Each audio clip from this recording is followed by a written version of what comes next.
Hello. Good morning, Texas Youth Summit. How y'all doing?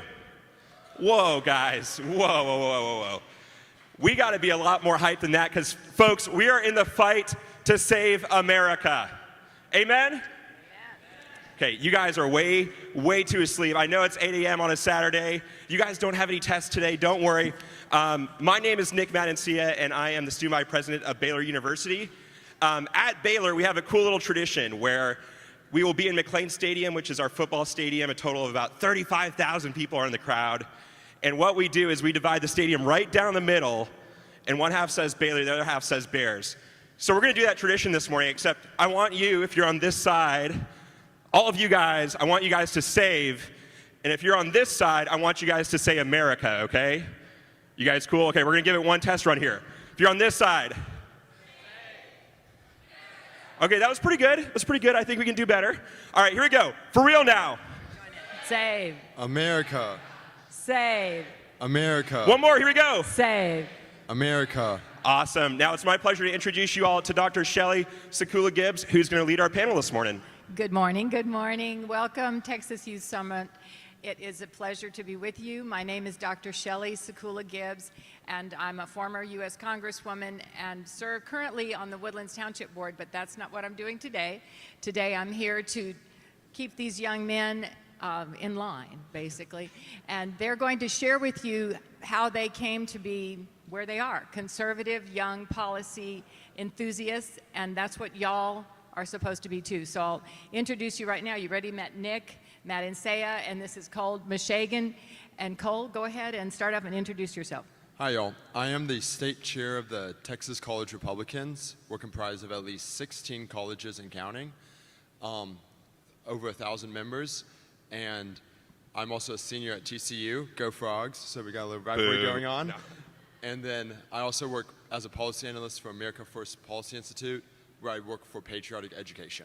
Great. That's all good. Nick, tell us, besides being a cheerleader, what do you do? Yes, ma'am. Well, good morning, everybody. My name is Nick Matancia, and as I mentioned earlier, I have the pleasure of serving as the Baylor University, Sick Bears, student body president. I am about 3 years into working in politics. My first job was actually working for Christian Collins, so I'm just so deeply appreciative of all that he does and all that you do to come here and support what it means to save America. And young people, that's your job, right? As sad as it is, I'm a baby boomer, and we kind of mess things up, I think, for a lot of y'all. And, you know, the debt's really big, and there was the sexual revolution, and then now we have the transgender movement, and it's just a pathetic situation that we're handing off to you. But I know y'all are capable of fixing it. So thank God for that. I have faith in you, and I'm confident that because you're here, you want to learn and you want to share and grow. So first off, I'm going to go back to Nick. So what do you think is the most important thing that's going on college campuses right now that can be addressed and fixed and must be fixed? Yeah, I think the scariest part of being a college student right now is seeing this monoculture develop, where if you are not liberal, if you're not woke, if you're not secular, you will get absolutely beaten over the head until you are. And I think that as educators, that's a really scary thing, because part of the job of an educator is to provide students with diversity of perspectives and different thoughts, and to be able to do that. But I think the scariest part of it is just feeling like, hey, I'm a Christian, I'm a Jew, and I'm conservative, and I feel really alone on my college campus. And that's a scary thing. Yes, feeling alone and then feeling canceled. So what do you think, Cole? I'd say the biggest problem is indoctrination, going along with that monoculture. I mean, the academia, the professors, there is a way that they want you to think, and it's intimidating. It's intimidating to write a paper that goes against your political professor's opinions and just see what it has to say. But honestly, you have to do it. You have to stand up and know that there's enough conservatives, look around the room, behind you to back you up in that fight. Has anyone experienced the actual cancellation, like telling you you have to get out of this club, you don't qualify for this, or have gotten a bad grade because you did something that was counter to what the dogma was that was coming, like CRT dogma or some gender identity dogma? Have y'all heard of, had a friend that experienced that? Well, I'll say I just found out actually yesterday the vice chair of the Federation had a philosophy test with Sam Houston State University just nearby. One of the questions on it was Black Lives Matter, true or false? She knew what the correct answer for the professor was, but if she put her take, it wasn't going to be a correct answer. That Yes. would've- Yeah, it's a setup, right? It's a setup to kind of weed out who are compliant, because it's all about compliance and power, and who is not compliant. So our job is to not be compliant, to stand up for truth, goodness, and beauty, and the Judeo-Christian principles that we were founded on. So tell me about some of the things that you're organizing, that you're doing to help students, because it's lonely. It's lonely standing up. Go ahead. Yeah, well, one of the things that's been really interesting in my journey as Baylor Student Body President is that a lot of people know what I believe on Baylor's campus. A lot of people know that I am a conservative Christian, which in my opinion is the only way it should be. I am a conservative Christian, and that, I love Reagan, and I love Jesus Christ, and I love my family. And so just the fact that I even got elected by 15,155 of my peers to serve in this role, I think sends a statement.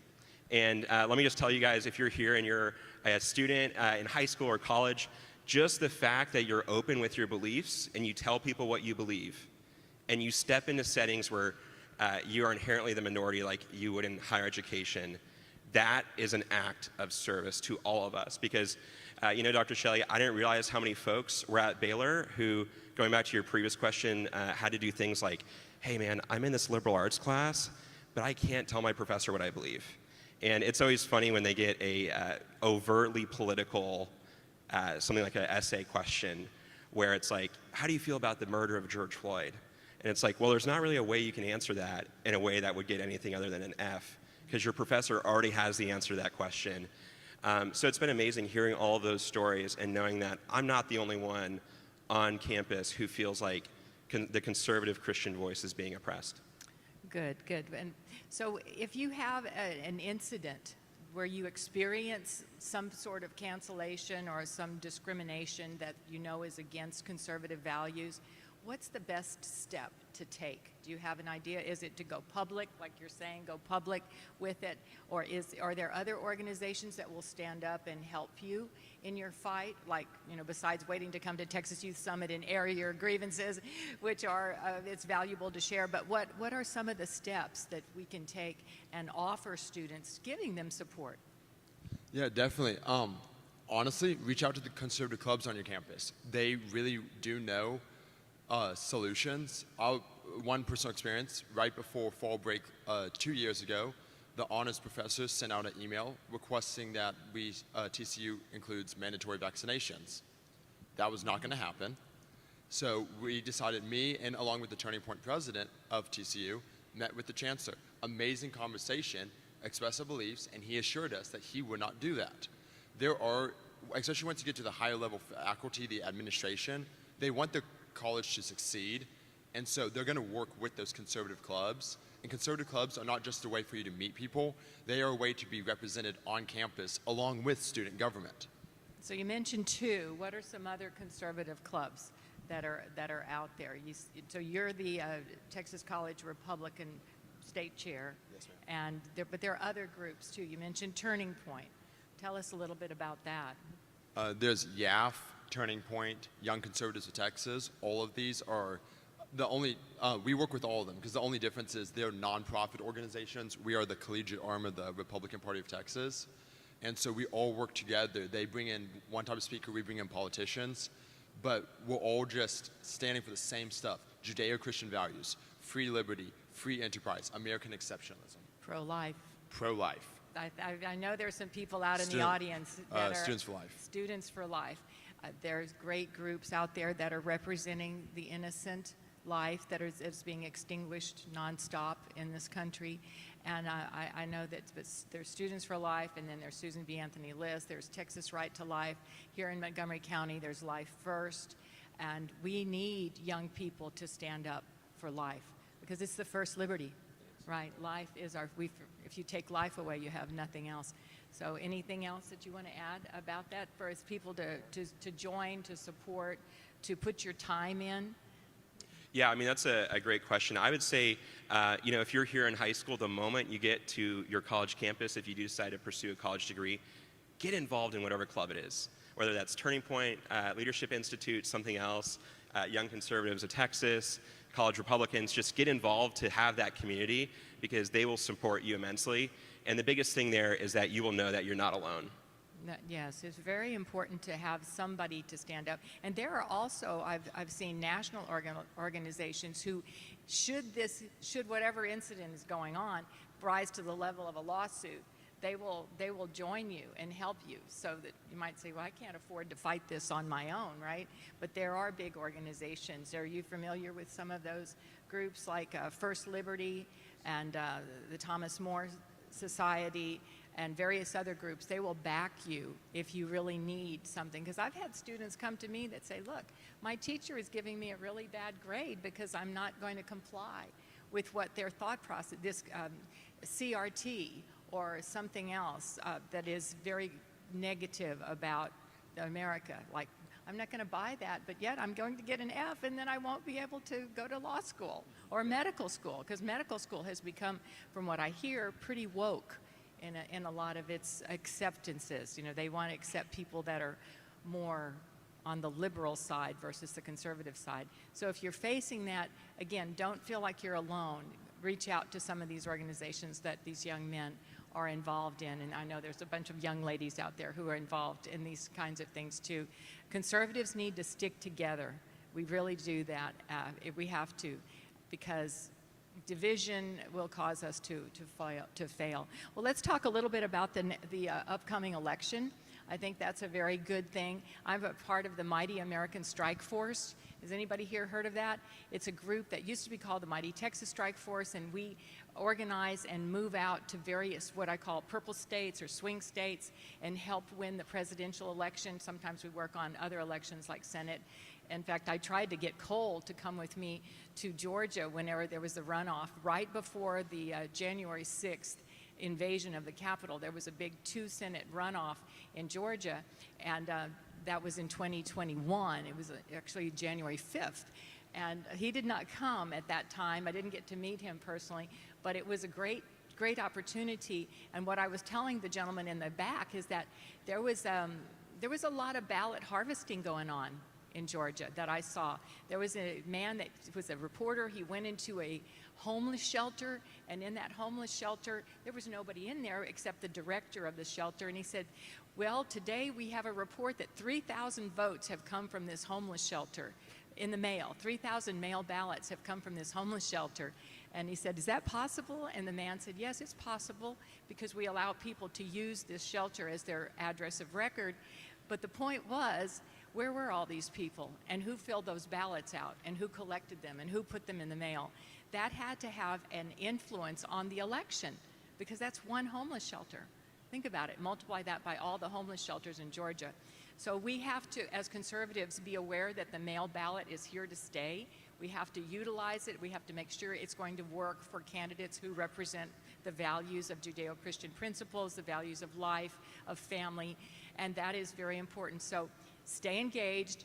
Look for groups like the Mighty American Strike Force that you can work with. And so what are your thoughts for the upcoming election, Cole? Well, I'm going to direct it to the youth. For those of you who are on college campuses or about to go to college campuses, look at where your vote can make the biggest impact. You can actually register to vote on your college campus. So if you're coming from a West Texas area that's very conservative, but you're going down to UT Austin, you know where you should be voting. And Good again, point. College students, we're the grassroots force. Democrats and the liberals are very good at making every youth an activist.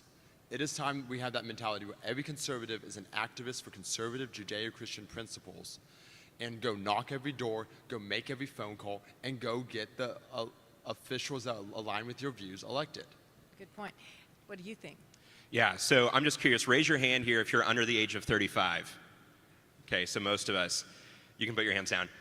We have to be honest about the fact that right now on college campuses, we are getting beat by the Democrats and the liberals. We have to be honest about that, and that is a really unfortunate fact. That's a fact I loathe. That's a fact that every morning I wake up and I try to fight. But there's 3 ways we can fix that. So number one, if you just raised your hand and you're over the age of 18, you have to come out and vote. And don't just vote in the general, vote in the primary. I don't care who you plan on voting for in the primary. I've got my personal opinion about that, but just go out and vote in the primary. Number 2 is you need to be part of a mobilization group. We are stronger when we are all in the same ocean together, because a high tide will lift all of our boats. And then number 3 is you need to be energetic and enthusiastic and vocal about your conservative Christian or Jewish beliefs. Absolutely, be vocal, be loud, but also do this. I always tell people, you will win if you are persistent, if you are professional, and if you are charitable. Because loud and angry does not work, right? But loud and generous and educational, yes, share your values, share your education, but do those other things as well. So I think that this next race that's coming up in 2024 is going to be so important. And I'd like to hear what the young people are doing on the campus to rally, to get people engaged for the 2024. Any ideas? Yeah, first, we're registering voters. That is the big thing. 60-70% of Americans vote. That's bad. It needs to be higher, because I know that we are still, to the Reagan's point, we are still a silent majority, or Nixon. We are still a silent majority, and because of that, we need to get the vote out. And then also, you need to actually know the candidates, not just the big race, but all the way down. We saw during COVID how important those local offices are. So College Republicans, we're hosting lots of forums or speaker events where you can actually go meet those speakers, those county judge, county commissioner candidates that are going to have a large impact on your everyday lives. And with the internet, there's no reason you can't learn about a candidate's real basic principles. Just, for instance, school board, it's nonpartisan. Don't assume that that means anything. Everybody on that school board has very strong opinions about education, whether they want gender teaching in the school board or whether they don't, whether they want a chaplain on their campus or they don't. Find out the nitty-gritty. Don't just say, oh, it's nonpartisan, so I don't really need to get involved. You do, and that includes city council races. So what do you think should happen now? Well, I think the first thing that needs to happen is I think every single person in this room should take some time to reflect on how blessed we are to live in a country where we can have an open, honest dialogue about politics and about which guy or girl we like the best and who we're going to vote for. And I think that our college students especially need that, because something I've noticed on campus is that our age group, we don't realize how blessed we truly are to be living in the greatest country in the history of the world, in a country where we can have open, honest dialogue about politics. But other than that, I think Cole really hit it on the head. I agree. So I think it's about time for us to wrap up. I'm not sure if that's, no one's telling me like to do this, but so we'll do one final thing. I want to leave with a positive note about what you're saying. We're very blessed to be in the United States, very blessed to be in Texas, but Texas is kind of a last stand. We're holding up the flag for the rest of the country. Never doubt the value of being a Texan. We need to stay strong in Texas. And like you said, vote, pray, work. We have to work, otherwise somebody else will take the rights that we cherish away. So final comments for you, Cole. Like she said, it's the last stand. So I want to take a warrior mentality. Go to Joshua 1:9. Be strong and courageous. Do not be discouraged. Do not be dismayed. The Lord your God is with you wherever you go. We are on God's side. We will stand for our Judeo-Christian values, and we will see this nation be made great again. Yeah, I think looking around this room and knowing you're not alone is one of the biggest hopes politically that we can have for ourselves and for each other. Because when you step foot on a college campus or a high school campus and your professors, throw out some crazy oddball leftist idea, it's really easy to feel alone in that moment. But look around and be reminded that you are not alone. You're surrounded by your brothers and sisters in Christ and in conservatism, and that it's our time to band together, because we really don't get a mulligan on elections. No, we don't. Yeah. God bless you all. God bless Texas.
Hello, everyone.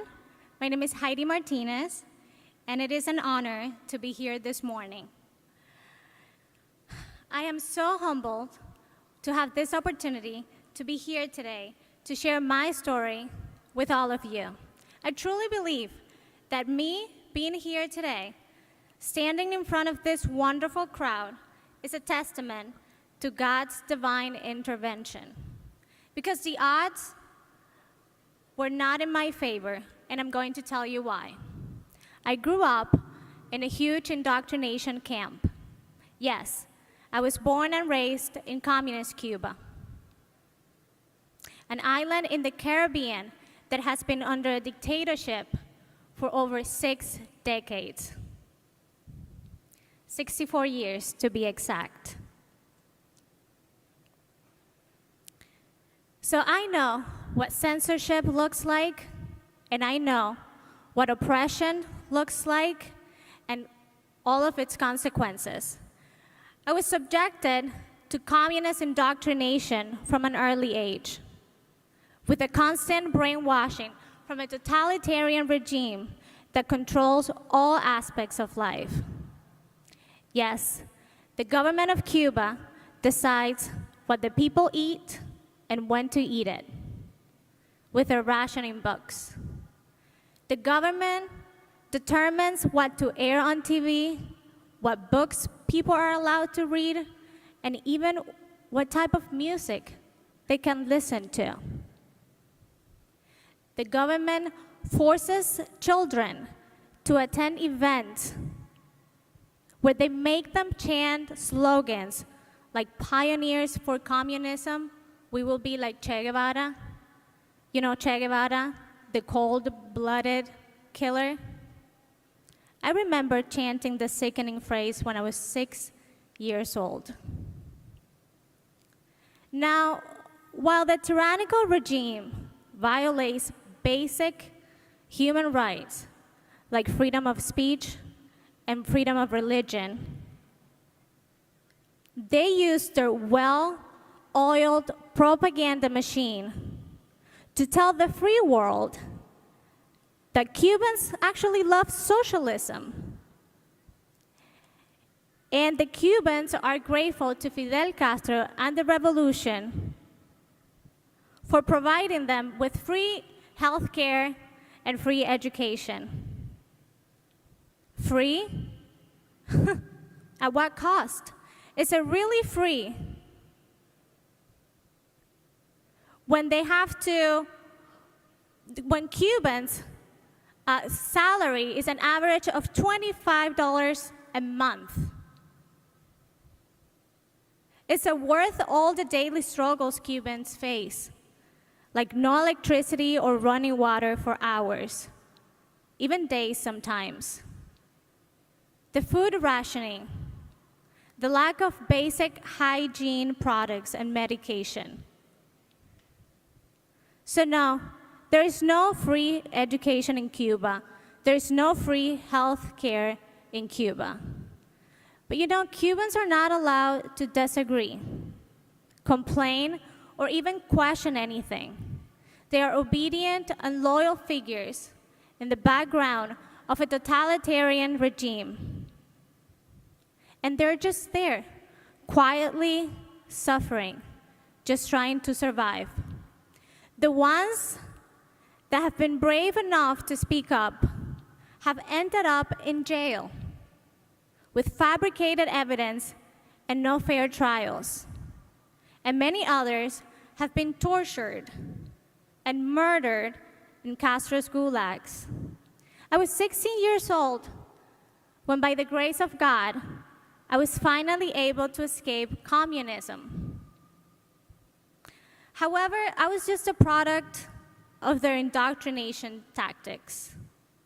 Like all Cubans for the past 60 years, I was taught only what the government stipulated, which was to blindly obey their oppressive and controlling mandates, and the unwavering misconception that the capitalist world, specifically the United States of America, was responsible for the dictatorships, flaws, incompetence, and basically the destruction of the country.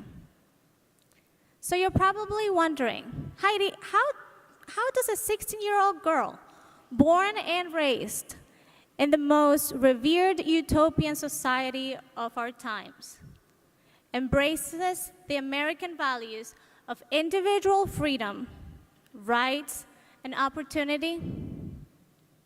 Well, I was blessed because this very kind and generous family took me under their wing. And yes, it took a lot of hard work and a lot of unlearning and learning. Imagine realizing that you have been lied to for so long. Remember, I was taught in Cuba that this country was evil. But how? How was this country evil when this country welcomed me with open arms and showed me a world full of possibilities and opportunities worth living for? So I immersed myself in the culture. I learned the language. I became a proud American citizen and a conservative with a great passion for politics. I now work for Americans for Prosperity, the premier grassroots advocacy organization transforming policy around the country. And I am from Florida, but we have 36 chapters across the nation, and we actually have one here in Texas. And, I want you to just think about what I just said today. And I want to inspire you to please get involved, to take action, to speak up, to join organizations like Americans for Prosperity or Turning Point USA. Support policies that matter. Run for office, because we have to protect the freest country on earth. And I'm going to leave you with this quote from Margaret Thatcher. There are many difficult things about freedom. It does not give you safety. It creates moral dilemmas for you. It requires self-discipline. It imposes great responsibilities. But such is the destiny of men. And in such consists the glory and salvation. In such, too, consists our national greatness. As the book of Proverbs says, righteousness exalts a nation. Thank you.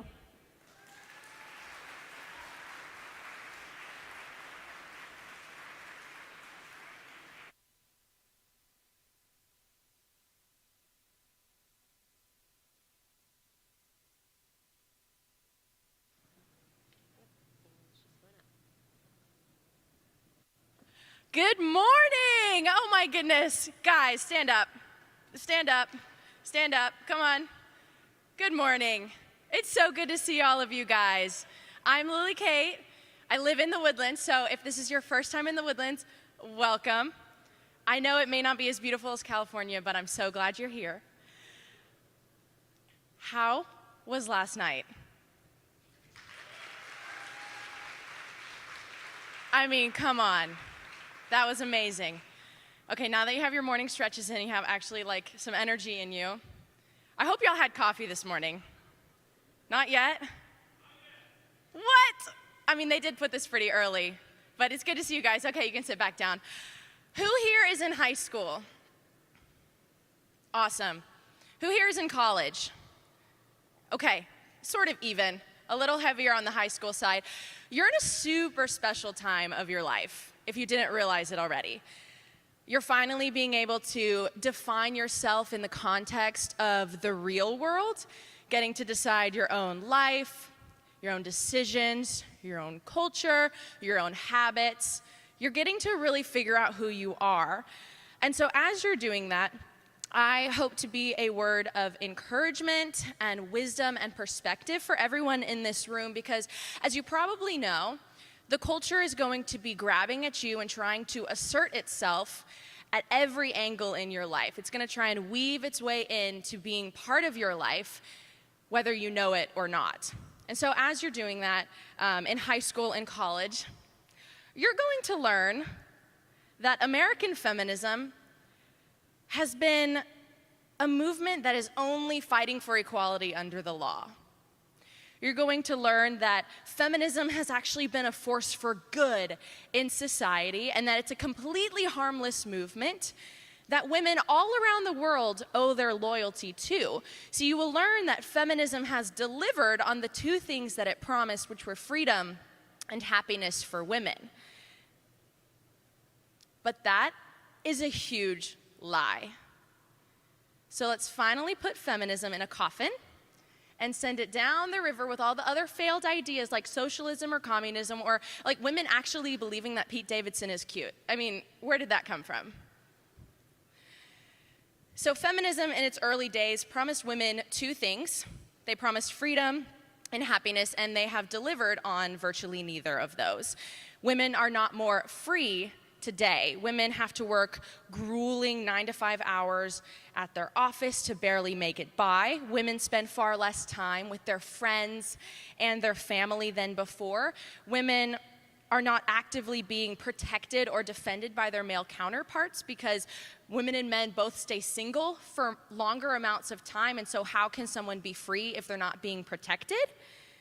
Women are often addicted to drugs, alcohol, not to mention other prescribed drugs that they have. Women today, of course, lack extremely basic skills, and essentially a lot of women, they're basically useless outside of being able to order Chinese food takeout and knock back a handful of Advil. So how can you be free if you really have no skills? Heck, most women can't even get out of bed without needing 300 milligrams of caffeine in the morning to actually wake them up. So women today might have the right to vote, which is fine and good, but is that really an accomplishment that feminism can take credit for at the expense of everything else that women have lost in America? Okay, fine. Maybe women aren't technically more free today, but what if they're really happy? I mean, look around, come on. Women are not happy today. Women suffer from anxiety, depression, suicidal ideation. Most women will try to deny it, but our natural feminine want to be seen has turned into a crippling need for constant attention in our society. Women are driven completely crazy by hormonal birth control, and they take on unnecessary trauma from abortions that they willingly participate in. See, women now try and insert themselves because of feminism into a masculine-shaped box and then expect to be fulfilled by that. Women spend more time trying to deny their biology than actually living in harmony with it. A study titled The Paradox of the Modern Woman's Unhappiness, you can look it up, examines women's declining levels of happiness from the 1970s until now, and essentially it ends with this statement. It says, women's well-being has fallen over a period in which objective measures point to robust improvements in their opportunities. So no, as we can see, feminism has not made women happier. So I want to ask you this. Why would we keep trying to continue and push this ultra-feminist narrative? Why, when its accomplishments have been so dismal, that we're still attached to this message? Why? You see, feminism's failures have actually been so intense that the idea of feminism has really gone backwards and has turned into an anti-family, anti-life, militant Marxist movement that has successfully destroyed the institution of marriage, has emasculated men, has encouraged modern women to be completely rebellious and idolize the male archetype. Okay, well, Lily, how do you know this? How do you know this? Because the feminists themselves actually said it. Lena Gordon, a feminist historian, said, the nuclear family must be destroyed and people must find a better way of living together. Feminist author Germaine Greer said, "I am passionately opposed to the nuclear family with its mom and its dad and their children. It is the most neurotic lifestyle that has ever been developed." She also said that women should be deliberately promiscuous. Sally Miller Gearhart, a feminist science fiction author, said, and this is a great one, guys, "The proportion of men should be reduced to and maintained at approximately 10% of the human race." So this is what feminism is based on. Clearly, it's a deeply rotten ideology, and I'm sure you've seen in your own life that it's really not that productive either. They've confused power with empowerment and has turned the nuclear family into its perceived enemy. And so while secularism is decaying in American exceptionalism, feminism is the branch of secularism that has been tasked with rotting women from the inside out and decaying at men from the outside in. The utopian goal of feminism is to destroy the strength of the family and give the government full control. And it does this by violently overthrowing any male hierarchy, which is a scary concept for a lot of modern women, and inserting women in its place. Because over and over and over again, feminism yells that women are the victimized, women are victims, and men are the only ones victimizing them. And what is so crazy is that so many men and women alike have accepted this restrictive characterization on their life and set their lives up within the bounds that feminism has laid out for them. See, the idea of the victimized and the victimizers has in many ways seeped into the societal consciousness that we all share and really has become a self-fulfilling prophecy. If you see it, you believe it. And if you believe it, you will become it. But I want to let you guys in on a little secret that the feminists would be terrified if you actually knew. Because the dirty little secret is that subscribing to this feminist, toxic, disordered mentality is the only thing that is keeping feminism, the rotten radical type that we have today, keeping it alive. Feminism is only thriving because women have chosen to believe that they are victims of men or of the patriarchy or of traditional feminine roles like being a wife or a mother. You see, if women all woke up one day and decided, you know, we're like not oppressed, especially in America, and our lives are far better than women even 200 years ago, if women all did that, they'd realize that they didn't need feminism.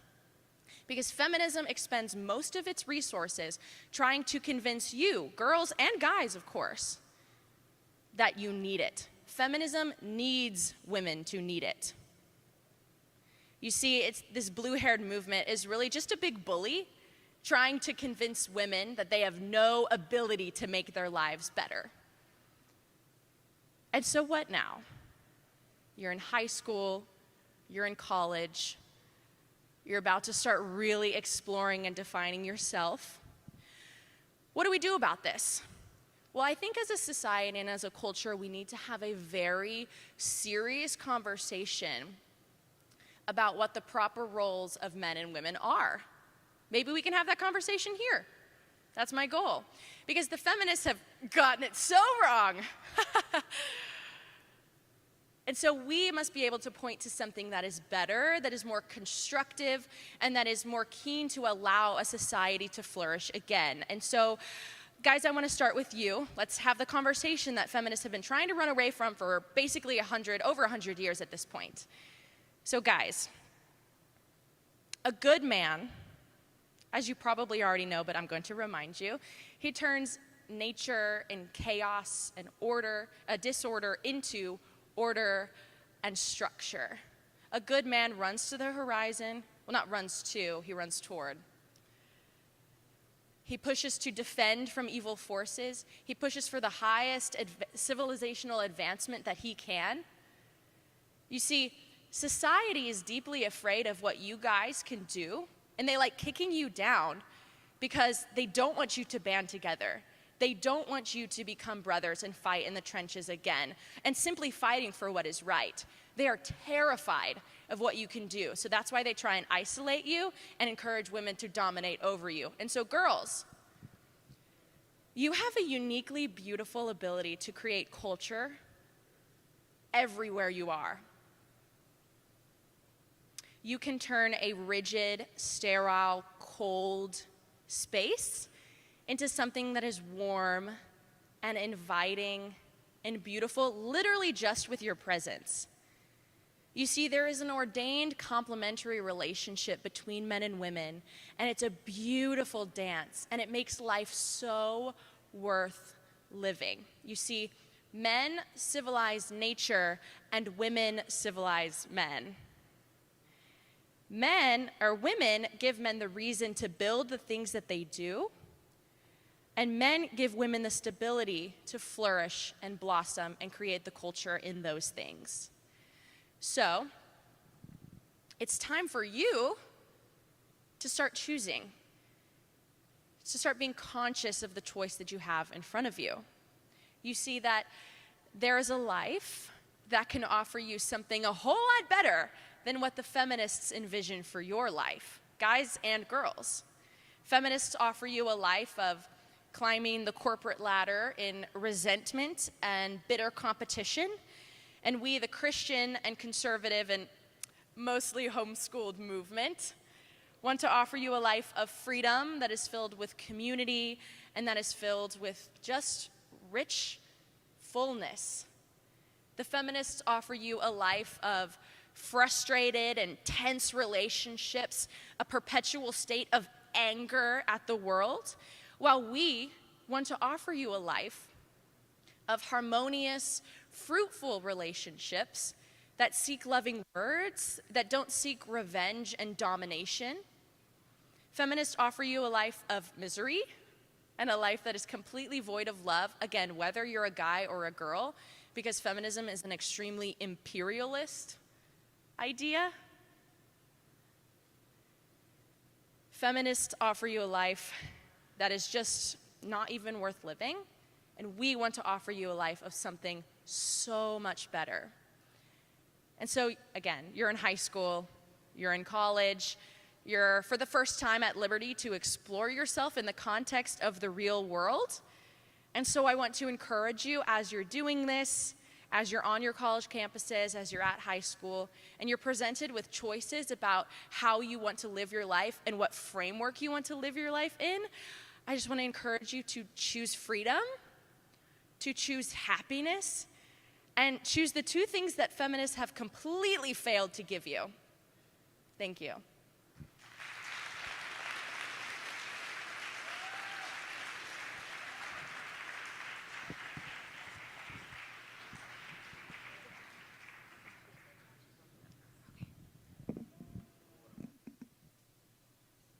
Good morning. Buenos días a todos.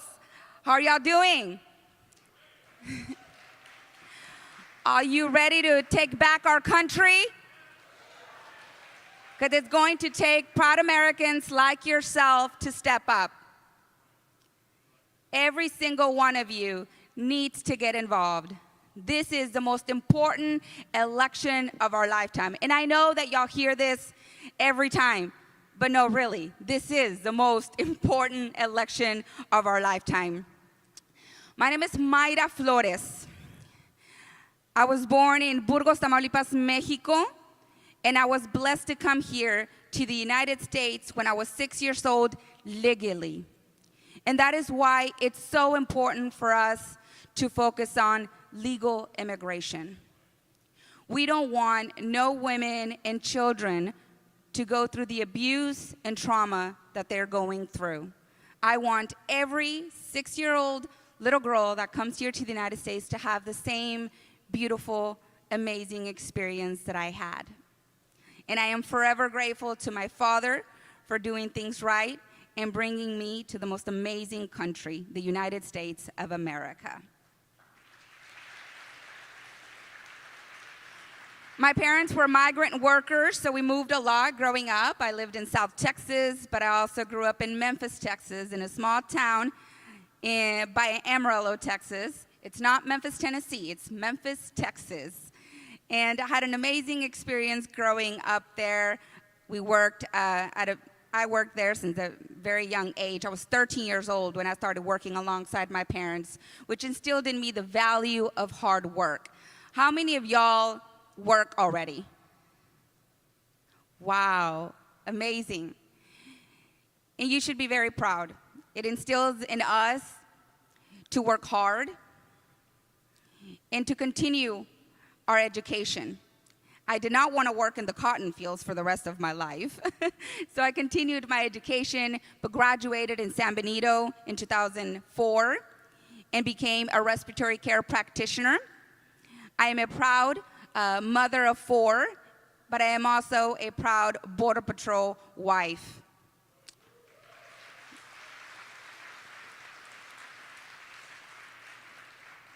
And I worked in the medical field for many years, taking care of children, the elderly, but I felt that I had to step up. I felt that the things that I was blessed with, my children, our children, were not going to have those opportunities. But I have to be honest with you. I grew up in a very conservative home to always put God, family first. But my dad was a Democrat.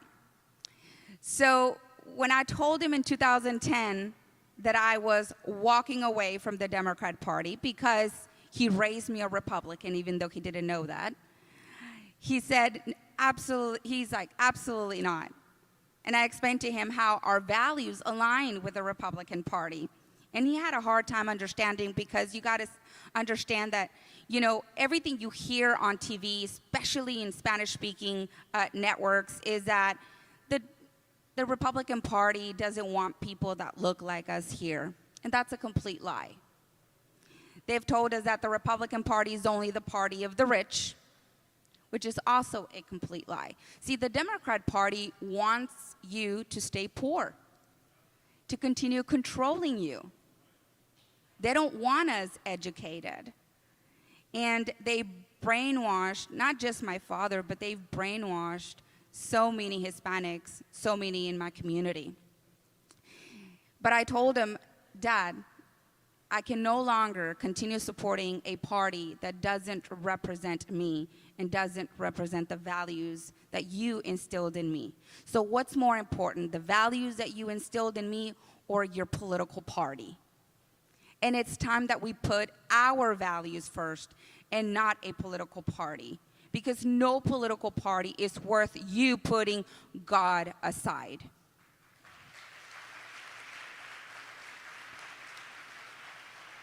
And it took him a while. It took him a while to understand, but he went from being a hardcore Democrat to being a hardcore Republican.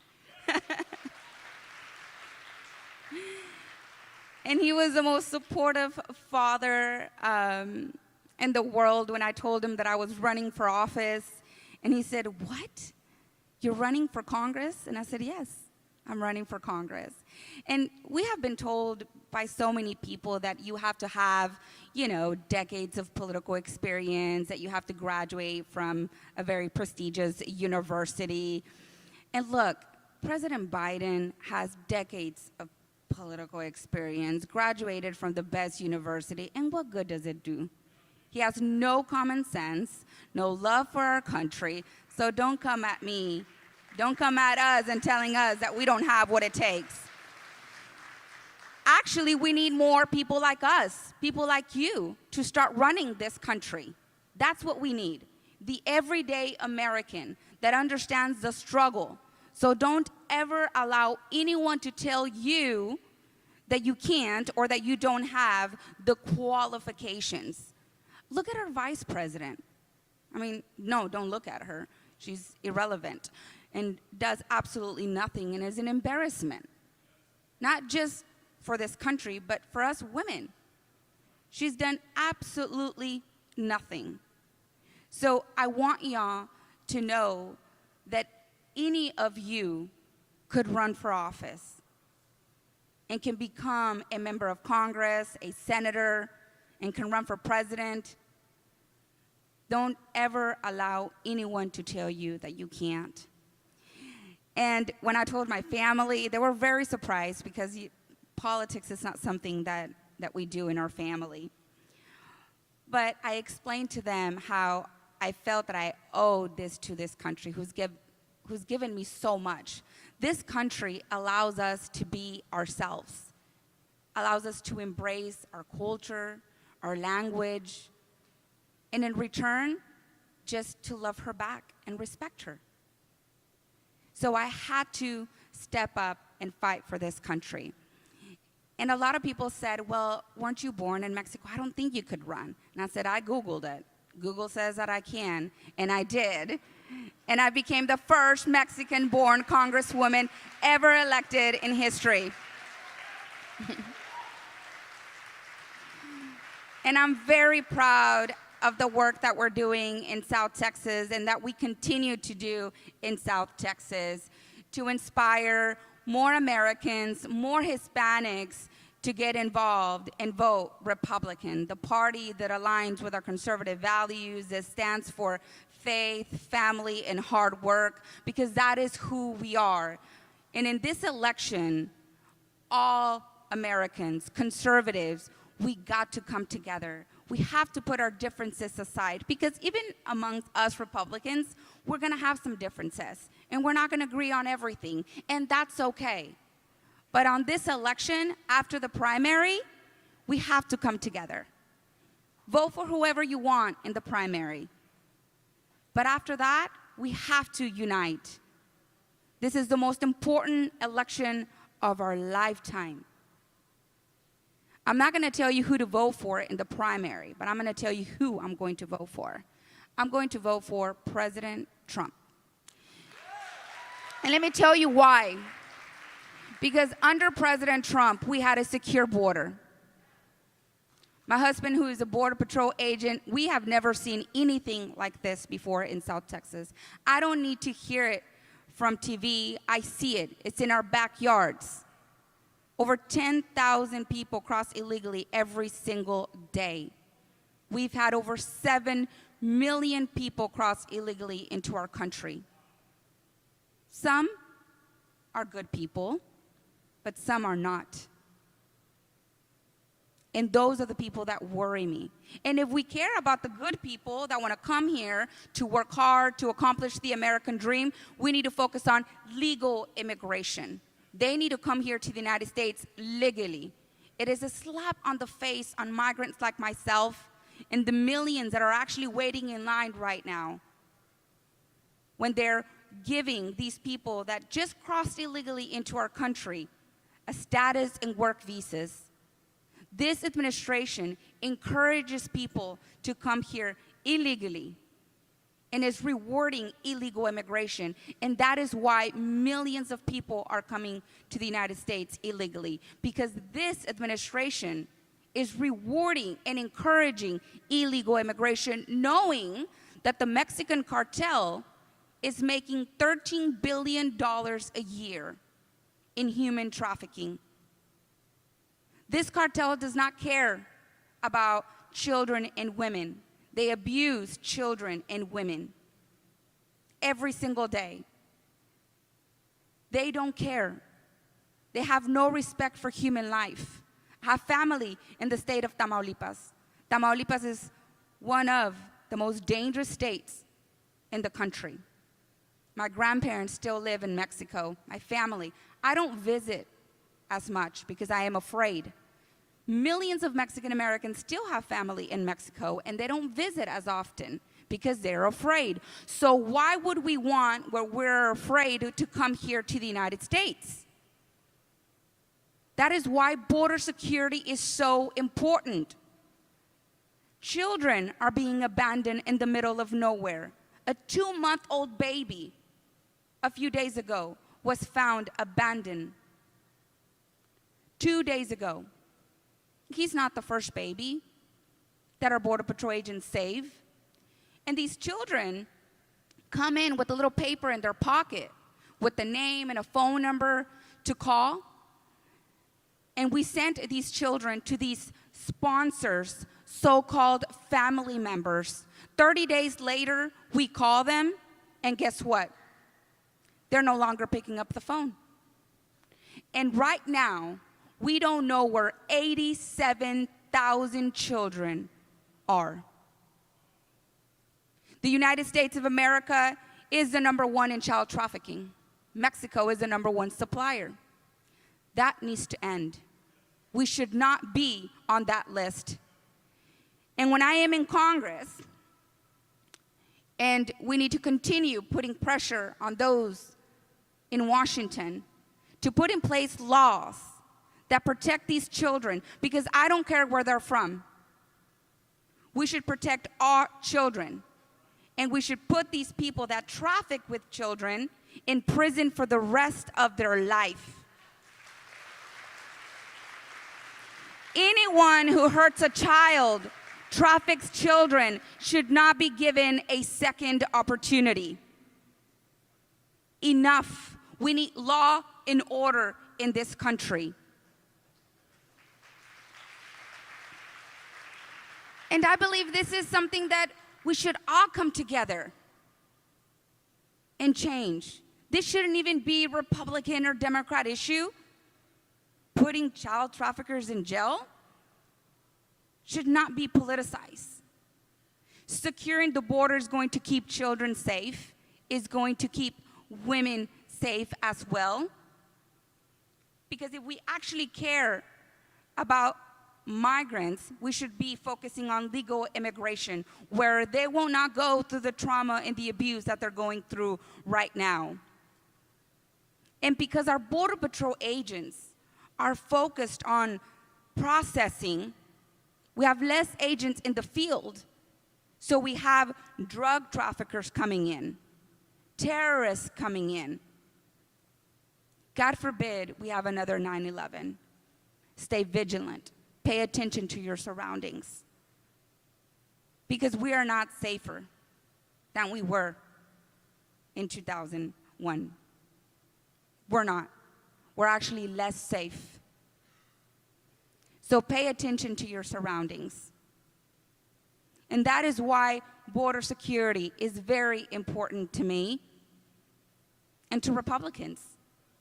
Because we care about the safety of the American people, and we care also about the women and children coming in as well. I had an opportunity to speak with one of the women a few months ago. She was coming from Venezuela, escaping communism, socialism, and yet you have people here in the United States pushing for socialism. You know, I wish we could do a trade-off, you know? I wish we could send all those people in this country who support socialism, we could send them to Cuba and Venezuela, and in return, bring some freedom lovers. I had the opportunity to speak to this woman, a mother of 3 little girls. Her husband had been killed. And she said that the United States was the first country where she wasn't raped. Every country she stepped in, she was raped. And she said, this was the first country that I stepped in that I wasn't abused. I saw the men in green, and I thought, here it comes. And then they didn't. They treated me with respect. And I will always remember the men in green. Los hombres en verde, that was how she told me. Los hombres en verde. I will always think of them with love and respect because they were the first men that did not abuse me. And this is what these women go through. And they're going through this because they're being encouraged by our own government to come here to the United States, knowing how dangerous this journey is. So the only responsible is our government for encouraging it, but also their failed government as well, that we send billions of dollars to. We need to stop sending billions of dollars to these countries that are also responsible and part of the problem. We're currently buying oil from Venezuela. Why are we buying oil from Venezuela? knowing how they treat their people. So it's so important that you understand that this election is the most important election and why you need to get involved. It's about your future. It's about the future of your children that you don't have, but you will one day. It's about them. And I inherited an amazing country, and it's not fair that we inherit y'all, this country that is in right now. So we have an opportunity to change things in the route this country's heading to. We do. But it's going to take all of you to get involved, to encourage your families to get involved, your friends to go out and vote, for us to, in 2024, secure the border, strengthen our economy. People right now are struggling. 61% of Americans are actually living paycheck to paycheck. They can't pay for their rent and their mortgage, their car payment, their groceries. So it is time that we rise up and fight back and not allow this communist party, socialist party, to take our country, because this is our country, and it's worth fighting for. It's worth fighting for. And if someone like myself that was born in Mexico was able to accomplish so much, it's only in America.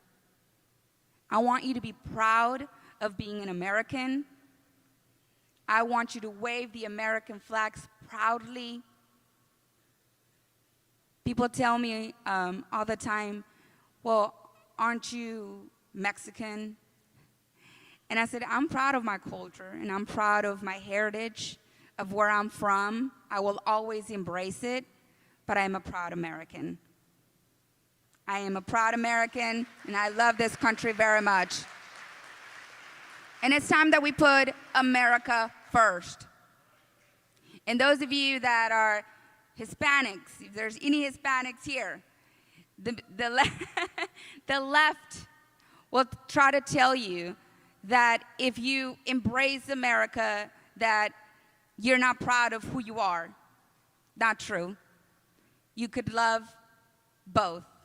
You don't have to choose. You could love your culture, embrace your values, everything about you and your mom and dad. But you're an American too, and you can be damn proud of it. So don't you allow anyone to tell you that you can't love both. It is who you are. It's in our DNA. And I actually think that because I love my culture and where I'm from, is that I am supporting the Republican Party. Because if I support the Democrat Party, that's against our values. But again, thank you so much for allowing me to be here. God bless y'all. And again, get involved. I would not be in the position that I am in if it wasn't because of people like y'all that get involved. So get involved. God bless you, and God bless America.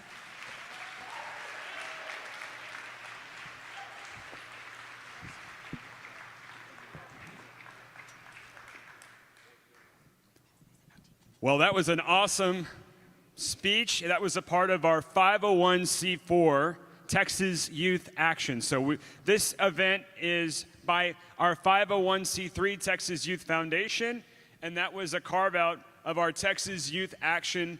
And we're about to have a panel with Congresswoman Mayra Flores and a candidate, Kenneth Amore. And the real special thing about these two candidates is they're really working to reach new people and grow the Republican Party.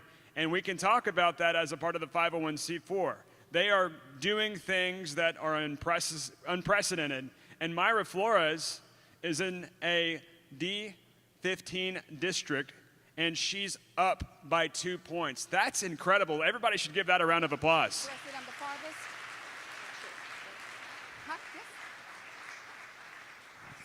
So with that being said, we'll have Mayra and Kenneth come up. Let's give it up for them.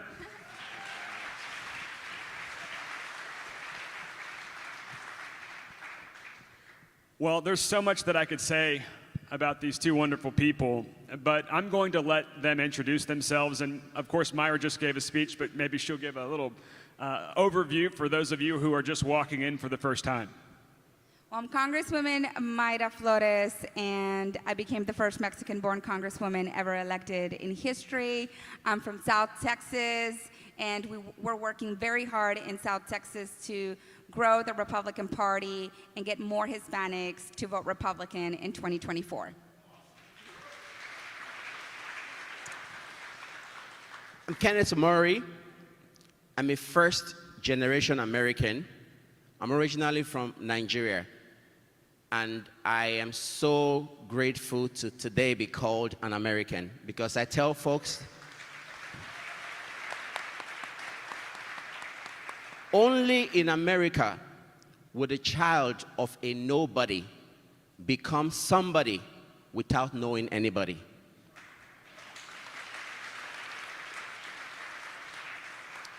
You know, when I think about the growth of the Republican Party, I think of people like Young Kim, who came from South Korea and went to Orange County and became the first Korean Republican woman in Congress. And then I think about Congresswoman Mayra Flores, who came from Mexico and worked hard, and I want her to tell some of the ways that she struggled to get to where she is, and became a Republican member of Congress. So why not in Southwest Houston have a young man from Nigeria be a member of Congress? Why not? Amen. Amen. So, Myra, if you would maybe just talk about your family and the struggle to get to where you are, and how young people can overcome adversity to get to where God has called them to be.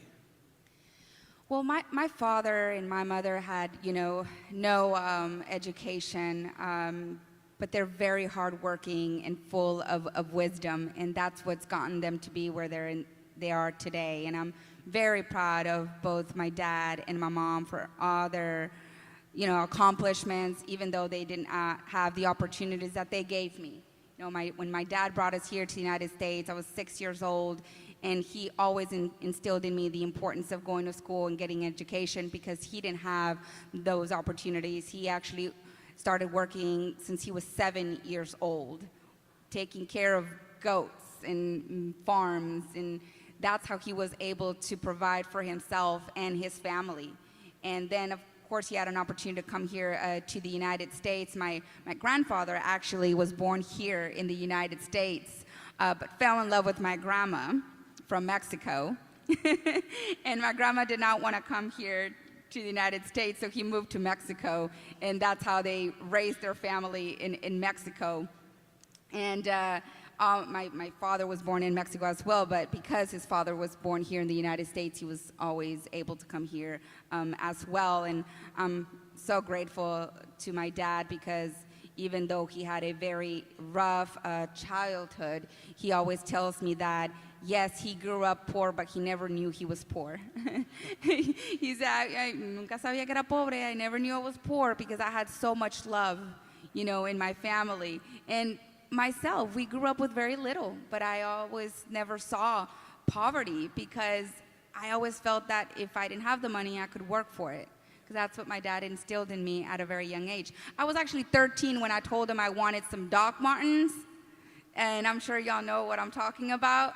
And he said, no, I can't buy you Doc Martens, but you can go work on the weekend, and you could raise the money and buy yourself your own Doc Martens. That's what I did. And then I fell in love with getting my own money. And I was like, okay, I want to work every weekend to every summer. And it just became a part of me, working in hoeing in the cotton fields up in Memphis, Texas. And then I graduated and became a respiratory care practitioner. But I have, always seen hard work, in my family. My family is a part of it. It's in me. It's just instilled in us. And yeah, I just want to inspire all of you that no matter where you work and what you do, always believe in yourself and keep on pushing, keep on going, and you'll accomplish your dreams. Because in this country, if you work hard, you can accomplish the American dream. Amen. Amen. Well, life is about struggle and hard work. Kenneth, if maybe you could tell a little bit about your story. Absolutely. So, well, like Myra, I'm from a polygamous home. And for those of us probably wanting to know what is a polygamous home, so it's a system of marriage where a man is allowed to marry more than one wife. So from my mother, my mom had 6 children with my dad. But my dad had over 60 children from other wives. Let me say that again in case you missed it. So my dad has over 60 children from other wives, but all of these changed when I turned 9 because my parents separated when I was 9. And my dad was no longer a support in our lives. And I'll forever owe my positive attitude towards life to my mother, a woman who single-handedly ensured that all her 6 children had a college education in a country where there was no student loans available. Thank you. I say this because for us, I have no idea, even up to today, how my mom knew or thought it wise when my dad and my mom separated. All what she knew to do was to run to church, to run to God. I can tell you stories upon stories, but I am a product of a child whose mom laid the foundation for a future for. And I can tell you that that's one of the biggest things that's happened to me in my life, because today, not only that I am an accountant, I also became a CPA, and I'm also a college educator. I worked with large oil and gas firms, and a couple of years ago, 2017, my family, my wife and I welcomed a set of triplets. And I had to make a choice. I had to make a choice to either give all of my time and my life, because it's tough to be out there working in corporate America. And I applaud everybody who's doing that, but I needed to be in my kids' life. So I resigned from working in one of the largest oil field service companies to start my own CPA firm. And one of the reasons why I did that was to be present in the growth of my children. And today, I'm so grateful I made that decision, because it's been one of the best career decisions that I've ever made in my life. Wonderful. Think about that. Only in America, working in a field to being a member of Congress, selling on the streets of Nigeria, right? That's correct. And ending up in America as a U.S. citizen and running for Congress. And Myra's been endorsed by the biggest people everywhere. And Kenneth, he's endorsed by Mattress Mac here in Texas, and that's amazing. Huge. He's got I want big his endorsement, endorsements, and people are taking note. And they recognize that they love this story where people have immigrated here, worked hard, and become something. That's what we want in our party, am I right? Amen. Amen. Well, when I think about these two people, I think about their faith. And I really want to talk to them about God and how God has played such a pivotal role in their life. Every time I hear Myra, or anytime I see a social media post, it's always about Jesus, always about God, always about prayer. And she's the real deal. It's not like she's faking it to make herself look good to voters. Like, she's legit a believer. And I know that about her. So I just want to talk about how important faith is in her life and how it's transformed her and how it affects the way that she lives and runs for office. Well, faith was just instilled in me. I don't know any other way. I don't remember not ever believing in God. That is something that my parents instilled in me at a very young age. My grandmother as well. I remember, my grandmother would go everywhere with the Bible. So you have so many pictures of her, and she's always with the Bible with her. You know, so she was always giving me advice, instilling me the Word of God. And I have to be honest with you, when you're a teenager, you know, a lot of times I would be like, okay, abuelita, está bien, you know.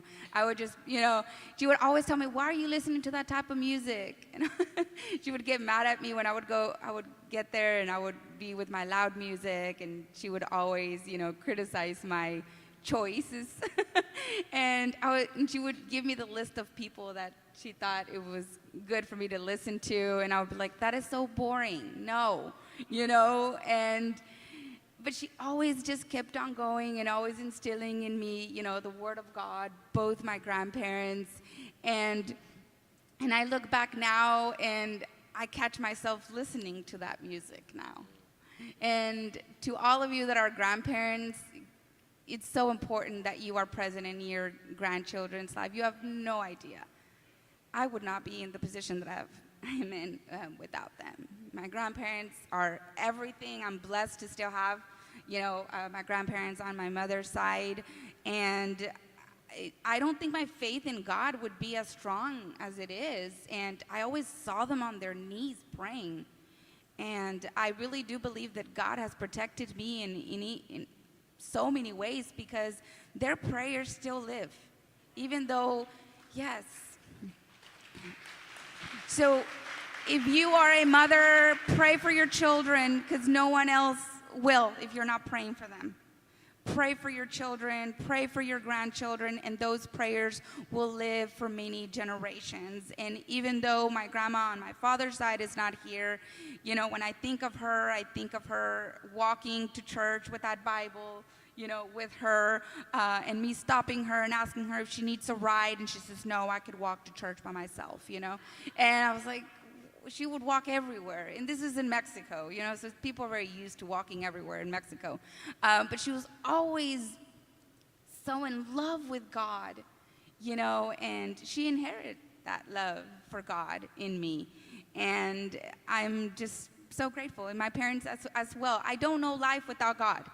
You know, He's always been there for me. And when I have fallen, He's picked me up. He's just given me the strength, and I trust in Him. And sometimes, you know, a loss is not really a loss. You know, people will tell you, how do you feel about this loss? Sometimes losses can turn into wins. And God, you know, puts us in certain positions because that's what we're meant to be. So just trust in Him. Keep on going. Don't give up. You're going to have failures in your life. You're going to mess up.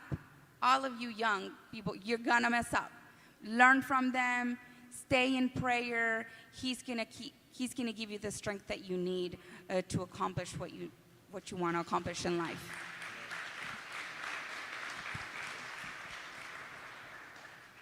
So going back to my mom, my dad and my mom separating, and all she knew to do was go to the church. The church actually was responsible for my learning the saxophone. How many of you were here yesterday when I played the saxophone at the beginning of yesterday? Okay. So the church actually paid for me to go and learn the music instrument in a music school. I was 16 years old when the church sent me to learn the saxophone. And I've always been in church. I gave my life to Christ when I was 9 years old. And ever since then, I can tell you that God has transformed not just my life, because that singular decision that my mom made by taking all of us to the church had an impact in our life. Not only that all 6 of my mom's children today, I can safely say we are born-again Christians, and God has been very, very tremendous in the growth and success of all of us. I owe everything that I have in my life to God, because without Him, we are nothing.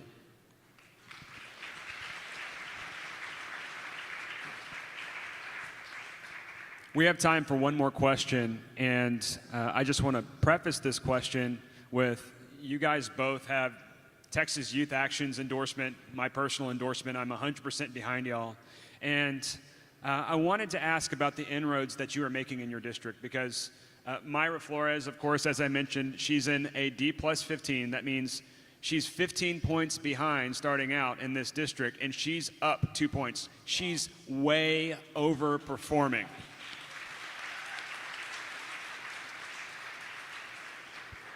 Kenneth Amore is running in CD7. And what's amazing is that district is 12% African. And I want to differentiate, not 12% African American, 12% African. There's a difference.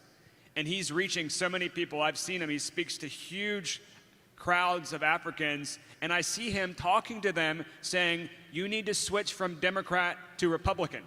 And they're like, okay, nobody had ever asked before. So I watch it, it's working, and I just want to say I'm proud of both of them, but I would like for them to expound on this. You can clap. That was a Jeb Bush moment. Please clap. Well, Texas District 34 in South Texas is 90% Hispanic. It's actually the district with the largest Hispanic in the country. And a lot of people, always questioned, how can you win in this district if this district, is 90% Hispanic? Hispanics tend to vote Democrat. And I said, the Democrats in South Texas are very different from Austin in New York. The people of South Texas are all about faith and family and hard work. But they have been instilled and brainwashed for decades that the Democrat Party is the party of the poor and the Republican Party is the party of the rich, and that the Republican Party doesn't want people that look like us here. Just pure lies. But people are waking up in South Texas. They're seeing the destruction of the border. They're seeing the economy being destroyed by this administration. They're seeing how this administration is fighting against parental rights and wanting to take away the custody of your child if you don't support gender ideology.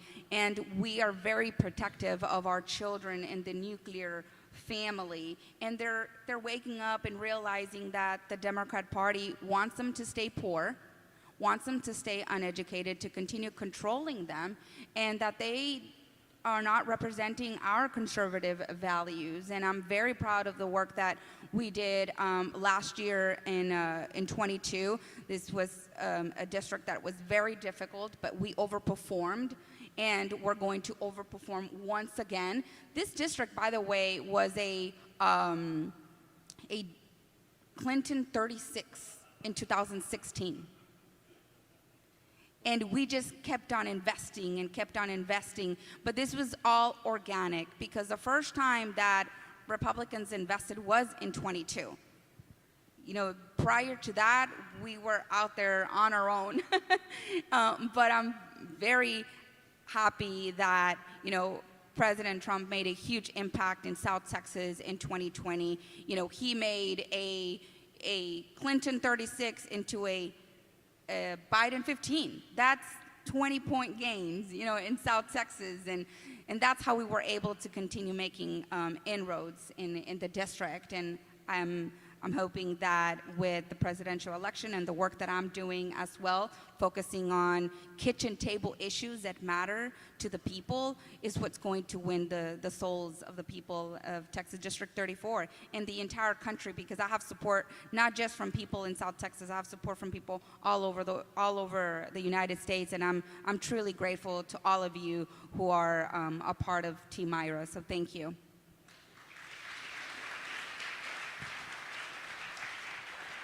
So Texas 7th Congressional District is the most culturally diverse district in Texas.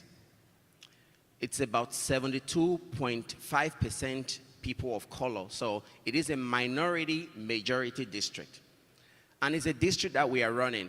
It's a district that has the highest amount of African immigrants in the state of Texas. Now, if you ever familiar with the continent of Africa, you agree with me that a lot of our values are very conservative in nature.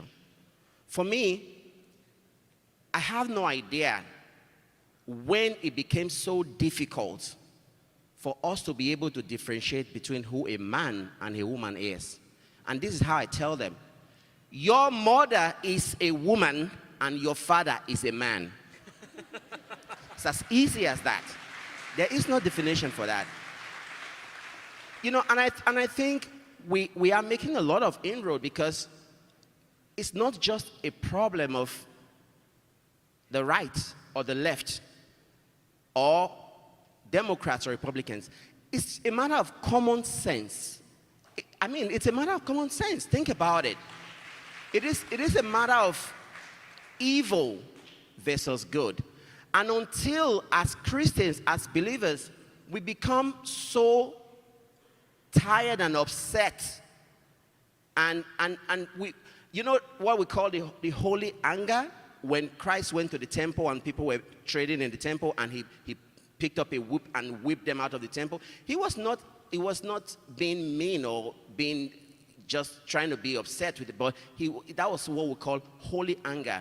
I think it's time for us as children of God to be able to rise up in holy anger against the evil that is happening in this land, and by the grace of God, we will succeed. We'll give it up for these candidates one more time. Thank you. Thank Bob? you so much. Let's give them a round of applause. Follow them on social media. Like their post. Get involved with them. Go to their website. And thank you guys so much for being here. Thank you so much. Let's get a picture together real quick.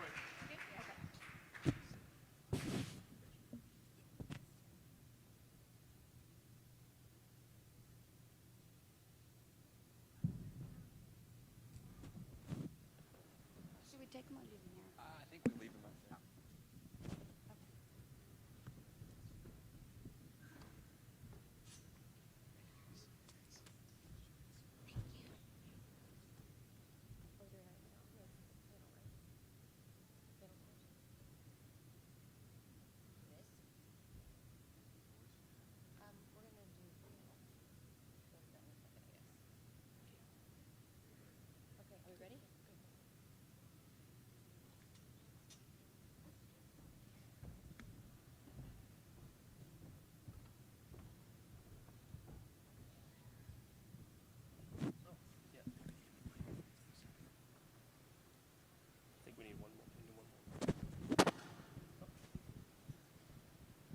All right. So thank you all. Thank you all for coming. Are you having a fun morning so far? All right. All right. So this is an honor for me. My name is Mina Kim. I'm an independent journalist from South Korea. I was one of the few that delivered the actual news to Koreans and Korean Americans during the 2020 election about President Trump. So that's enough of me. Today we have Tanner Roberts. He's a best-selling author. He wrote 2 books called Dumb Politics and 101 Tips to Become Radical Liberal. How's that? All right. So, and then we also have Mark Ivanyo. He is a Texas licensed attorney who serves as executive director of Republicans for National Renewal, and he facilitates cooperation between conservative movements internationally, especially in Europe. We also have Carrie Cheshire here, executive director of Texans for Strong Borders, and also the president of Texas Anti-Communist League and 6th Generation Texan.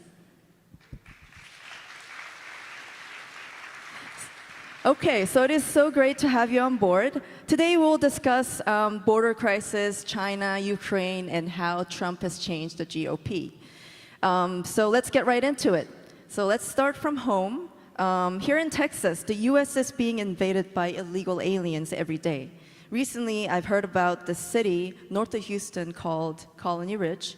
Can you expound upon what's going on in Colony Ridge, Carrie? Yeah, so most folks have probably seen the stuff on Fox News, the crossings down in Eagle Pass, and seen that not only is Joe Biden refusing to secure the Texas border, but he's actually actively facilitating the invasion. That you're seeing folks come across, you're seeing Border Patrol cut the wire, you're seeing a deluge of people, over 7 million illegal aliens through the Texas border just since he's taken office. And why are these folks coming here? These folks are primarily coming here for jobs. They're economic migrants. They're falsely claiming asylum, but they're coming up here because they know that they can get a job. And one of the places that they're doing it is right here in Houston.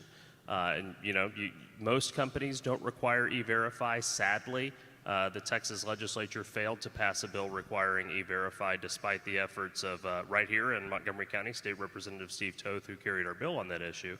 But what these people are doing is they're working, and ultimately a lot of them are settling in this place called Colony Ridge, which is about, I don't know, 20 miles east of here, just outside of Cleveland. And what that development really is it looks more like a kind of Brazilian favela, something that would be more common outside of Rio de Janeiro than something that would have any place here in the United States of America. These people are coming in and using I-10 loans. They're not citizens at all. In fact, it's advertised in Spanish as Terrenos Houston, come be a landowner in Houston, USA. And what it is effectively an illegal alien colony with over 60,000 folks at it. And these people are living in squalor.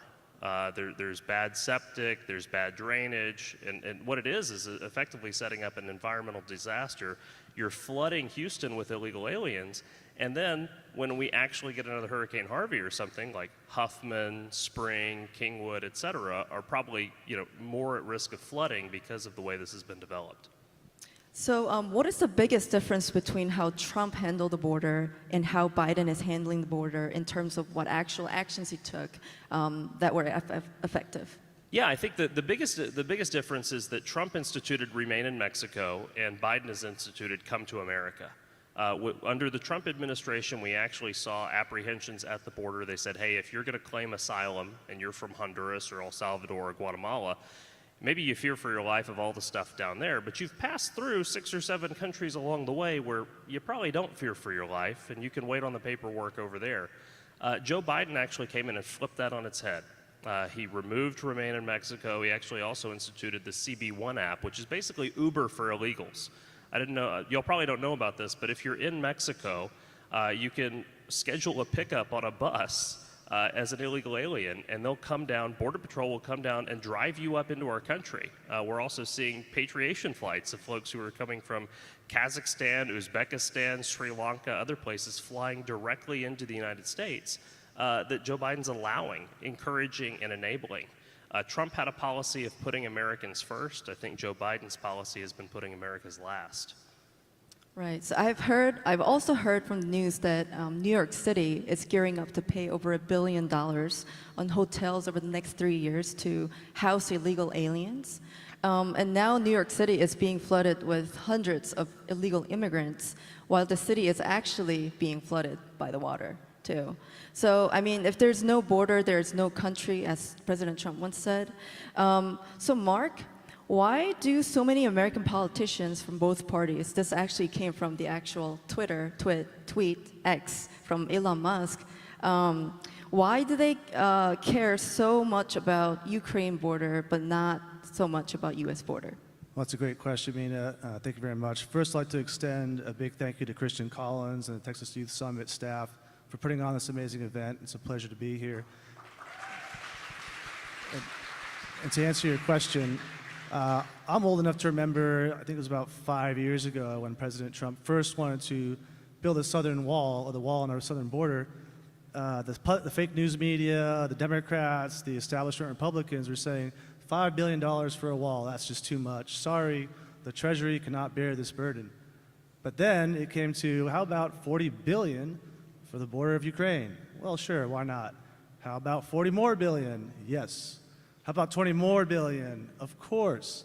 And so it seems like there's this concerted effort from the Uniparty to get together and fund this other wall, or fund the border protection of another country thousands of miles away. And at first I thought, well, we all know that Joe Biden and his family have corrupt dealings in Ukraine, so perhaps Ukraine is using that as leverage to force money, extort money out of the US. But then we see the Uniparty also getting behind that. And so now I'm convinced that that money is being sent to Ukraine. Ukraine is washing that money and it's ending up all over the place, whether it's with military contractors or going to FTX, Sam Bankman-Fried, who then donates that money to the establishment. So you're selling out the country and its people to then have money benefit you. And what benefit does the Uniparty get from protecting the southern border? Nothing personal. Sure, it benefits the people in the country, but it doesn't benefit them personally. So I think they are doing that to benefit from it personally as opposed to do their job, which is to protect the country and its people. Interesting. So I heard that you helped organize CPAC Hungary in Europe, and you helped expand also conservative movement in Europe and help facilitating the movement. What is it like in Europe right now, and what is their view on Russia-Ukraine issue in terms of them looking at America, how America deal with this? Sure. So Western Europe seems to be of a similar position as our establishment, which is, well, yes, of course, we need to fund the war. We need to crush the Russians. Of course, they don't want to actually fund it to the same extent we are. They depend on us and say, well, America should do it. It's an investment. But also, we're not going to fund that much, even though it's in our backyard. Whereas countries like Ukraine are more neutral because, first of all, they say, well, it's easy for Western Europe to say, yeah, we need to fight the Russians when they're right next to Russia and they get most of their energy from Russia. So they're in a way dependent on Russia. And so to them, there's no point in having this hot war with Russia. And so they're calling for peace. And actually, recently, Poland has got fed up with Zelensky. They're portraying Zelensky as some kind of a beggar, always demanding, and he's ungrateful. And I think the whole world is starting to get fed up with Zelensky's too. Even the people who initially supported the war in Ukraine, supported Ukraine, now they are coming around and saying, you know what, I think after $100 billion, we've had enough of this. Wow. So as we have limited time today, I want to touch on a little bit of President Trump's America First policy and how it has affected international affairs. So when President Trump was president, the Korean population, I'm from Korea, thought he was terrible because of how mainstream media portrays him. And because how they portray him is that because he goes for the America First agenda, that means he doesn't care about other countries, but only about America. But I mean, on the other hand, he was the only one who ever tried to negotiate directly with Kim Jong-un. So there's confusion about GOP foreign policy goals globally. Under President Biden, obviously adversaries to the US, China, North Korea, and Iran are more emboldened to act than when Trump was president, whose agenda was America First. So you would think maybe it would be the opposite. So my question for you, Tanner, is how is that there seems to be more world stability under President Trump than under President Biden? Yeah, absolutely. And I actually wanted to echo the same sentiments. It's amazing to see the Texas Youth Summit. I was here when it was just about 100 people inside of a small conference room. So it's really awesome to see what it's become today. So that's a credit to you guys, and that's a credit to everybody behind Texas Youth Summit. To answer your question, let's look at Ukraine. I know Mark talked about that a little bit. The fact is that we're using a lot of non-military spending to subsidize businesses, to subsidize agriculture, to really prop up that economy while ours is failing, while we're regulating and taxing to death small businesses, small business owners, employees, and that really illuminates the weakness on our American First policy, which isn't even existent. So when other countries see that, where we're putting our own citizens last to the favors of other countries, one of the most corrupt countries too, in Europe, that sends a signal that they can run roughshod over the rest of the world, and that our incompetence has no bounds, like we saw in Afghanistan, right? We saw that, what happened there. We let American troops die there, we left allies there, and we skirted out of there like cowards. It was awful. We've seen it with Ukraine, of course. We're going to see it with China and Taiwan. We're going to see it across the globe if we don't get this ship right and get back on an American First policy. Okay. Sure, I agree. So you wrote a book called Dumb Politics and 101 Tips to Become a Radical Liberal. Tell us about your opinions on how China is trying to make young Americans dumb through TikTok or... Yeah, absolutely. So China's biggest export, it isn't semiconductors, it isn't medicine, it isn't technology, it's dependency. That's their biggest export. They want not just the U.S., but most of the world dependent on China. And we saw that during the pandemic when we couldn't get anything.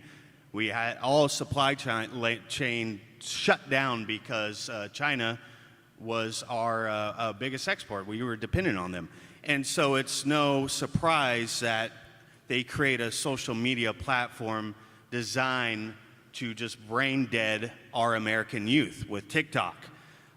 So it's you know, I wrote in my book, Dumb Politics, to never underestimate the ignorance of the masses. And China exploited that. They know how distracted we are, how distracted we can become, and how dependent we become on useless information and useless content. They tapped into that, and that's what they're feeding us. And, you know, American politicians are too focused on going after American social media companies for posting true information, for, you know, posting a meme that offends the administration, for essentially doing Biden's bidding. They're focused on that. They don't care what's happening with TikTok and how much damage it's causing our youth and what it's doing to, you know, everything, all of our youth out there. So while they're focused on that, China is just brain deading our whole population. And they're doing it with ease. Now, I know a lot of people that say, you know, China uses TikTok to gather information, which they do. And unfortunately, a lot of young Americans don't really care about that because, well, how does that affect me? You know, how does that, what do they need my information? I don't have anything. Well, the moment you become complacent in information, your private data getting gathered, is the moment you've given up all freedom. And that's what a lot of American institutions have become, American youth have become, and it's what our government's allowing to happen. So, yeah, that's, I think, one of the biggest problems we have right now is China's dependency, our dependency on China as one of the biggest exports of dependency. I think that is very true when it comes to not only America, but different parts of the world as well. China definitely has been trying to infiltrate into other countries and trying to make the countries communist countries. That brings me to Mark, back to Mark. As you're the president of the Texas Anti-Communist League, what do you think the Texas GOP should do, or American GOP should do, to combat China? Well, I think it starts with recognizing that China is our greatest geopolitical threat. You see all these folks run around. Mitch McConnell says the number one priority is Ukraine. The number one priority is the Texas border. We've got millions of illegal aliens coming across. We've got fentanyl coming across. We've got human trafficking, human smuggling.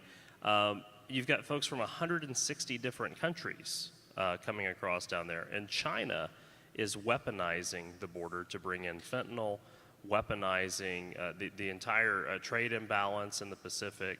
And ultimately, you know, Donald Trump was the threat to the establishment on that. Donald Trump was the threat to communism across the globe. And you saw that for him being a relentless fighter for peace.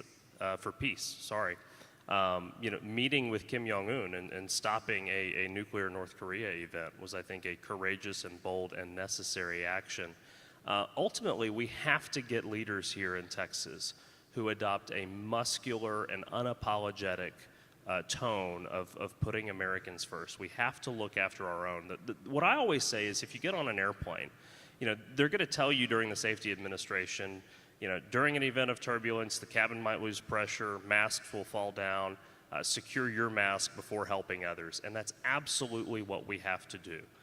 We have to do it to stop this country from becoming a third world country, to save it as a republic, to stop the seeds of communism and complacency that are taking root in this country, and ultimately want to control the lives of every single American.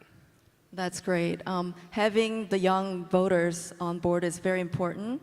Mark and Tanner, what are your views on how GOP should, you know, approach young voters for the upcoming elections? Well, I think there's a lot of energy in the young voters, especially. I've seen it at events Republicans for National Renewal has hosted, the annual Christmas reception, events outside of CPAC, TPUSA. A lot of energy, but it needs to be guided. And so towards block walking, towards becoming a precinct chair. That's how we take over the Republican Party, make it a party of the people again, make it America First Party, and you do that by getting involved first and foremost in the local party, because that's where it goes, that's where the foundation. Because we are being fed candidates from the establishment, but we should be having that strong foundation and pushing forward our candidates from the grassroots, as opposed to getting our America Last candidates from the establishment. Perfect. Tanner? Yeah, absolutely. And I think one of the biggest messages that the GOP misses out on is culture. We've ignored culture for a long time. It has caught up to us in what we're seeing in public schools, what we're seeing in businesses, what we're seeing across all different levels of America.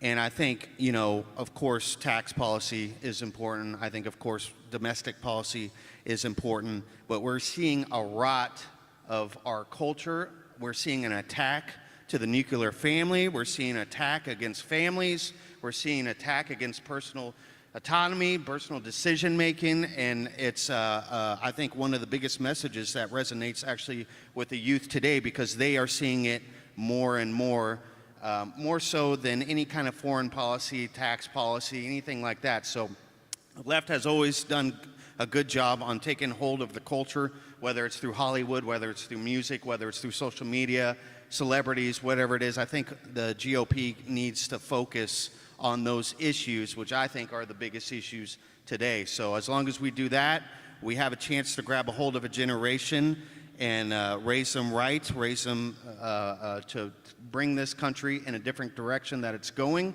because other than that, right now, everybody else has a stronghold on the youth. And you guys that are here today, you guys are the exception to the rule out there. No, I mean, most teenagers, even most people my age, aren't going to show up to a 9 a.m.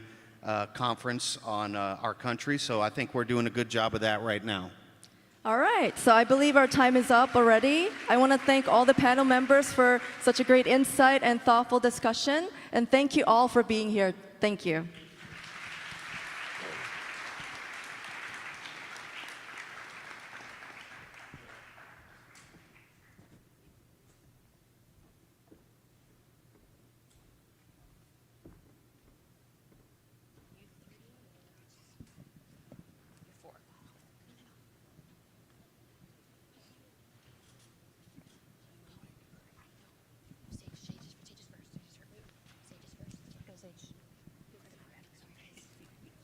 Is it on? Hi guys, this last segment was part of our 504 or 501c4 Youth Texas Action. Thank you.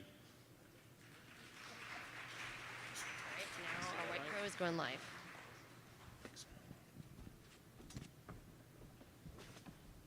Well, good morning. My name is Kai Bishop, and I represent White Crow Chaplaincy Service.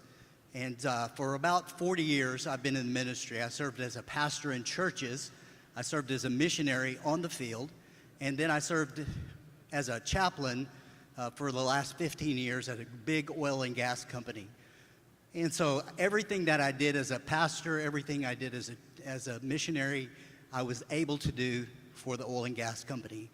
I have to tell you that that's been the most rewarding years of my life, being able to walk into business and a professional environment and bring the kingdom with me into the marketplace.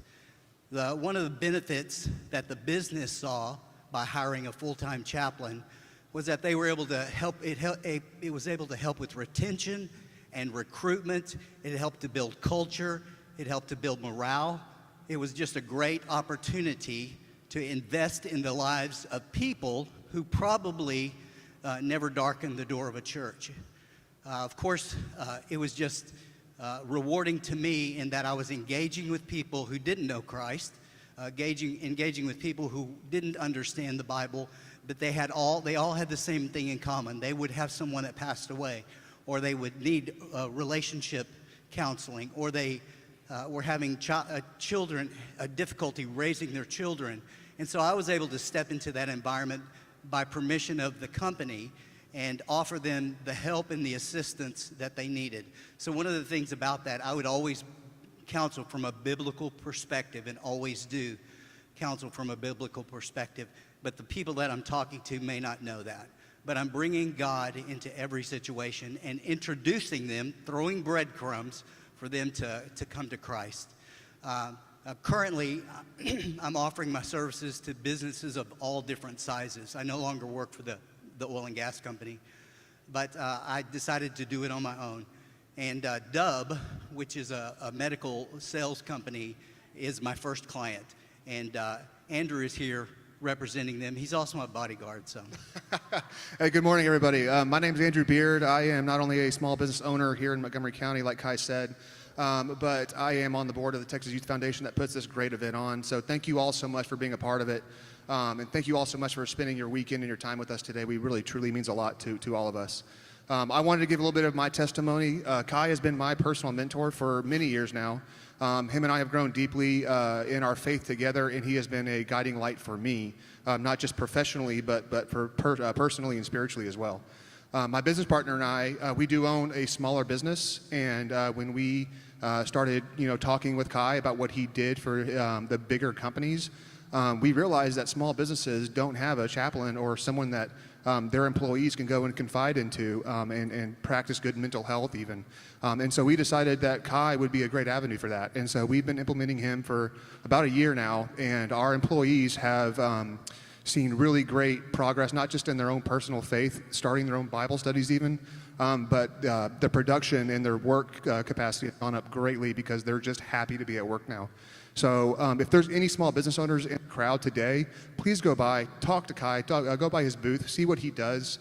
The return that you get off of having someone of faith implemented into your company, is astronomical. So, take care of your employees, not just by giving them a paycheck twice a month. Do it by looking out for their mental health, making sure things are okay at home.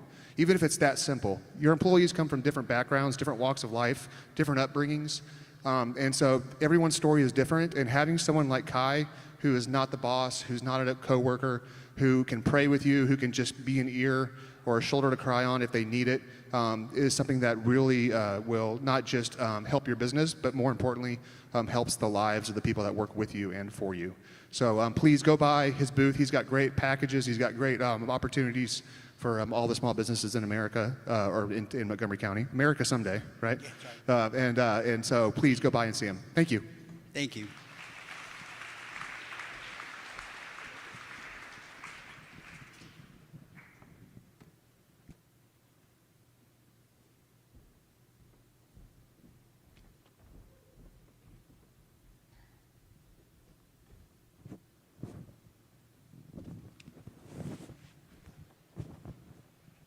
Hi.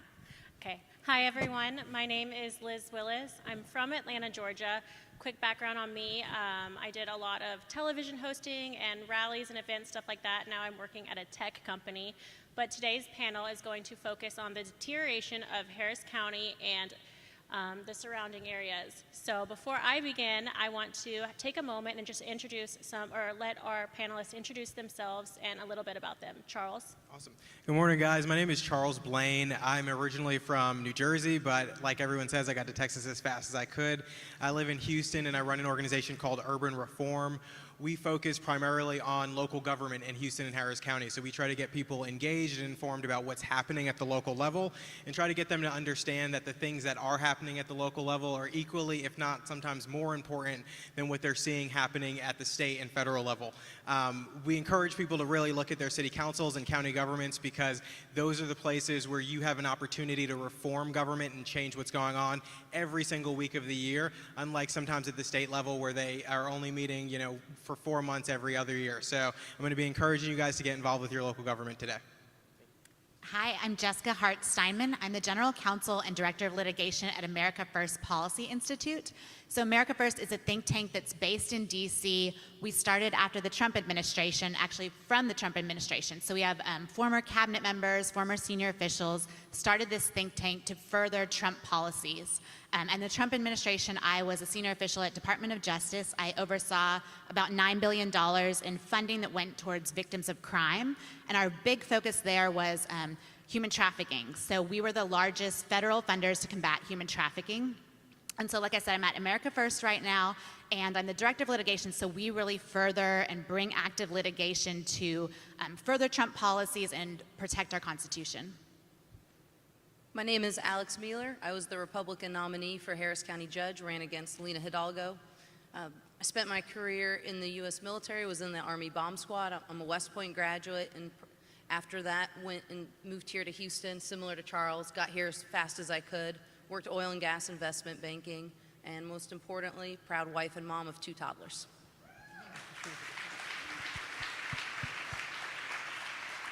All right, thank you so much for being here, each of you. Now, the Biden administration is telling us that we are safer than ever before, that our economy is booming, and mainstream media is furthering those lies and wanting us to believe it.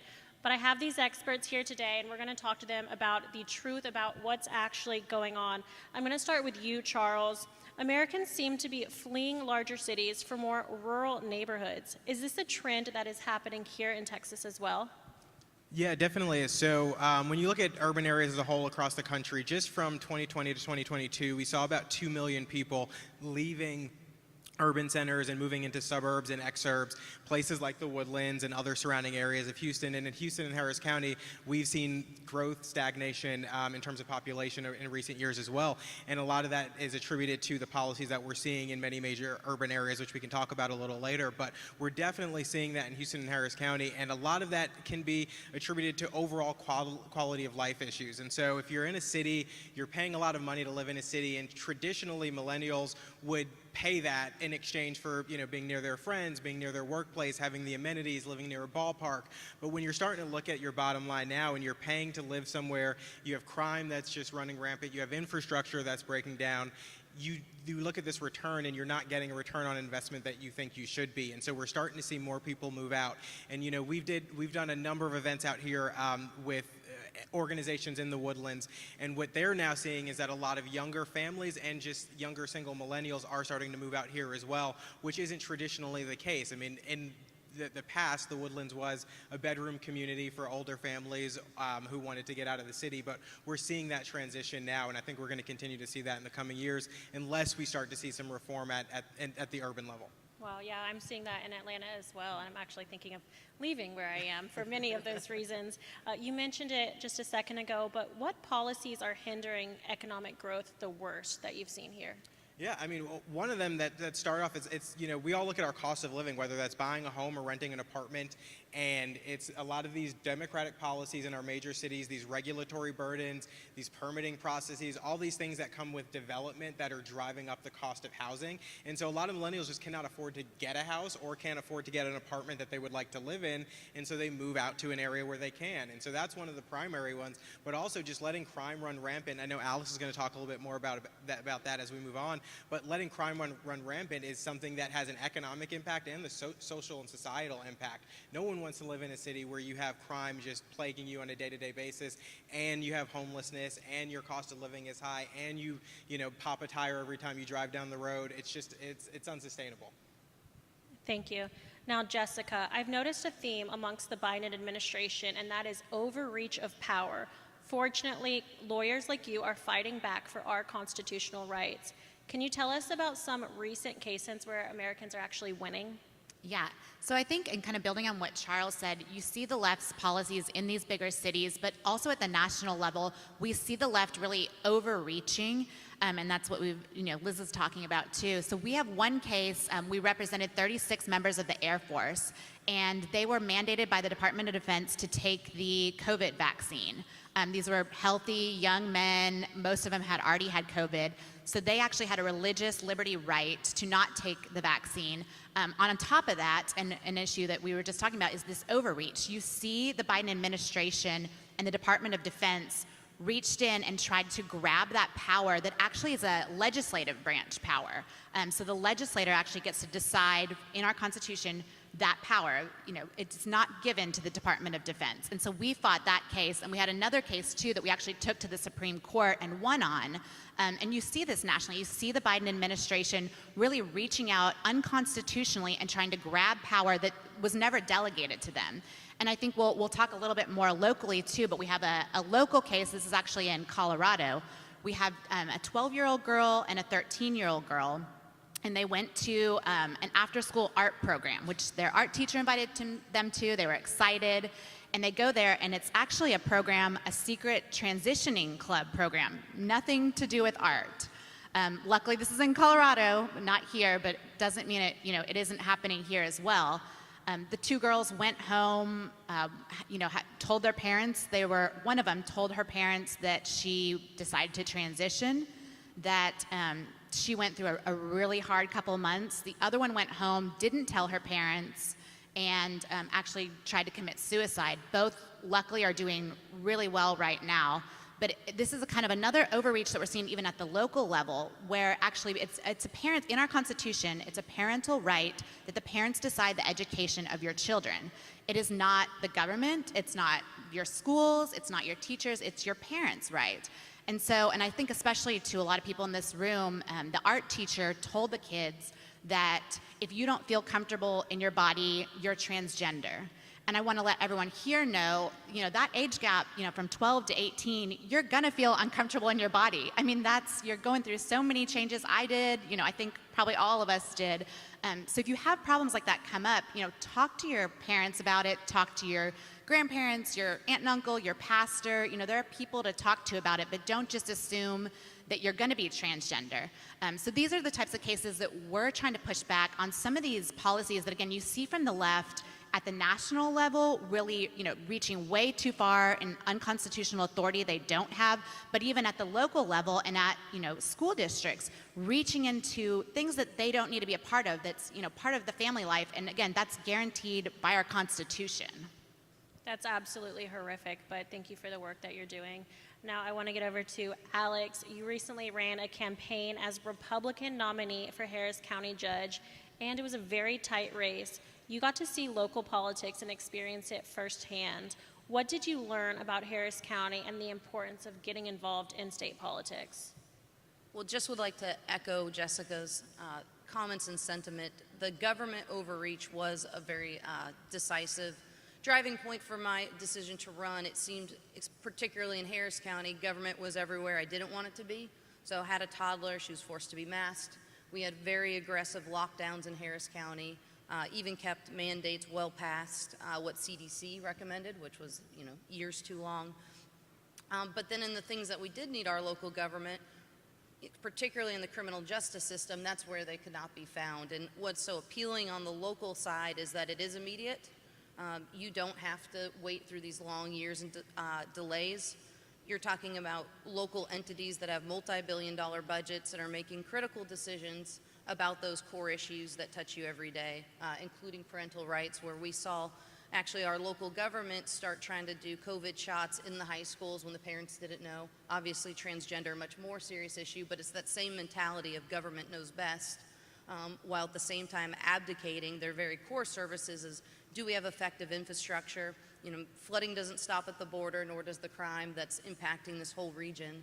And those were the really exciting things to see, that why these were very alarming problems, they were also very fixable. In the idea that, a county that people had written off as blue were able to get quite a bit of support. Roughly 50,000 Beto voters were willing to cross the line and say, well, I don't agree with you on all of these issues, I do trust you to fix it. And I think that's why it's so important to keep battling in these cities. Is you can always say, don't believe your lying eyes for so long, but it's not hard to look around regardless of what crime stats say and understand that things are inherently unsafe, that our infrastructure looks third world, and that things are not improving despite such strong economies.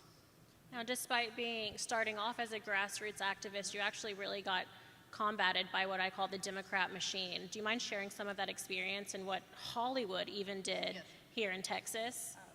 So I had a lot of Hollywood actors weigh in on my race, so you can help me fill in, but Aside from the major political leaders on the Democrat, Nancy Pelosi, Hillary Clinton, Amy Schumer on the Hollywood side, Common.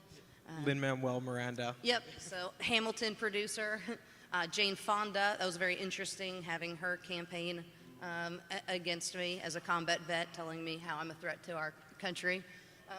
But the reason, if you said, like, all right, why were all of these Hollywood actors so involved? It's the idea they know that Harris County, that's that foothold, the anchor, or kind of the beachhead that you need if you're going to flip Texas. And so, for especially so many people in the surrounding counties, this is kind of the heart of the fight right now to keep our state red. And even if your particular county is very red, which, you know, very grateful to see what good government looks like in Montgomery County, we need you to vote like, you know, every vote is on the line, because these races are getting so thin, and the amount of resources that are coming in from outside of the state, it's really imperative that everyone that does support our cause is getting involved. Thank you. Jessica. Jessica? We had talked about this a little bit before too, but what we see from the left is, you know, our side is focused on the policy, and we have the right policies, but they have to bring in these Hollywood stars to kind of, you know, put sparkles in your eyes to kind of clear what's going on. And instead, our side focuses on the policies, and we have the right message, but they have to do this because it's not, you know, working in Houston. No, and that's very true. By the end of my race, it almost sounded like my opponent was a Law and Order candidate. So I was very proud to have every law enforcement organization endorsing me, essentially in the state. Maybe there's one we didn't find. But it was a very simple solution of, you know, let's back the blue, let's give them the resources and fund the entire criminal justice system. Where in Harris County, despite literally extra $2 billion of dollars, our cases are grinding to a halt because we don't have enough detectives. Rape kits are staying, waiting for 6 to 2 months to 2 years. I mean, that's not a functional criminal justice system. But they'll, in campaign time, see public safety is our #1 priority. What they don't mean by that is that they're going to call sidewalks, trees as public safety spending. And that's why they hide from it, because everybody knows I want to feel safe in my neighborhood. I want to resource our law enforcement. And those are things they can't say. And people also are generally in favor of lower property taxes and parental rights. And so the more that we can actually continue to articulate our policy positions, the substance behind them, you know, that's where they're vulnerable. They have to rely on the Hollywood elites because they don't have policy on their side. Thank you. Now, something that I learned just from talking to y'all, and I'd love to share it with the audience as well, but it's that drastic difference between Harris County and Montgomery County. You can look at the two policies next to each other and see how, you know, the party of law and order actually does work better. But as people who actually live here, I want to start with you, Charles. What have you seen firsthand where you see these kind of drastic differences? Yeah.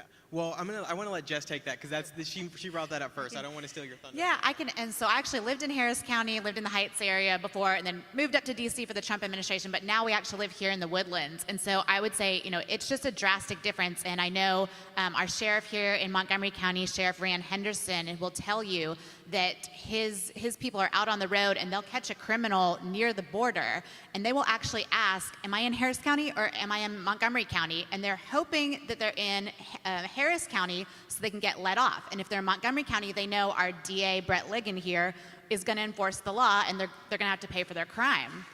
Yeah. So I mean, that just shows you the drastic difference. Our criminals even know, oh gosh, the policies are different out here in a conservative area.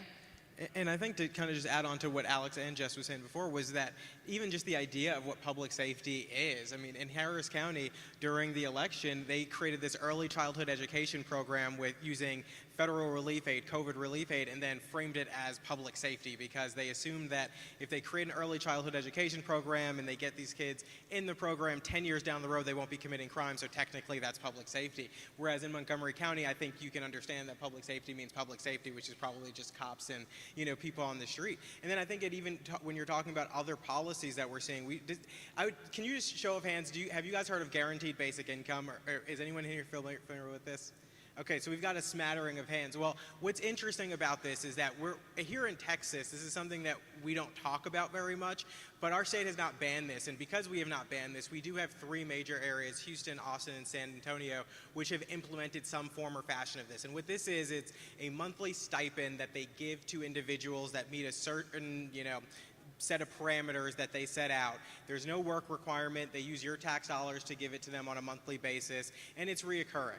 And so across the country, we've seen them do this for a number of different groups. In New Orleans, they're doing it for just youth who are previously incarcerated. I mean, they're doing it for a number of people. But here in Texas, this is an issue that we're having now, and it's quickly growing, where they're creating these programs to literally take your tax dollars and then give it to people who fit a certain set of criteria that they deem appropriate. And I know you want to jump in with this too. Well, and the issue is scale too. So 4.79 million people in Harris County, we're picking a handful of lucky winners who get these benefits. So instead of doing things that can benefit, how do you help as many people as quickly as possible? And I'd say that starts with investing in core services that benefit everybody.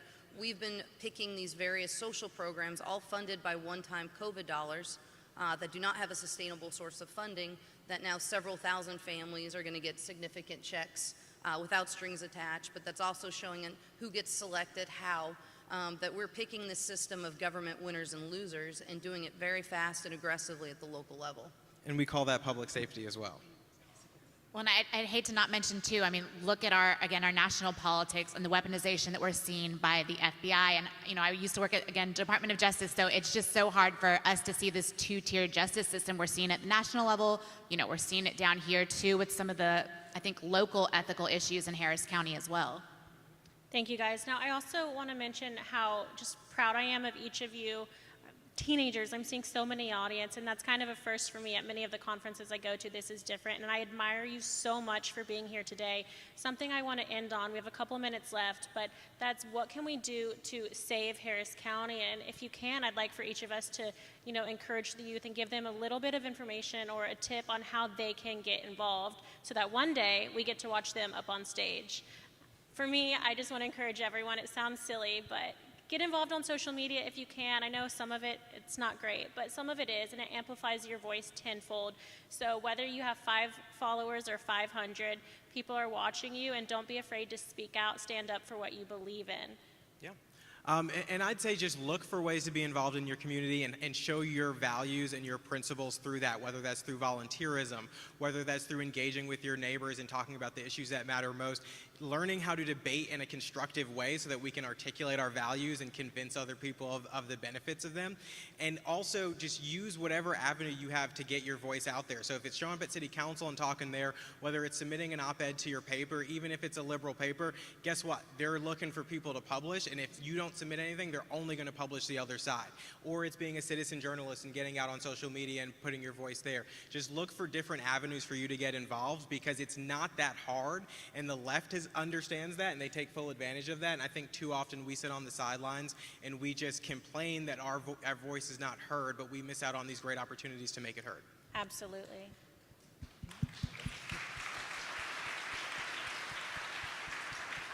So I have 2 things very different. So first, as a litigator, I'm going to say we get our cases from you guys, from the grassroots. So like I said, the one case we have is a 12 and 13-year-old and her parents. So if something's happening in your community, let us know. America First Policy, we want to keep pushing these issues, here in Texas, but nationally too. And then I think for a lot of people locally, like I said, I'm here in Montgomery County, and I know Alex will talk about this too, but obviously you need to turn out to vote here in the area, but then help in Harris County too. And this is where you can spend a lot of your volunteer hours really helping races like Alex's. Thank you, Jessica.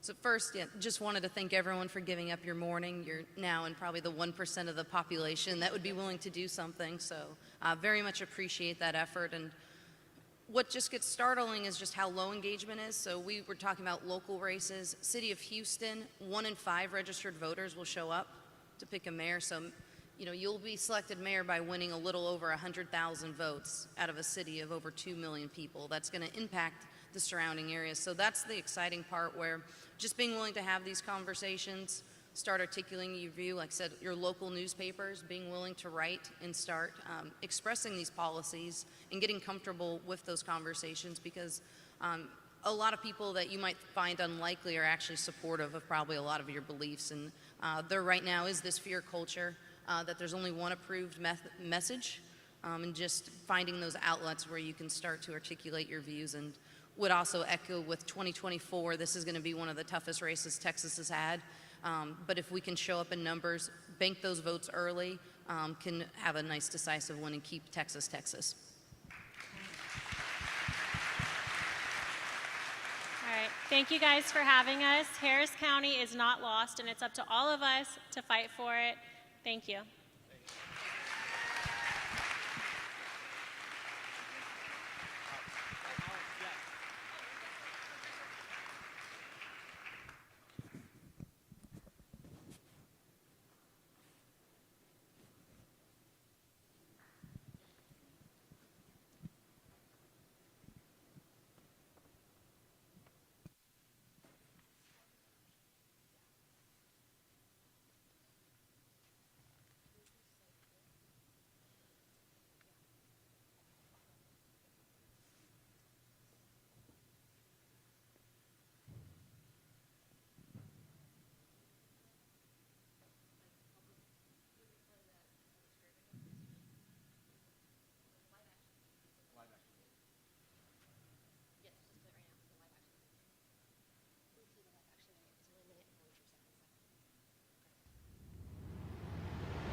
Live Action. Live Action. Live Action? Live Action is a pro-life group. Live Action founder Lila Rose. She and her team continued to go undercover. Rose has become a sort of messenger-in-chief for the anti-abortion rights movement through her media company, Live Action. But Lila has no plans to stop.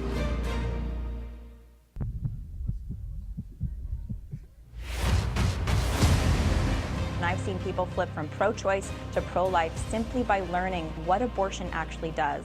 We're going to answer to a holy creator who is the author of life. And we don't have the right to take that away. Ending this travesty is the greatest human rights battle we have before us. Every living human being is a human person. I was becoming known as a town abortionist. Now I am a pro-life advocate.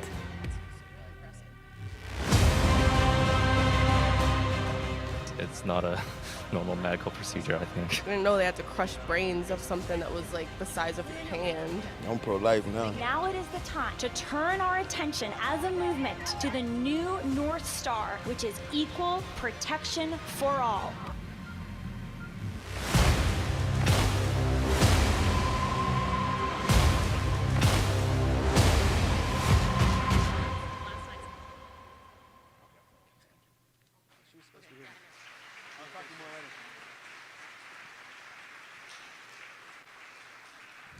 How are y'all doing?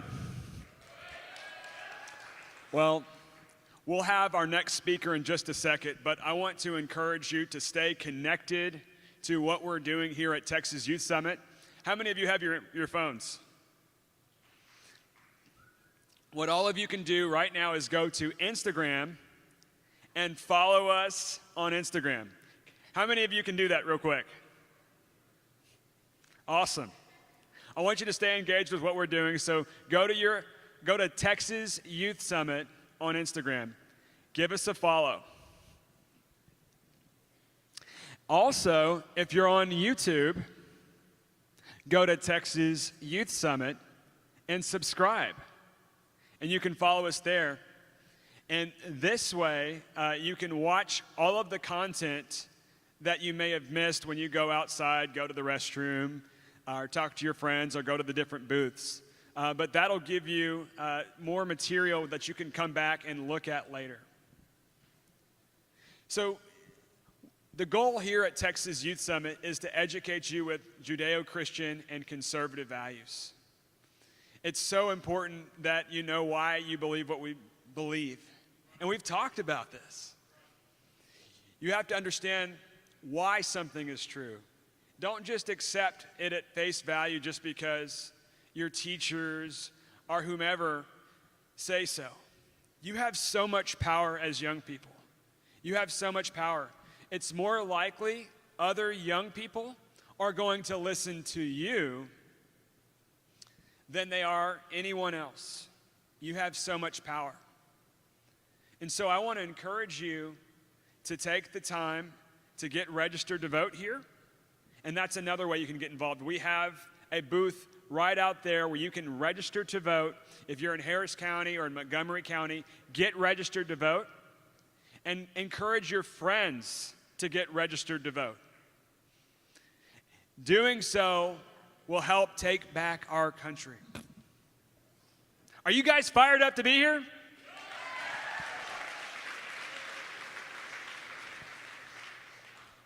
Well, I want to give it up for our next speaker, Yeonmi Park, and she's going to speak for a bit, and then I'm going to get the privilege of interviewing her. She's done TED Talks, she's been on Joe Rogan. She talks about her story of defecting from communist North Korea. It's amazing. And she talks about her freedom here in the West and in America. We so often take it for granted, our freedoms. But when we hear stories of communism like this, I'm sure it's going to shake you to your soul. So the video is going to play, and let's give it up and get on your feet for Yeonmi Park. It really is a genuine privilege to have as my guest Yeonmi Park. The most dangerous thing that you have in your body is your tongue. Freedom is never more than one generation away from extinction. It's not an option to fight or not. I know equity is an evil ideology. This is a complete evil. I recognize the patterns. This country is not that truly free anymore. If we really follow those ideologies, we're gonna become like North Korea.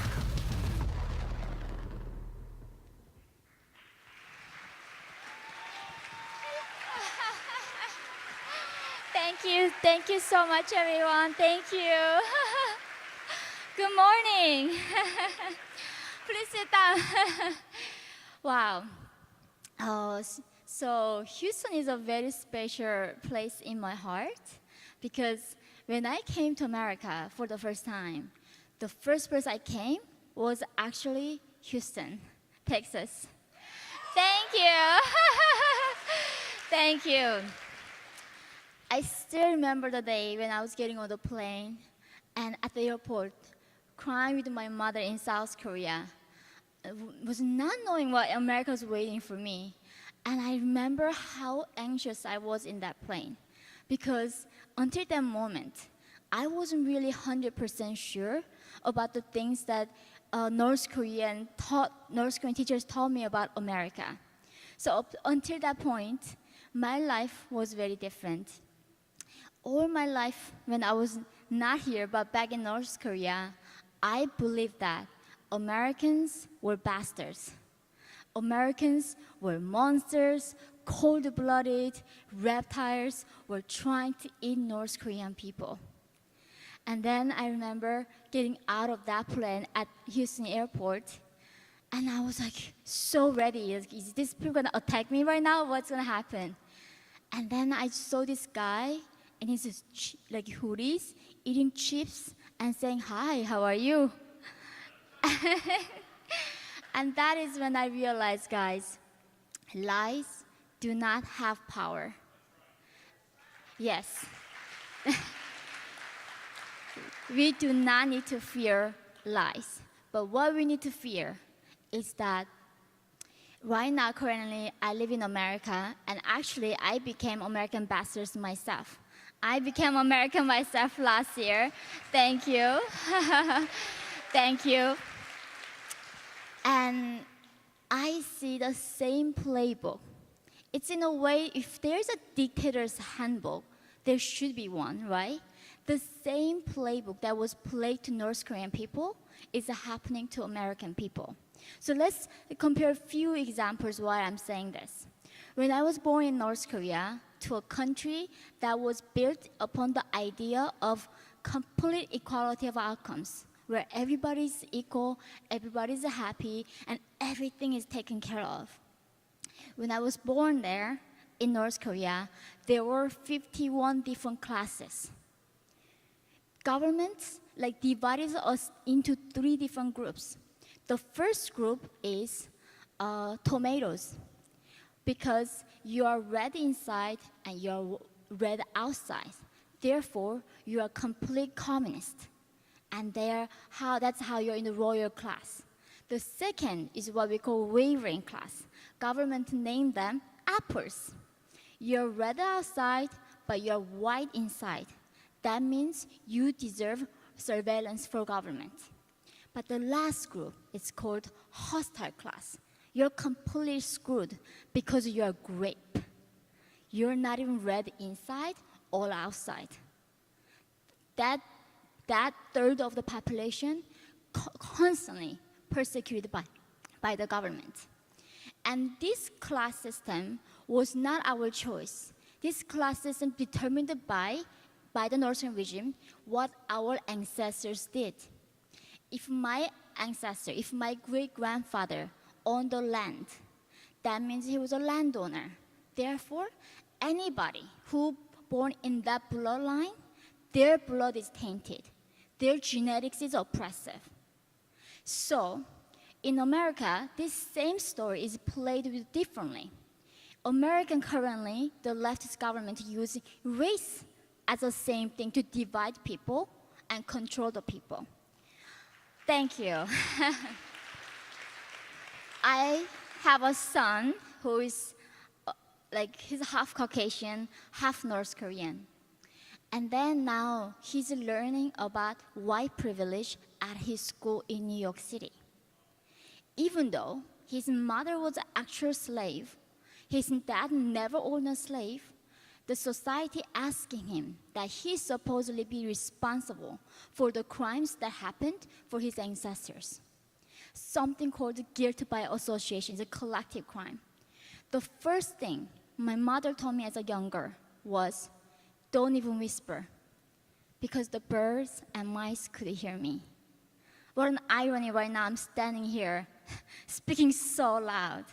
But in North Korea, saying one wrong word is not just gonna kill you, it's gonna kill up to 3 to 8 generations of your family, guys.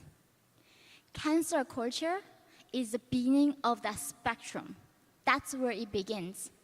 They might cancel you right now. They might ask you to lose your job, and then they might go your immediate family, and then your nephews or cousins, then your in-laws. When one of the top North Korean officials escaped to South Korea, more than 30,000 people got sent to prison camp in North Korea.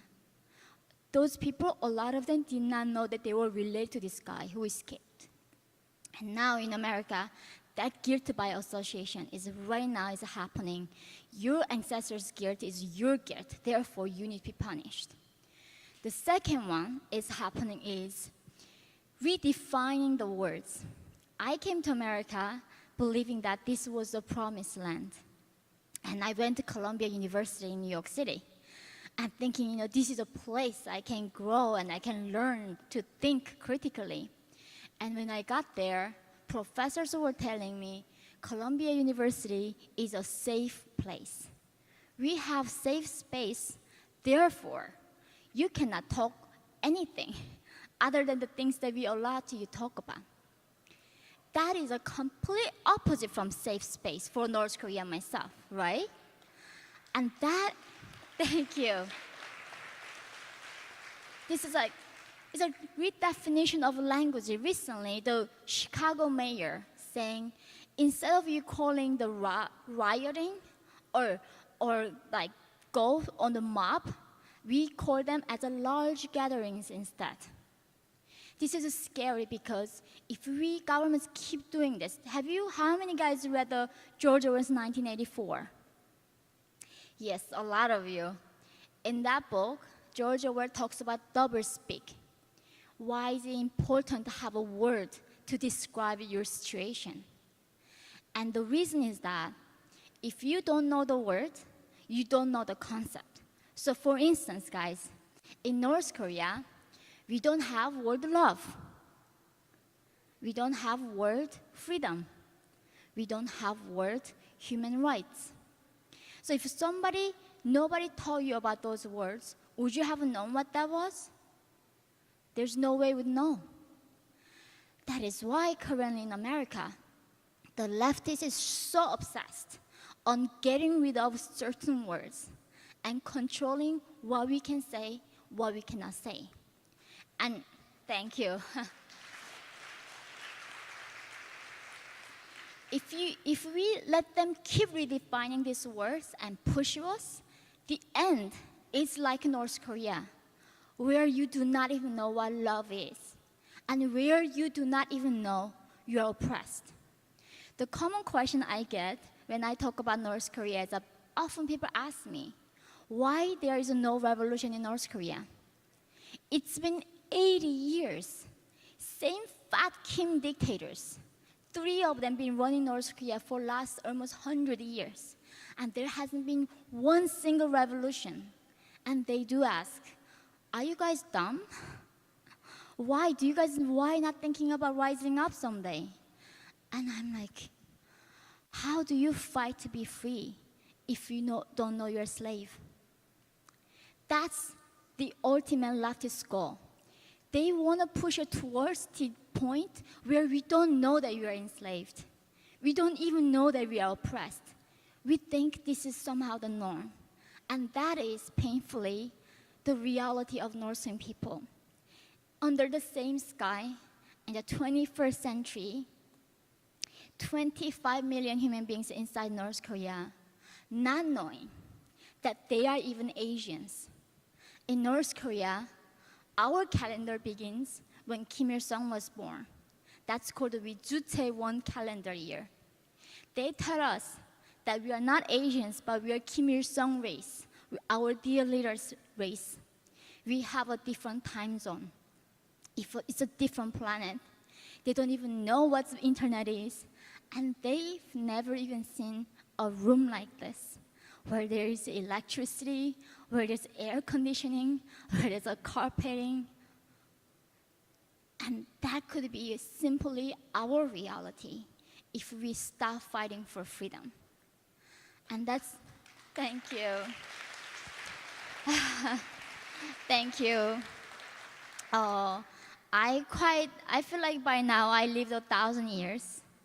I escaped from North Korea simply for one reason, because I was starving. I did not know the rest of the world was like this. With that one promise, I thought if I escape to China, I could find the rice. When I was 13 years old, in 2007, I crossed the Yalu River into China with my mother. When I got to China, the first thing that happened to me was my mom being raped. And then they sold her for $65. And then they sold me over $200 because I was 13-year-old child virgin. And the perverted human traffickers in China, they love child virginity. And 2 years later, I was rescued by Christians from South Korea. And thank you. God loves all of us, for sure. And these Christians told me there was a way for me to be free. And that's for the first time I was hearing the word free. I asked this Christian, like, what do you mean I'm gonna be free? And how would you explain freedom to a North Korean 15-year-old young girl? They did a perfect job. They said, sweetie, if you go to South Korea, you can wear jeans. Because in North Korea, guys, jeans are made in America. It's a symbol of capitalism. They literally send you to prison for wearing jeans. And they said, and you can go watch K-dramas if you go to South Korea. And that's how I understood freedom. And for that, I risked my life for it. I walked across the frozen Gobi Desert into Mongolia. And 8 years ago, I came to America. Thank you. But do you know how many North Koreans made it to freedom over the last 80 years? 209 of us made it to America, this promised land. Thank you. It's a truly miracle. I don't even know why I'm here. Somehow, God chose me to be here today. But with this mission, because there are right now currently 300,000 North Korean girls, their organs are harvested out of them right now currently, and they are sent to brothels and get raped 500 times a day, and they die within 3 to 6 months. And these girls are sold like pigs right now. And with this mission, my initial goal was trying to raise awareness. The brutality that Chinese government, CCP is running this biggest Holocaust that's happening in North Korea. But I faced so many challenges. There was a time one of the producers in Hollywood want to make a movie about my first book, In Order to Live. And he sent me a script based on my life story. And the script is that China was my promised land. They rescued me, and they gave me refugee. And I was calling this producer, are you kidding me? This is a fake news. This is not what happened. And he told me this. He's not a bad guy. He said, this is the only way we can make a movie currently in Hollywood. Even if we get the independent funding for your film, CCP gonna drop all the funding and distribution rights for other films that this studio gonna produce, and in the future, any movie they ever touch gonna be banned from China. That's why nobody in Hollywood can tell the truth right now. So we're in a pivotal moment. We are also being lied by our own government, by our own institutions. But the good thing is, I still believe in America because we have guns. I know.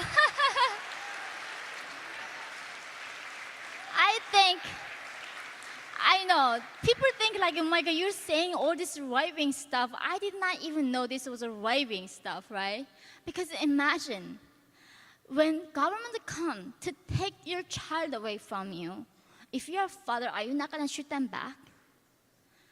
If North Koreans had guns, if Hong Kongers had guns, no country ever be completely enslaved to their government like that way.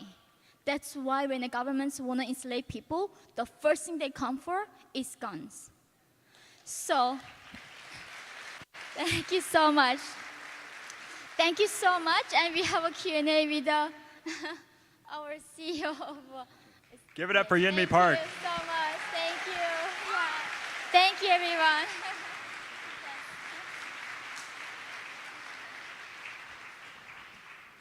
So we've gotten to hear your story. We've gotten to learn about the horrors of communism.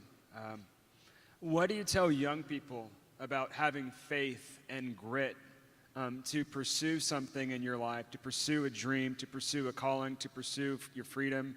What do you tell young people about having drive and perseverance? So it's many things. I have a young child myself at home, so I practice every day. First thing, you really need to learn, as anybody, that nothing is free in the world. Yeah. When somebody says the education should be free, healthcare should be free, housing should be free, nothing is free. How is that free? Somebody have to be educated to teach you. They don't get paid, that's injustice, right? And this promise is ruling so many American people right now currently, especially at Columbia. They are so entitled, they think everything should be free for them. And because of that, I do think that young people should be really get off from social media and go back and reading all the books that were written by our founding fathers.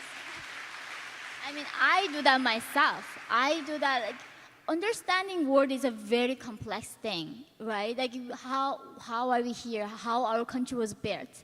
Why some countries fail? Why some countries succeed? And one thing I really want to ask American people is that it's like I asked my classmates at Columbia, like I asked them, like, why do you hate America so much? what about America that disgusts you so much that you want to dismantle the Constitution, that you want to rebuild this nation in the name of collectivism? And they say, look outside. We live in the richest city, and there are homeless people. And there are billionaires. We have inequality. And for me, it was like, what do you mean there are billionaires? You can become a billionaire? You can rise above if you work hard? The enemy is poverty. Enemy is a starvation. And our enemy should never be inequality. Inequality is an actual proof that America is a progressive country. And this message is being lied to young American people, and they keep believing that somehow the inequality is our evil, that we need to eliminate inequality.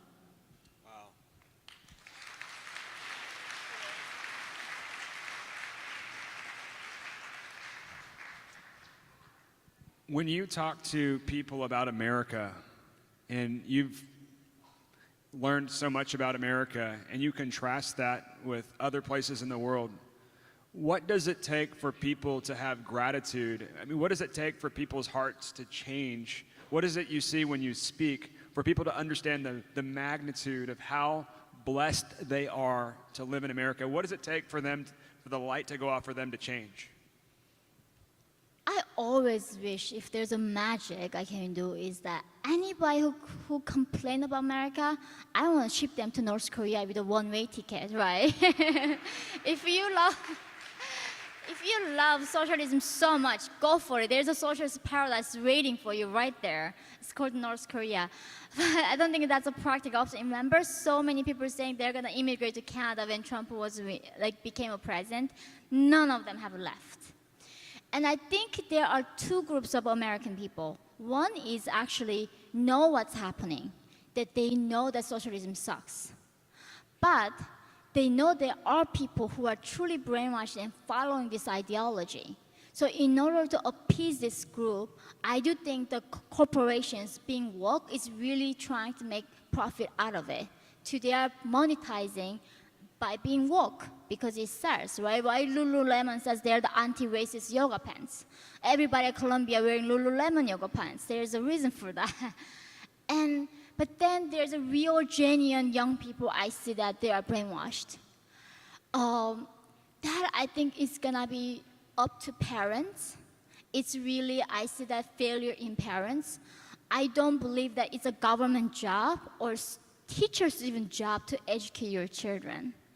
If you cannot find a good school, you really have to find a homeschool. And thank you.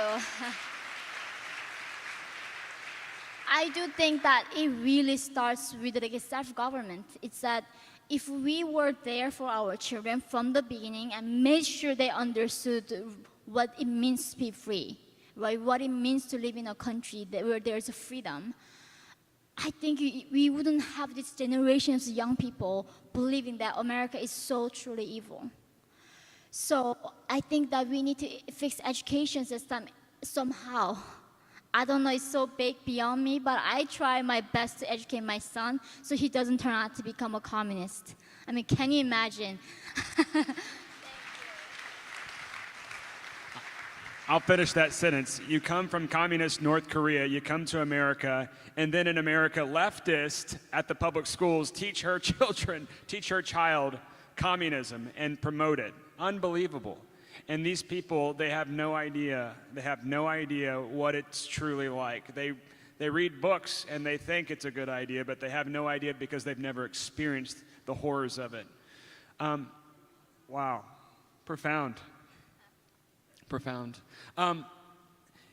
So tell us, you've been able to share your story in so many different places throughout this country. And I'm sure you've seen a lot of people that are following you now and paying attention to what you're saying. What do you attribute your success to? Because obviously your message has gotten out and people are being attentive. You know, they want to follow you and they're engaged. So what do you attribute that success to? it saddens me whenever I meet American people. They are so apologetic about their past. And so many of American people are guilty that, oh, sorry for our past and all colonialism, all of that. And it breaks my heart because my story, as you said, that the fact that I'm able to even go places standing on a stage or going to even Columbia University or anything is that is a testament how tolerant America is. Right? Like the leftists keep saying that America is a racist. Look at America currently. A North Korean girl come here, not even speaking a word of English, can write 2 books, can do anything she wants to do. There is no systemic racism in America. Thank you. I really hope that someday we all realize that we live in the best country in human history. It's better than winning any lottery. And that we can have a pride of this nation. It's not perfect, but nothing is perfect. But by far, this is the best nation that we've ever gotten as a humanity. And this is a nation give a home to any country, even Iranians, North Koreans, Cubans come here. They find home. They become Americans, and Americans embrace us. When I went to South Korea, guys, do you know why I came to America? Because there was so much discrimination. South Koreans, our people, they were discriminating me because I had a northern accent. North Koreans in South Korea cannot even get a job as a waitress because of their accent. And in America, my friends come here, they work in the nail salon, and they're so grateful. They're like, they can get a job. There's no risk. They can start a business if they want. Like, anybody can do something in this nation. And that's why we should be proud, because this is a really home for anybody who wants to believe in the principles that we stand for here.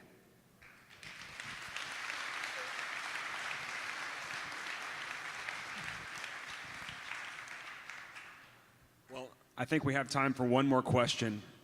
What do you tell young people about getting involved in the conservative movement and making a difference? How can they make a difference? I think so many of these young people here are hungry, and they're at this conference listening to you because they dream of stepping up, being an influencer and making an impact in this world and in this country. Am I right?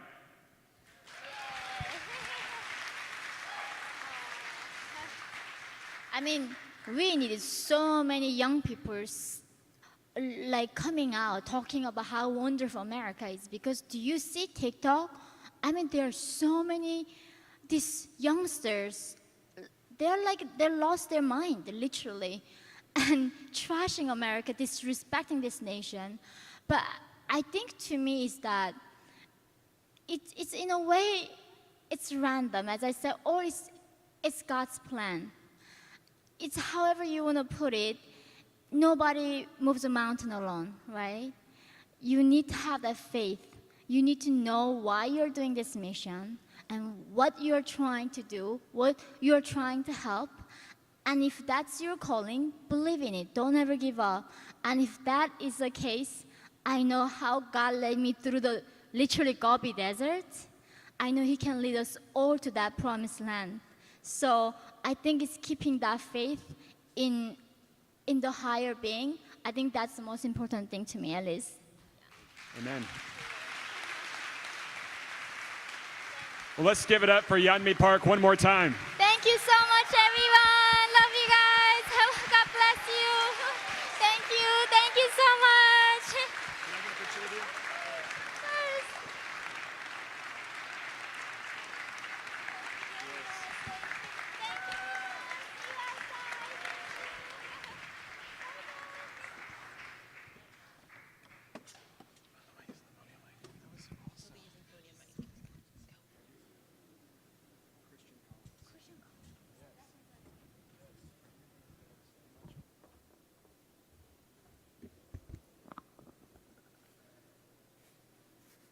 Good morning.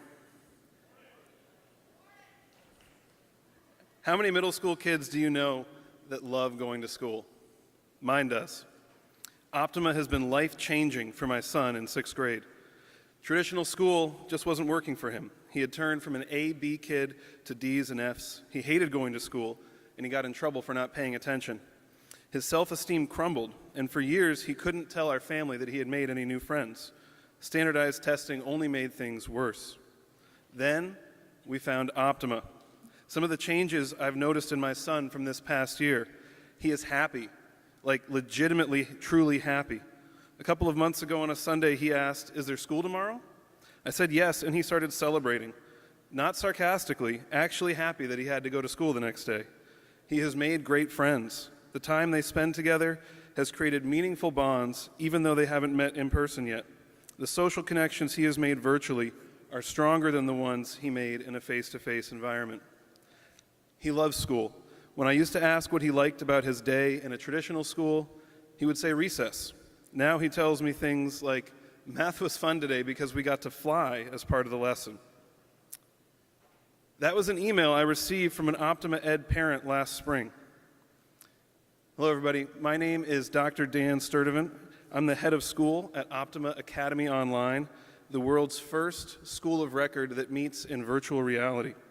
I want to tell you about Optima Ed, how we are transforming education in America, bringing school choice to thousands of American families across the country, and building a platform to deliver timeless, excellent, and virtue-centered education in Web 3.0 to American students. Over the past 2 decades, I have been a teacher and a coach, a department chair, an assistant principal, and a head of school. I have worked at public schools and private schools, Christian schools and secular schools, and I have taught or led in schools covering the spread of grades kindergarten through 12th. While serving in these roles, I have seen dozens of innovations, especially in educational technology, come and go. And to tell you the truth, most of them never created a real difference in how we taught or how our students learned.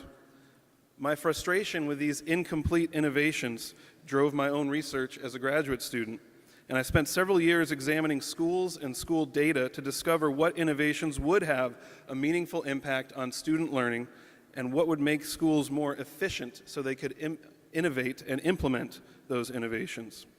The short answer is that flexibility in classroom space, including access to various locations, room to move around, and opportunity for collaboration, created the most ideal learning environments. Far and away, the most common trait of efficient schools was that they prioritized strong relationships with their students and student support. It sounds too easy, but it really is that simple. Students need to be interested in what they're learning and where and how they are learning, and they need to know that they are valued and loved. These conclusions led me to Optima Ed and to VR education. VR is unique among educational innovations in that it does substantially change how we engage with our students, how we teach them, and how they demonstrate their understanding. Virtual reality is inherently social as a classroom tool. Unlike Zoom, VR allows for students to build strong relationships with their faculty and one another, and to engage in small and large group activities and discussions. I know that some of you are thinking that a school day is a long time to spend in virtual reality, but don't worry. Our students are not in headsets for even the majority of a school day. They are in them for about 3 to 4 30-minute periods for 4 days a week. VR learning really is that efficient. At Optima Ed, we're passionate about expanding access to our VR coursework because we support, equip, and operate schools of choice. In addition to our coursework, we offer field trips that are available to students around the world, and we add more and more each month. Once students are enrolled in our coursework or our field trips, our fully accredited curriculum emphasizes what is good, true, and beautiful without shrinking from objective truth or prioritizing social trends above established fact. At Optima Ed, we believe it is our privilege and our responsibility as the first school of record in virtual reality to bring virtue into the metaverse. Especially for your generation, VR and AR will soon be used every day, and we are equipping our students to lead discourse, engage and influence others, and to think critically about what they see and hear in Web 3. We are proud to sponsor the Texas Youth Summit, and we hope you'll stop by our booth to say hello, to learn more, or to sign up to experience our VR field trips. Thank you for your time, and God bless.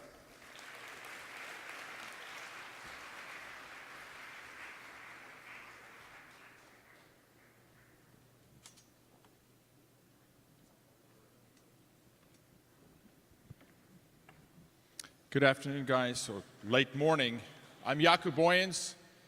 Excited to be with you today. We're going to transition really quickly here into some weighted material, some weighted subject. Our organization, Jakub Boyens Ministries, fights human trafficking. We've been fighting human trafficking now. We're going into our 29th year, 56 countries around the world. And you're sitting in a city, as we're sitting here right now, that is the #1 city in the United States for human trafficking, and the #2 city in the world at the moment, with the Woodlands being a particular target. So when we talk about freedom, we talk about the United States, we love talking about the Constitution, we love talking about the Bill of Rights and the First and the Second Amendment. I will tell you this, in America, the conservative movement has gotten really good at doing triage. Triage is when you go to the emergency room and someone's bleeding. We've gotten really good at triage. We're very bad in the operating theater. We're very bad as the Christian conservative movement to take the Word of God, which is a clear direction of how to solve problems, and go and find the root issue of all the things you deal with.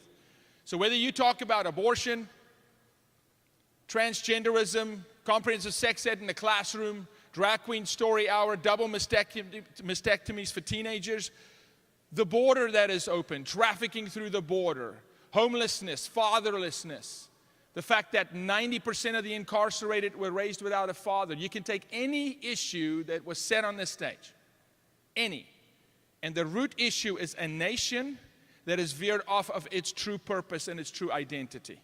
A nation that has lost its culture and its morality. It's a moral issue. So when we deal about sex trafficking and we go in to rescue a 13-year-old that's sold 5 to 15 times per day, forced against her will to do certain things, that is a symptom of a society that has abandoned morality, if that makes sense.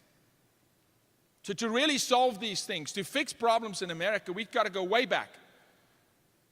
We don't have to go too far back. Let's go back 90 years and look at 1933 when John Dewey signed the Humanist Manifesto that came to America and said the way for public education is the way of Joseph Stalin. I know most of you don't learn this in school, but this is our history. Your public education systems was built on Stalin's system. When he signed the Humanist Manifesto, when they drafted the penal code for the sex offense section for all things in America off of a pedophile's work called Alfred Kinsey. And then the result in 2023 is they ask you, what is a woman? The result in 2023 is we have to write legislation in Texas to prevent grown men from dancing half naked in front of children. The result is the fatherless. The result is 55% divorce in the church. The result is more than 50% of the men in the church addicted to pornography. Those things don't just happen. They happen when a culture or a nation abandons its purpose. You do understand that the Constitution of the United States was drafted for a moral people. It doesn't work for an immoral people.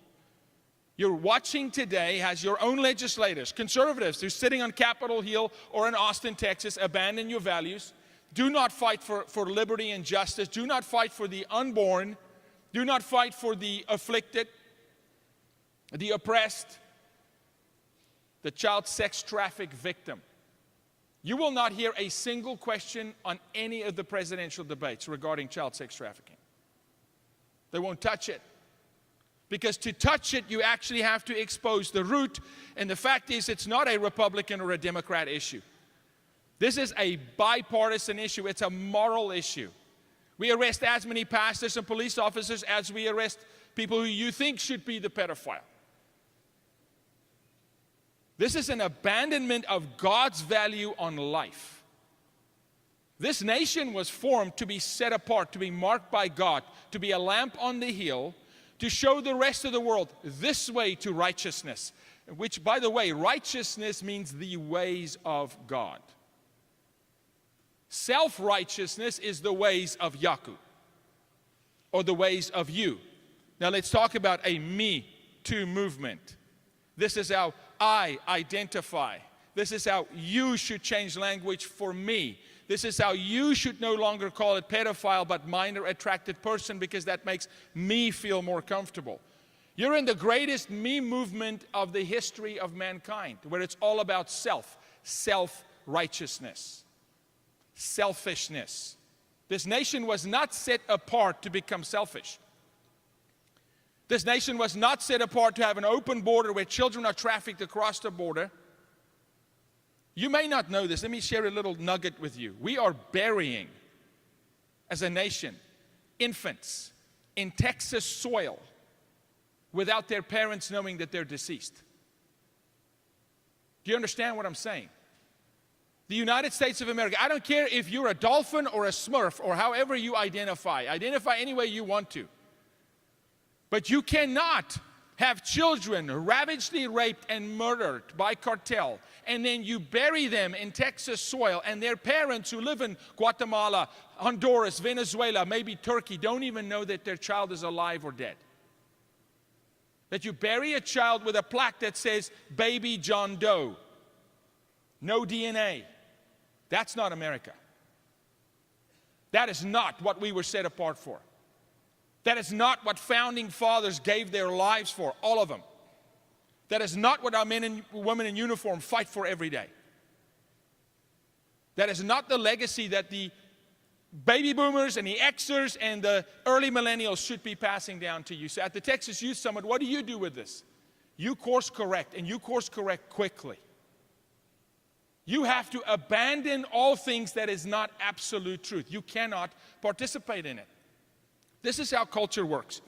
You cannot change a society without changing its language. It's impossible, historically. So they must change language. That's why you're seeing language change. A redefinition of freedom. A redefinition of justice. Hey, going to Walgreens and steal $930 and that's not a crime. That's a redefinition of crime. Hey, maybe Gavin Newsom, if he gets his way, which I'm sure he's going to run for president, if Gavin Newsom gets his way, then next year, January, because I've seen the bill, they're going to lower the age of consent for children to sex to age 14. And there's 13 states in the United States that's running that bill. See, when they lower the age of consent to 14, then you don't have statutory rape. All the sex trafficking laws in California disappear. But then again, this is the same guy in March 2020 who signed into executive order the comprehensive sex education into every single California public school. This is, in fact, the champion of the genderqueer book, Gavin Newsom. He's the champion of the perfectly normal curriculum. He's the champion of teaching boys age 10 about consent. But we as a nation champion people who are diabolically against the Word of God. And somehow we expect God's favor, God's hand on us. We want a fire by night and a cloud by day. We want provision. We want freedom. I'll tell you the kind of freedom most Americans strive for today. It's the freedom to do whatever they want. Charlie Kirk stood on the stage last night and he told you, freedom is not that. Freedom is to do what you ought to do. The freedom to do what is right. You just heard from someone that escaped communism, where you don't get to do what you ought to do. You do what you're told to do, which will never be in line with the Word of God. If you think a person in the Oval Office makes a country moral, you are sadly mistaken. A person in the Oval Office can be strong in foreign policy, as President Trump was, can have executive order to fight human trafficking, as he did, can secure a border, as he did, but cannot make a man moral, cannot fix a marriage, cannot get a drug-addicted person sober. The stuff that really matters in America takes a lot of hard work because it's a root issue. It's not triage. You can't fix this country by just swapping the White House. What we have done as a nation, you don't invert with policy. You know what policy is good for today? It's toilet paper. You can flush it because it's not enforced. If we rescue a 13-year-old girl in this city tonight, we have nowhere to take her in the country. Our beds are full. We don't have support. But we've got a youth that believe to take masculinity back is a good thing, and I agree with you, but you got to do it the right way. You got to do it by honoring women, by defending women, by defending virtue, by standing for justice, by standing on truth, by understanding the Word of God.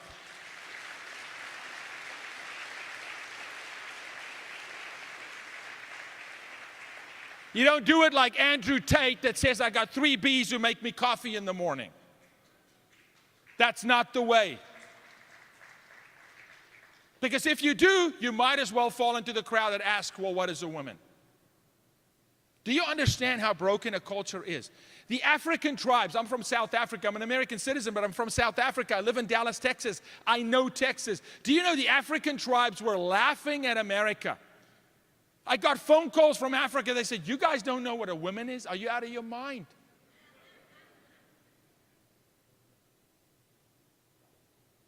Or challenge me, please. Bring me one that was not born with a womb that can deliver a baby.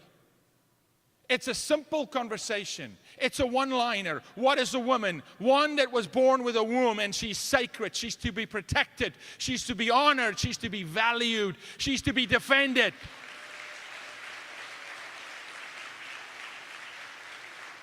Because if you don't, if you break the women like Hugh Hefner did through Playboy, and all of the boys in the room, listen, let me tell you, I will go with you all day long, man. You cannot sit here today and tell me you're about Texas youth and you're about constitutional soundness and intellectual honesty and the Word of God, but you participate in porn. You cannot.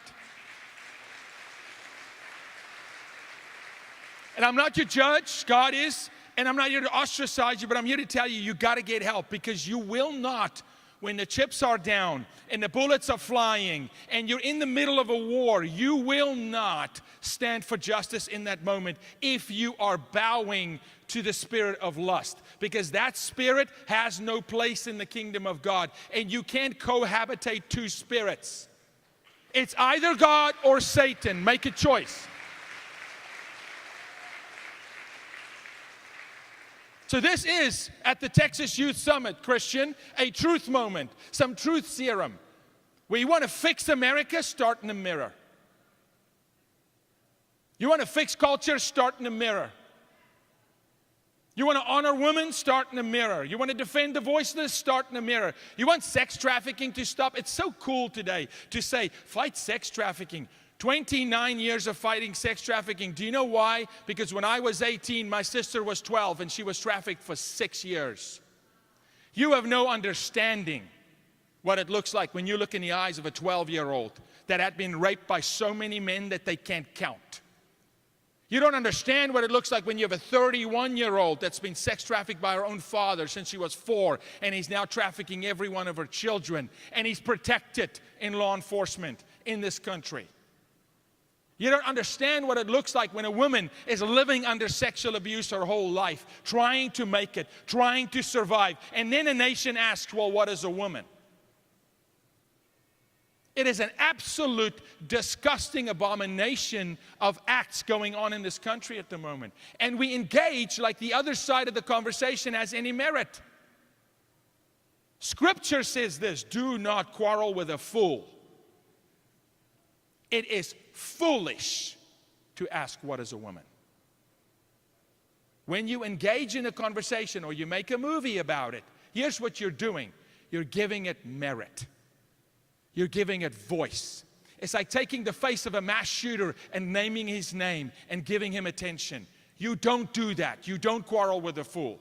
Someone asks you, well, what is a woman? One who was born with a womb. In the conversation. Your point does not have merit. There's nothing to substantiate it. There's no data. There's nothing in history. Nothing in history agrees with you. The Word of God says it's an abomination, so depart from me. That's Deuteronomy 13 that says you will not walk with fools. You will not agree with them. And do not be dismayed or misled by leaders with a silver tongue. You know how many Republicans we would arrest today if we did a thing called discovery on their cell phones? When we go after a pedophile, we do a thing called discovery. We take all their technology, we scrape the dark web, we build a profile, we go into your DNA. You know how many of the people we've elected would go and be incarcerated for 30 years for child porn dissemination, distribution, for sexual abuse? You know that we have a fund in Washington, D.C. to cover sexual misconduct, to silence it. We have a porn lobby on K Street that lobbies for child porn. They're funded with over $100 million to go knock on the doors of senators every day and pressure them to lower the age of consent, pressure them to bring child porn in, pressure them not to repeal and replace Section 230 to hold Facebook accountable for child porn or Instagram or TikTok. We don't have a lobby in K Street that lobbies for the sex trafficked. We don't have a church in America that's willing to speak about porn. You want to talk OnlyFans? I can talk OnlyFans all day long. It is modern day trafficking. You don't need a pimp to be a sex slave. You can sell yourself. And they're selling themselves. And culture is celebrating it. You got absolute idiotic podcasts saying you should have a high body count because that means you have value. It is an abomination. So if you want to fix America, you fix the nuclear family. You bring fathers home. You tell men, every guy in this room, I'm going to ask you to stand in a second. You tell men in this room, you were born to hunt. I hunted for food. You've never hunted for food. None of these boys even know what that looks like. You ask kids today in kindergarten, where do chickens come from? And they say, the store. We've lost our minds. But we do politics well. Oh my goodness, we know how to play every 4 years for the White House. But we don't even look surface level as into who we elect. For the men, you're supposed to hunt. And if you don't hunt for food, then what have you hunted today? And do not tell me woman, because I will smack you across this room. That's a good way by my hand for you to see the ER. You hunt injustice. You hunt inequality. You hunt for the afflicted to rescue them. You hunt for those who are breaking culture. You hunt for those who misrepresent you. You hunt for the politicians that don't represent your voice. You become like a mama bear as a man and you say, show me the unjust. Show me the unrighteous. Show me where they hide in the corner. Show me who's trafficking children, who's writing policy. Do you know that we had over 144 bills in this state that were bills to protect children against predators? Those bills were struck down in Texas. We have a supermajority conservative House that is in complete disarray. The Texas House of Representatives is a debacle. It's an absolute debacle.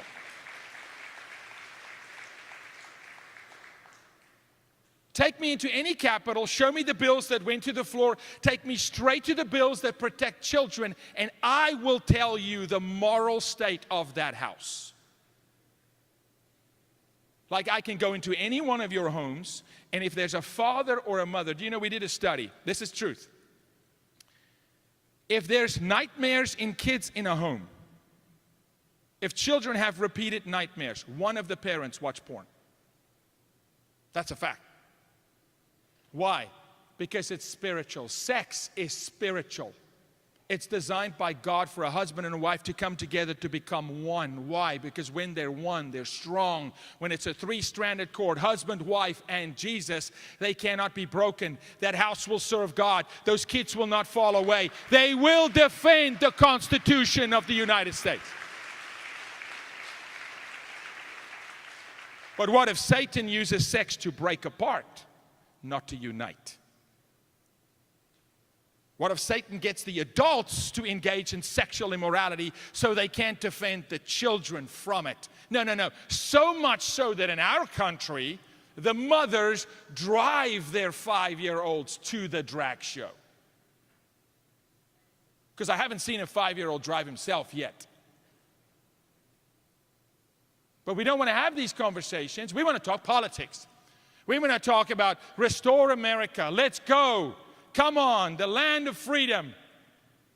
We have abandoned morality. You will not have what you think you want if you don't change your ways. That is in fact the prayer God instructs this nation to. Humble yourself, get on your knees, repent from your sin, turn from your wicked ways, and I will hear your prayers and heal your land.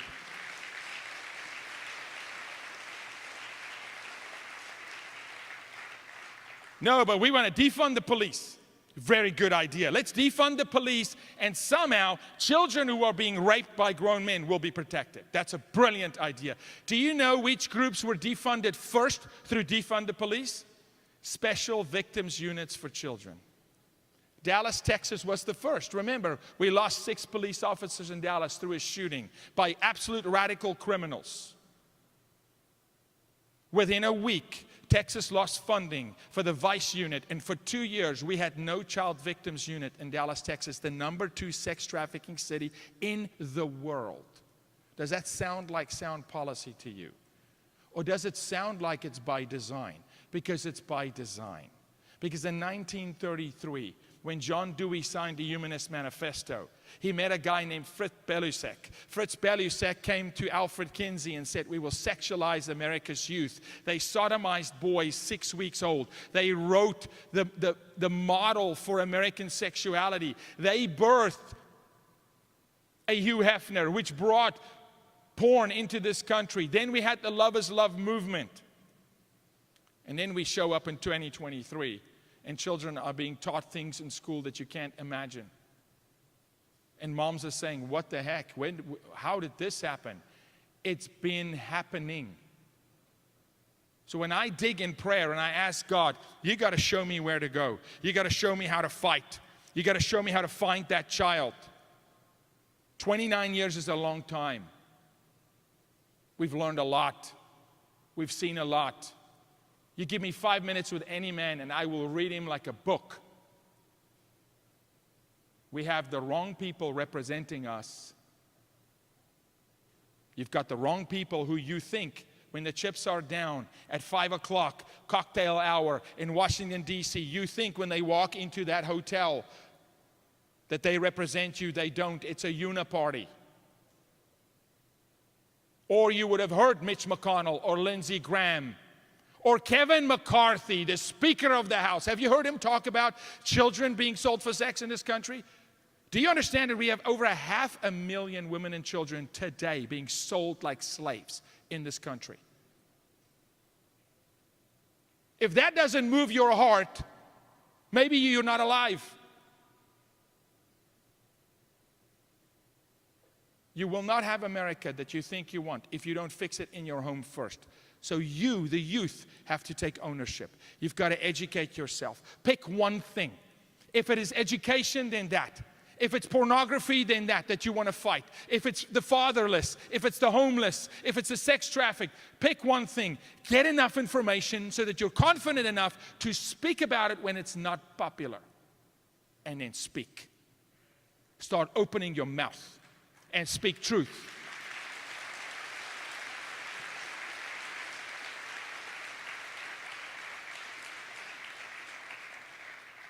When a girl is surrounded by a pimp and 2 Johns and 3 bottom girls and she's sold over and over and over, she is the only one. Every single girl we've ever rescued, or boy, have told me, I had hope if God was real that He would send somebody, and it kept me alive.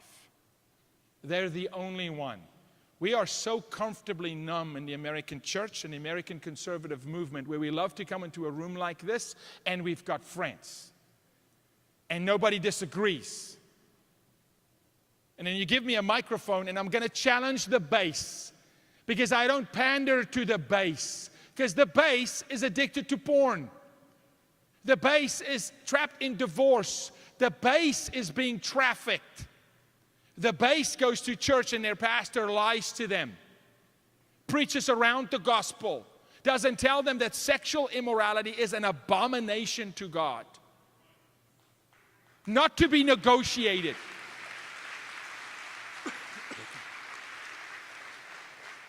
So when you talk about fire up the base, purify the base. Get the base to be righteous. Get the base to stand when no one else will. Because a man that's morally compromised will not, in the face of danger, be the only voice against the wind. He will not. He will walk away and he will condemn himself. He'll be bitter. He'll say, I should have said something. We're not talking about making war. We're talking about speaking from a position of love, which, by the way, America has made love a god. Love is not God. God is love.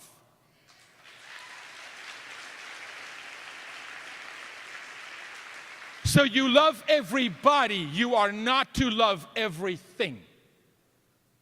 You're not to love actions. You're not to come into agreement with demonic actions. You can correct somebody because you love them. That's actually the instruction God gives me for my own children. If I don't love them, I won't correct them.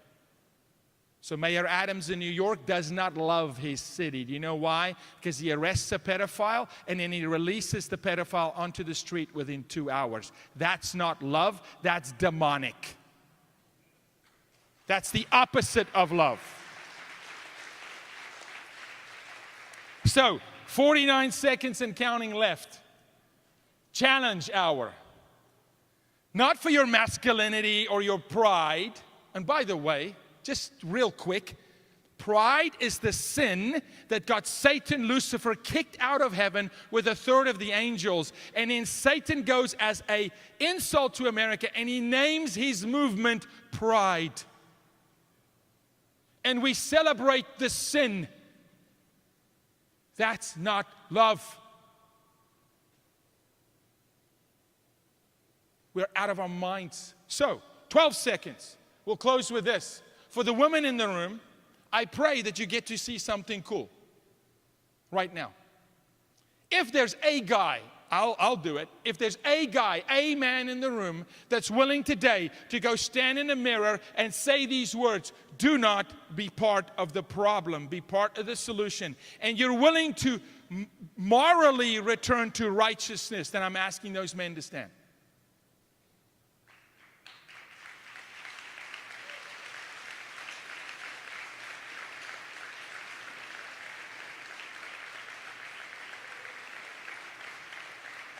So here's what you're going to do, woman. You're going to find a guy that's standing when I walk off the stage, and you're going to look at him whether he is or is not, and you're going to tell him, go hunt evil, man of God. Go hunt evil, man of God. Stand on righteousness, man of God. I actually want to highlight a guy. I didn't know he was here. You've got a legislator in Texas that I have with my own eyes and my own ears witnessed when the wind was blowing in his face, stood on the Word of God. He's the only guy that hosts worship nights and Bible studies in the Capitol. That's Representative Steve Toth in the front line. Thank you, Steve.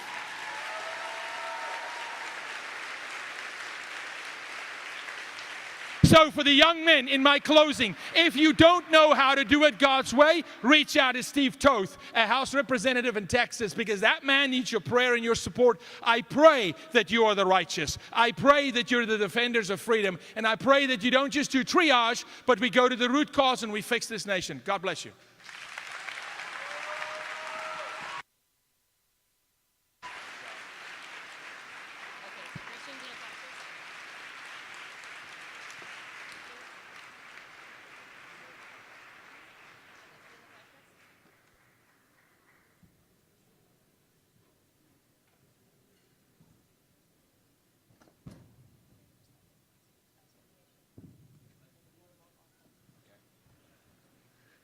Well, howdy. Are you guys having fun? Day 2 of the Texas Youth Summit 2023.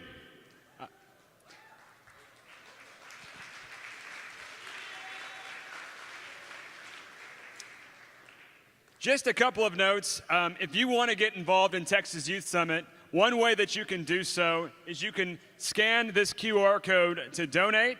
And if you're an adult here and you want to sow into the next generation, you can also find at the check-in place, if you want to write a check or something, you can leave your gift there and support what we're doing here at Texas Youth Summit, because we're doing the hard work, the heavy lifting to change lives and educate young people with Judeo-Christian and conservative values so that they can fight for the next generation. So get involved in the political process, scan that QR code, and sign up and donate. Okay. Well, I know many of you are really excited about hearing from Senator Ted Cruz.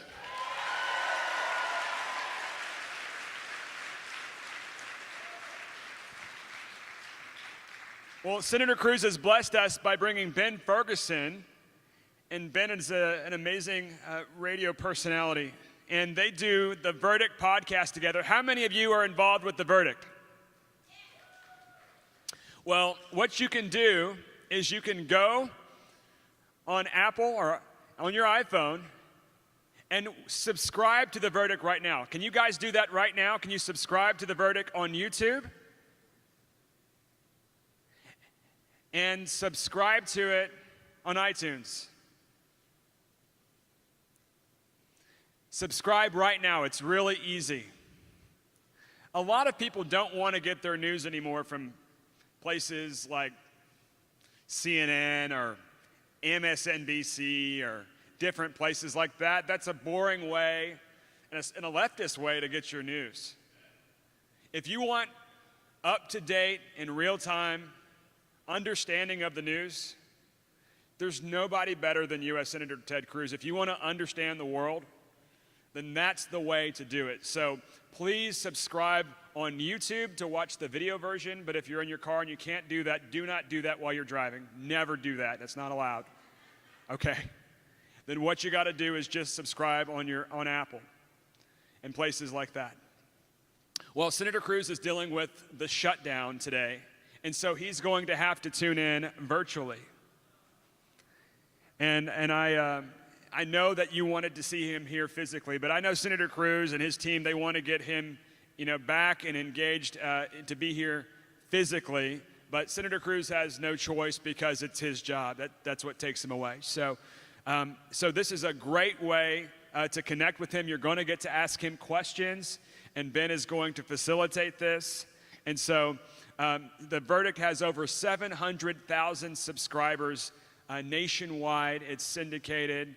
And with Salem Radio, it's an amazing messenger for the conservative cause. So let's give it up for the Verdict broadcast, Ben Ferguson and U.S. Senator Ted Cruz. How are you? Good, good. So I blame Chuck Schumer for not letting Ted Cruz be here right now. You get me and you get Senator Cruz, which will be on that screen in a moment. So you guys are going to be a part of the actual podcast. This will be out. So if you like something, I'm saying this all before we start recording so you know, if you like something he says or that we say, you can cheer. It will be on that recording. If we mention somebody or something that you don't like, you can make that known with whatever you wanted to say. You get my point. We are going to introduce that we are at this summit. So when we do that, I need a very loud yell so that it will be in the audio recording as well, if that makes sense. Y'all, you got it? Everybody good? That's what I like to hear. All right, so hopefully we've got Senator Cruz with us. If you can throw that up on the screen if he is. Is he connected now? Let's see. I'm waiting. There he is. There we go. Ben, can you hear me? I can hear you just fine. Excellent. He always gives me a complex. He gets a bigger cheer every single time, and he loves it. He enjoys that moment. When he's here and we walk out. I actually pay them regularly, Ben. So, all right, we're going to start the podcast, and I will do a real intro, and then I want to make sure you guys yell so everybody knows it, and we'll get started. So here we go. 3, 2, 1.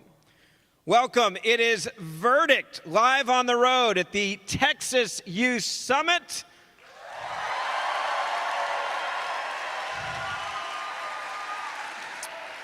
Ben Ferguson with you with Senator Ted Cruz. Senator, I feel like this is a hostage video. You are in Washington, held hostage right now because of a looming government shutdown. We know that the president, Senate Majority Leader Chuck Schumer, one of your best friends, they're excited about this shutdown. Explain to everybody what's going to happen with the shutdown and how it's playing out. Well, for this hostage video, I will try to refrain from blinking SOS with my eyelids. But I am indeed trapped in a lunatic asylum. I'm in Washington, D.C. My plan had been to be back there with you. I've been to the Texas Youth Summit multiple years. It's a fantastic gathering. Let me say to all the young men, all the young women who are there, who are standing up, who are speaking out, who are engaging and making a difference in your community, making a difference in Texas, making a difference in the country. Thank you for your leadership. It is a great event. It's why I always love coming. But I'm right now stuck in D.C. because we are hours away from yet another government shutdown. And so if Congress doesn't act, and I think the chances of Congress acting are very, very low, I think it is extremely likely that we'll have a shutdown. If Congress doesn't act by midnight tonight, then at 12:01 a.m., funding for the federal government will end, and I think we're likely to have an extended government shutdown. I think it's going to last a while. Let's talk about the politics of a shutdown. Each side has to have a calculation. They have these conversations, who wins, who loses, and how this is going to be affecting their party.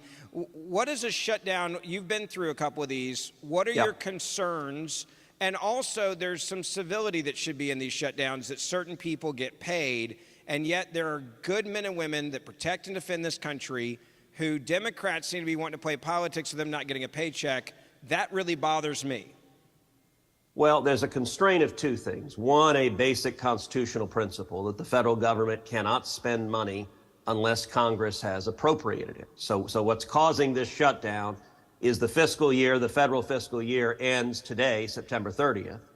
And that's where the appropriations run out, which means you need new appropriations. There are typically three ways that Congress will appropriate. One, you can pass individual appropriation bills for particular government programs or cabinet agencies. That's called regular order. That's the way it used to happen routinely. That happens very rarely now. A second way to do it is you can pass what's called an omnibus, which is basically taking a bunch of those appropriation bills, combining them all together and passing them as one gigantic multi-trillion-dollar spending bill. That happens with some regularity. The third way is you can pass what's called a CR, a continuing resolution. And a continuing resolution basically just kicks the can down the road. It typically extends government spending for a finite period of time, so you could have a 1-week CR, a 2-week CR, a 30-day CR, a 90-day CR. It just depends on what the sides negotiate. If none of those get passed, and I think none of those are the most likely outcome today is none of them will get passed today, then what happens is federal government spending stops, but federal workers who are deemed essential workers still have to go to work. So, for example, the military, if you're stationed in harm's way, the military still has to go to work because they're essential workers. Air traffic controllers, everyone who wants to get on an airplane tomorrow, don't worry, you're not going to get on an airplane and discover there are no air traffic controllers and planes are just flying willy-nilly. Air traffic controllers are essential. They show up and go to work. And so there's thousands upon thousands of federal workers that are deemed essential who come in and go to work. But they don't get paid. They go to work, but they don't get a paycheck. Now, in the past, and also there are programs that are mandatory programs, that are benefit programs. Those programs continue. So, for example, Social Security and Medicare, the checks people are getting in the mail, those checks keep coming. So that part, which is a big part of the federal budget, that continues automatically. What stops is discretionary federal spending that is non-essential. And if Congress doesn't act today, that will stop at 12:01 a.m. tonight. You are obviously a huge proponent of fiscal responsibility. I just pulled up on my phone the national debt clock. Right now, the national debt's at $33,121,494,000,000. Debt per citizen, highest we've ever seen at $98,667 a person, but not everybody pays taxes. That means right now debt per U.S. taxpayer is $255,000, $353 and counting. You look at these government shutdowns, and the argument is we're trying to fight for more fiscal responsibility. What do Republicans need to do? Because this is at a point where we're bankrupting not just this country, but the future of this country and the kids and the grandkids in this country. Well, look, that's exactly right. I think a shutdown is very, very likely because the incentives of all the players are such that it's just inevitable, that they're just crashing into each other. I think Joe Biden and Chuck Schumer both really want a shutdown. They have decided politically it's good for them to have a shutdown. Now, why is that? The reason they think it's politically good for Democrats to have a shutdown is inevitably 100 out of 100 times the media, the official parrots for the Democrat Party blame every shutdown on Republicans. That happens like night follows day. Every yapping marionette in the media is going to do that. And so the Democrats are saying, hey, you know, the Biden agenda is going really badly. The border is total chaos. The economy is a mess. We don't want to talk about any of that. Let's have a shutdown instead and have all the media blaming those mean, terrible Republicans for shutting down the government. That's why I think Biden and Schumer want a shutdown. On the other hand, in the House, and this is principally a battle between House Republicans and the White House, in the House, Kevin McCarthy is the Speaker of the House, but he has just a 4-vote majority. It's an incredibly narrow majority.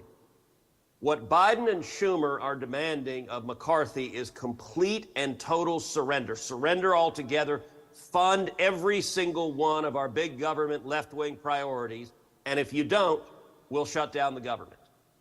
Kevin can't give in. It is impossible for Kevin to surrender the way Schumer and Biden are demanding, because if Kevin surrenders, his speakership will be over. You will see a House Republican member file what's called a motion to vacate the chair, and he'll be voted out as Speaker. And so Kevin cannot politically survive surrendering to Biden and Schumer. Given those dynamics, I don't think Schumer and Biden are going to budge, and I don't think Kevin can give them everything they want. I think we go to a shutdown. Now, once a shutdown happens, what happens next? Well, it ratchets up pressure. People start discovering things they're not happy about. For example, if there's a shutdown, tomorrow our national parks are closed. So maybe some of y'all were planning to go to a national park, go hiking in Yellowstone. All of that's closed when there's a government shutdown. Maybe some families coming to Washington, D.C. and planning to come to the Smithsonian. If there's a shutdown, tomorrow the museums are all closed.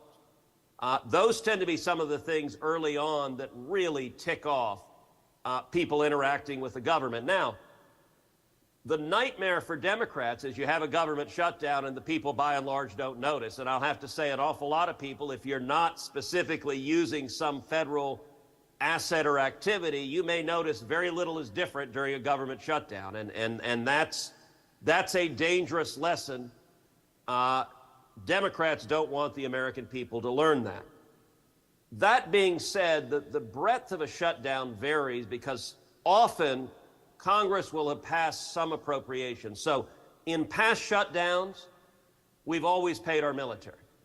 That's what typically happens. And this week, I've gone to the Senate floor 3 different times trying to pay our military now. And in particular, I want to contrast, Ben, what happened this week to what happened 10 years ago. In 2013, we had a big government shutdown. I was right in the middle of that battle. That was over Obamacare. Government was shut down for 16 days, but we paid all of our active duty military. That was actually a bill that passed right at the beginning of the shutdown. It passed unanimously. So it was a Harry Reid Senate. It was a Democrat Senate, 100-0, paying our military during the shutdown passed. The House, 435-0. It passed unanimously. And Barack Obama signed it into law. So 10 years ago, everyone agreed, all right, if there's a shutdown battle, let's not hold our active duty military hostage. The most recent shutdown was 2019. It was the Schumer shutdown. It lasted 35 days. During those 35 days, Chuck Schumer had a showdown with Donald Trump. Schumer did not want to fund a border wall, did not want to fund additional resources to secure the border. Schumer wants open borders. We had a 35-day shutdown. During that period, Congress had passed the appropriations for DOD, for the Department of Defense. So that meant our soldiers, our sailors, our airmen, our Marines, and our Space Force members all got their paychecks. But the Coast Guard did not. The Coast Guard is not under DOD. The Coast Guard is under DHS, the Department of Homeland Security. And so for 34 days, the Coast Guard went with no paychecks. And I went back then in 2019 to the Senate floor to try to pass legislation to say, let's treat the Coast Guard fairly. Let's not discriminate against the Coast Guard. Let's not treat them like the red-haired stepchild of our military. They deserve to be paid just like all of the other branches of the military.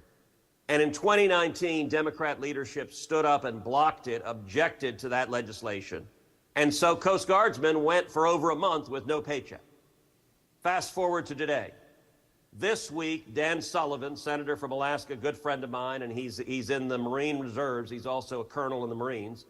Dan and I went to the Senate floor to try to pass a simple, straightforward bill. First of all, to pass the bill I authored that says if you pay the Army, Navy, Air Force, and Marines, you should pay the Coast Guard too. So it was a parity bill.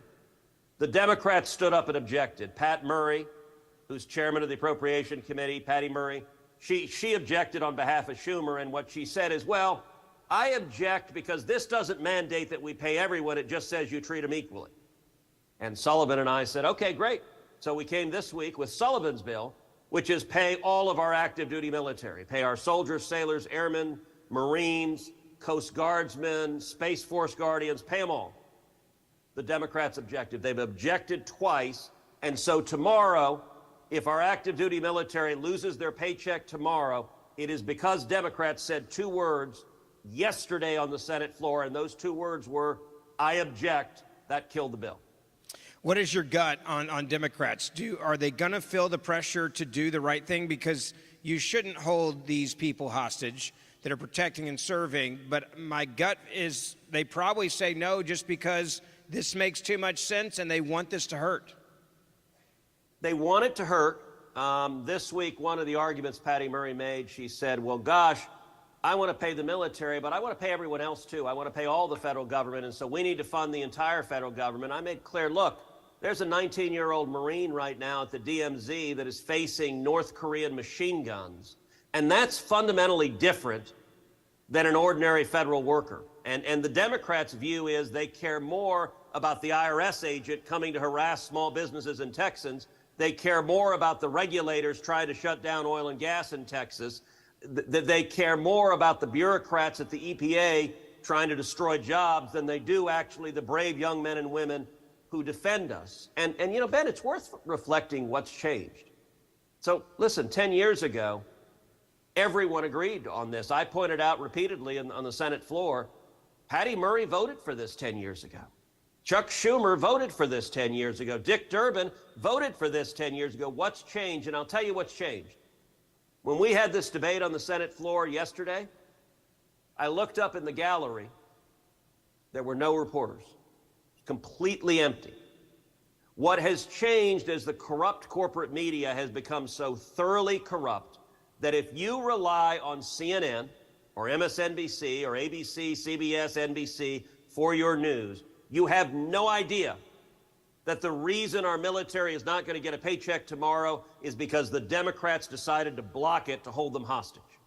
And the reason the Democrats do this is they know they'll never be questioned. I point out to reporters. Reporters are all running up to me in the Capitol this week, and they're saying, "Do you think it's right that those terrible Republicans are going to shut down the government?" And I laugh and I say, "Funny.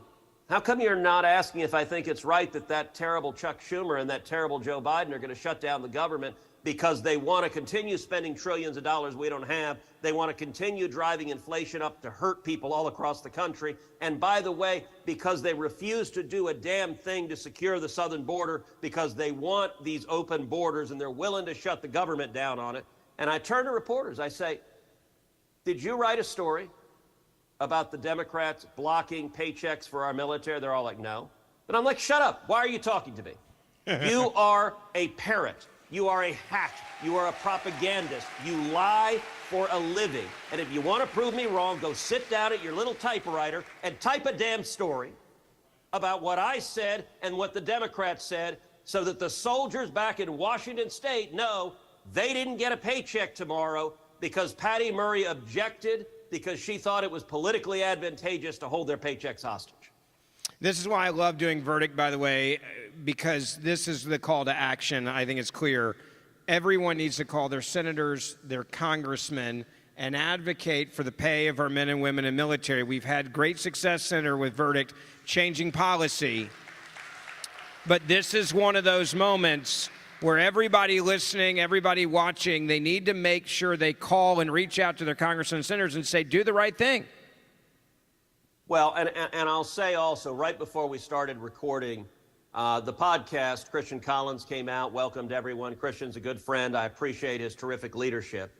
And he suggested to everyone subscribing to the podcast, and I'm going to tell you there's actually a very easy way to do so. So, Ben, I'm relying on you to be my eyes here because I can't see the students gathered there. But I want to ask everyone, pull out your cell phone. Pull out your cell phone right now. Ben, are their cell phones out? They're listening to you. They're doing it. They got their cell phones out. Okay. Pull out your cell phone and text the word verdict, V-E-R-D-I-C-T. Text the word verdict to the number 24005.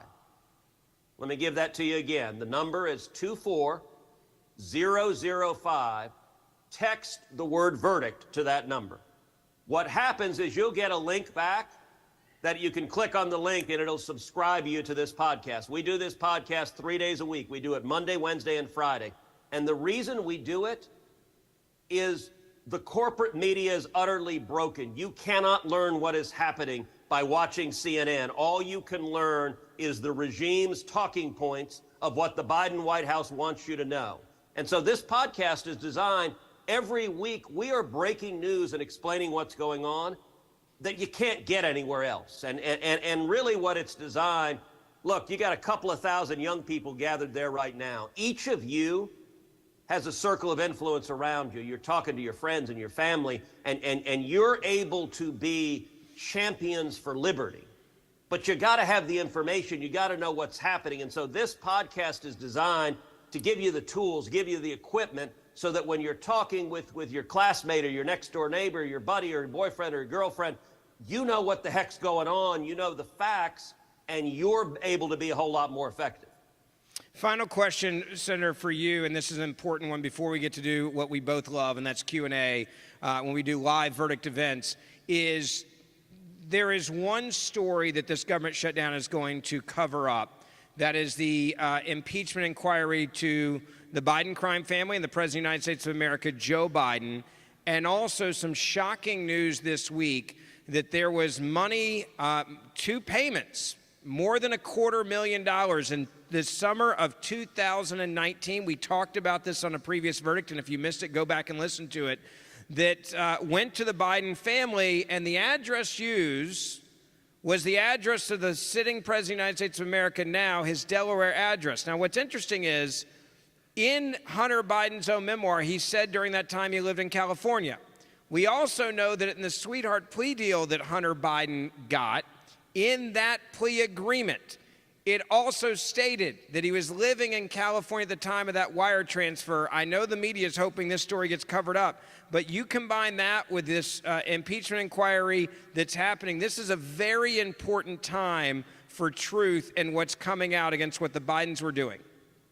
Look, that is exactly right. And we do, in addition to the podcast Monday, Wednesday, and Friday, we do a Saturday issue that is a best of week in review. And actually today's Saturday podcast focuses on one of the stories it highlights is exactly this story, that Hunter Biden had wired to him $250,000, $250,000 from communist China. And the home address on that wire was Joe Biden's own residence. It was Daddy's residence. Now, listen, that's not surprising. Hunter Biden has no skills. He has nothing marketable. He doesn't do anything. When's the last time you had a complex job and you said, what I really need is a crackhead? That is not what Hunter Biden is selling. What Hunter Biden sells is Daddy. Joe Biden is the product. Favors from daddy is what Hunter got paid millions and millions of dollars, and tens of millions of dollars is selling favors from daddy. And by the way, at the same time that $250,000 wire from communist China was coming with the home address of Joe Biden was telling national reporters, Hunter's never gotten anything from China. He was just flat out lying. And one of the things we try to do with the podcast is walk through the actual evidence of what's going on. On Biden impeachment, the podcast has walked through in chapter and verse the specific evidence, taking on, for example, the lie from Democrats and their puppets in the press that there is no, quote, direct evidence of Joe's involvement in corruption. That's a flat-out lie. We explain why. One of the things we covered this week on the podcast is the evidence that broke that there were 3 Iranian operatives, assets being managed by the Iranian government who were working in senior positions of influence with the Biden administration, helping set national security policy for the Biden administration. You literally have people controlled by the Ayatollah and the mullahs in Iran in senior positions advising on or working on Biden's national security. Right now, there's still one of them at the Department of Defense still drawing a paycheck with a security clearance, even though that person is an Iranian asset. It's unbelievable. I want to get questions. This is something that you and I both love. And so you guys come up to these microphones, you can ask questions. I would ask you, since we are remote, keep them short and concise so that we can make sure that we get as many as possible in here. If you'll also state your name and where you live. And Senator, we're going to do a little bit of Q&A. We'll start over there. Go ahead.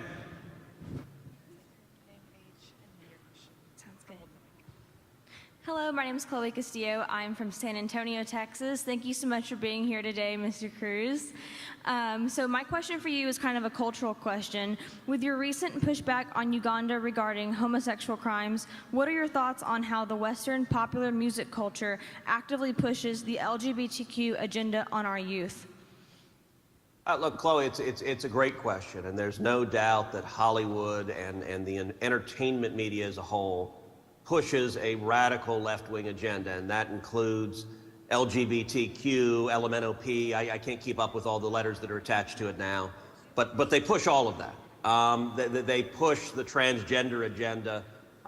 They're obsessive in pushing the transgender agenda and pushing it on kids as young as they can find it. I mean, look, we recently had Target, who was exposed selling bathing suits for infants and for toddlers, for little boys to tuck, to hide their genitals, to pretend to be girls. And this is being marketed to 2- and 3-year-olds.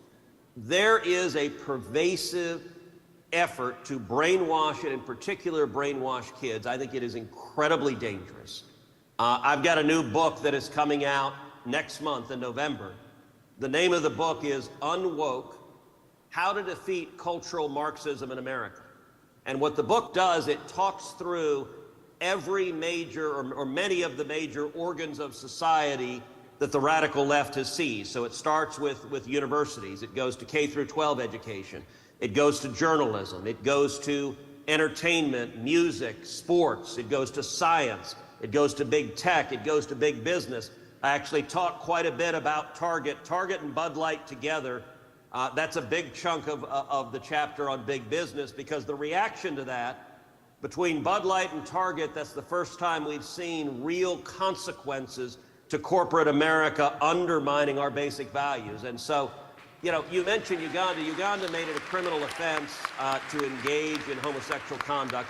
I don't support that. I'm actually quite libertarian in my leanings. I think what consenting adults want to do in their own bedroom is their own damn business. And so I don't think it should be a criminal offense, whatever you choose to do in that regard. But there's a big difference between saying consenting adults can decide what to do in their own sex lives and saying that you want to see a radical agenda proselytized to children and normalized. Listen, I'm a Christian. The Bible teaches that marriage is the union of one man and one woman. Those are my beliefs. That's certainly what I teach and what I believe, and I'm not interested in in having an agenda shoved down our throat. And I think we need to be, in all of these topics, we need to be happy warriors. We need to be saying what we believe with a smile because the other side is so angry. Let's go over here. Senator, you're going to love this. The T-shirts of the Texas Youth Summit are "Don't Tread on Me," which is awesome. And our next question is coming from someone that has that T-shirt on. I love it. Well done. Hello, Senator Cruz. My name is Jenna. I go to U of H here, and I work at a tax firm as a tax consultant, and the tax deadline is coming up October 18th. And I was wondering how the government shutdown is going to affect the IRS and the accounting industry regarding that deadline that's coming up, and if you could explain kind of how that's going to work. Look, that's a very good question. And I expect that if the shutdown goes long, and it could easily go a month, the last one was 35 days in 2019, the Schumer shutdown, it could easily go a month. What it would mean as a practical matter is that much of the manpower at the IRS that would be available to assist you, that would be available to process returns, that would be available to answer questions, much of that manpower is not going to be there. They will keep essential workers, and it's up to each agency to decide who is essential. But things like customer service almost always get deemed non-essential, and you end up with a significantly reduced workforce. And so you're working at a private firm, that's going to mean that your clients are going to need your advice more significantly because the IRS is going to be less available to be responsive, even less than they normally are. Let's take a question from over here. Hi, Senator Cruz. My name is Helen, and I'm from the Woodlands. My question to you is, are you in favor of the age and term limits to be elected for Senate and Congress? Thank you. Helen, thank you for that question. So let me break them down one at a time. You asked about age limits and term limits. On age limits, the only age limit we have for the Senate is the Constitution. So the Constitution provides that you have to be 25 years old to be elected to the House of Representatives. You have to be 30 years old to be elected to the Senate, and you have to be 35 years old to be elected president. Other than that, there are currently no limits when it comes to serving in federal elected office. And it's one of the reasons why you see so many people in the Senate who are 142 years old. I have joked, if you ever want to feel young, come work in the U.S. Senate, because the median age is such that I have colleagues reminiscing about Eisenhower. I mean, I feel like a sprightly young lad in the body in which I serve. Term limits is something that I emphatically support. And so I have repeatedly introduced in the Senate a constitutional amendment to mandate term limits, to limit senators, each senator to 2 terms, to limit each House member to 3 terms. It's interesting. Term limits was something I supported before I got to the Senate, but having seen this place firsthand now, I support it 1,000 times more, because this place is the swamp. It is corrupt, and the people who are here a long time are the worst. You get drawn in and corrupted by the swamp, and it's both parties. Look, the Democrats are bad, but for much of this spending that is bankrupting the country, we have a uniparty. We have Republican career politicians who jump in bed with the Democrats and eagerly spend trillions of dollars. And so term limits would be a major step to reducing that power and reducing that corruption. And it's an amazing thing, if you look at term limits nationally, over 70% of Americans support term limits. That's true among Republicans, among Democrats, and among independents. You see massive majorities supporting term limits. The one group that doesn't is career politicians in Washington. In the Senate, I have 0 Democrats who support my term limits amendment. Every one of the Democrats is opposed to it. And I've chaired, I used to be chairman of the Constitution Subcommittee of the Senate Judiciary Committee. I chaired a hearing on term limits, brought in witnesses to talk about term limits. And the reality is, in the Senate, the young guys support my term limits amendments, and none of the longtime career politicians do. And that's why neither Chuck Schumer nor Mitch McConnell wants term limits to get a vote on the Senate floor, because they oppose it that much. So I've been fighting, but I have not been able to get it on the floor because Schumer and McConnell control what gets on the floor. Let's get a question on this side over here. Howdy, my name is Chad. I'm a sophomore in Houston, and I wanted to ask how Congress can give back some 10th Amendment rights to the state and people after events like 9/11 and COVID have taken it away and given it to the federal government. Look, that is a fantastic question. If you look at the Bill of Rights, and you asked about the 10th Amendment, when I was in college, I wrote my senior thesis on the 9th and 10th Amendments to the Constitution. And I'll tell you a little bit of the history of why they're written, and then I will get straight to your question. But originally, the Constitution was written, there was no Bill of Rights.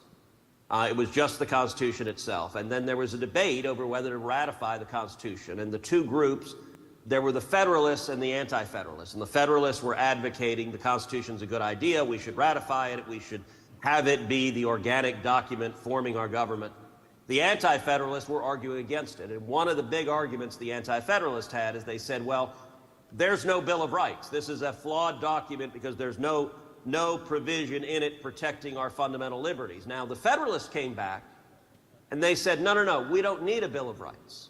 And the reason the Federalists gave is they said, this is a government of enumerated powers. If you look at Article 1, Section 8 of the Constitution, Article 1 establishes the Congress, the legislative function. And Article 1, Section 8 specifies, it enumerates 18 specific powers that Congress has. And the argument the Federalists said is, look, we don't need to say that the federal government cannot violate your free speech, cannot violate your religious liberty, cannot violate your right to keep and bear arms, because there's nothing in the enumerated powers that gives the federal government the power to violate those rights. And so we've already done that by limiting the federal government's authority initially. Now, the Anti-Federalists came back and they had lots of arguments, one of which was, well, there's nothing to stop them from violating those rights within the enumerated powers. So, for example, one of the enumerated powers is the power to create and maintain post offices. Under the original Constitution, without a Bill of Rights, a government could say, the Biden administration will say, we will only transport letters from Democrats. All Republicans, we've decided, we don't want Republicans speaking anymore. So we won't transfer we won't transport their letters. Now, if the government tried to do that today, that would obviously be an unconstitutional violation of free speech. Without a Bill of Rights, it would be permissible. I think the Anti-Federalists won that debate. So we now have a Bill of Rights. The first 10 amendments to the Constitution are the Bill of Rights. And the first 8 are protecting specific rights. And then Amendments 9 and 10 both say, Amendment 9 says the enumeration of certain rights in the Bill of Rights shall not be construed to deny or disparage other rights retained by the people. The 10th Amendment says the powers not given to the federal government are reserved to the states and to the people. Basically, the 9th and 10th Amendments restate that the Constitution is a constitution of enumerated powers. In other words, they say, even though we just listed these 8 Bill of Rights, we agree that the federal government probably couldn't have done any of this anyway, but we want belt and suspenders. And so the question, I think the 10th Amendment solves an enormous number of problems in our country. I think federalism, having states decide, and I would actually advise you to take a look at a center at the Texas Public Policy Foundation. It's called the Center for 10th Amendment Studies. I started it. I was the first director, the first leader of the Center for 10th Amendment Studies at TPPF, and it's continued, it is ongoing. I agree that we should put as much decision-making, as much authority as possible at the state level, or even better at the local level, because it's more likely to meet the needs of the people that are being affected, and it's also more accountable. You, the citizen, are much more able to express your views and hold accountable local officials and state officials than some bureaucrat in a windowless office in Washington, D.C. Let's get a couple more questions in here on this side. Go ahead. Hello, Senator Cruz. My name is Mary Malavid. I am 18 and from Magnolia, Texas. It appears that Democrats have control of the elections illegally through mules and in counting ballots. How is our vote even going to matter? Is there a plan in place for actually having our votes count? Well, Mary, thank you for that question. It's a hugely important question. You are right that voter fraud is a real problem. It is a persistent problem.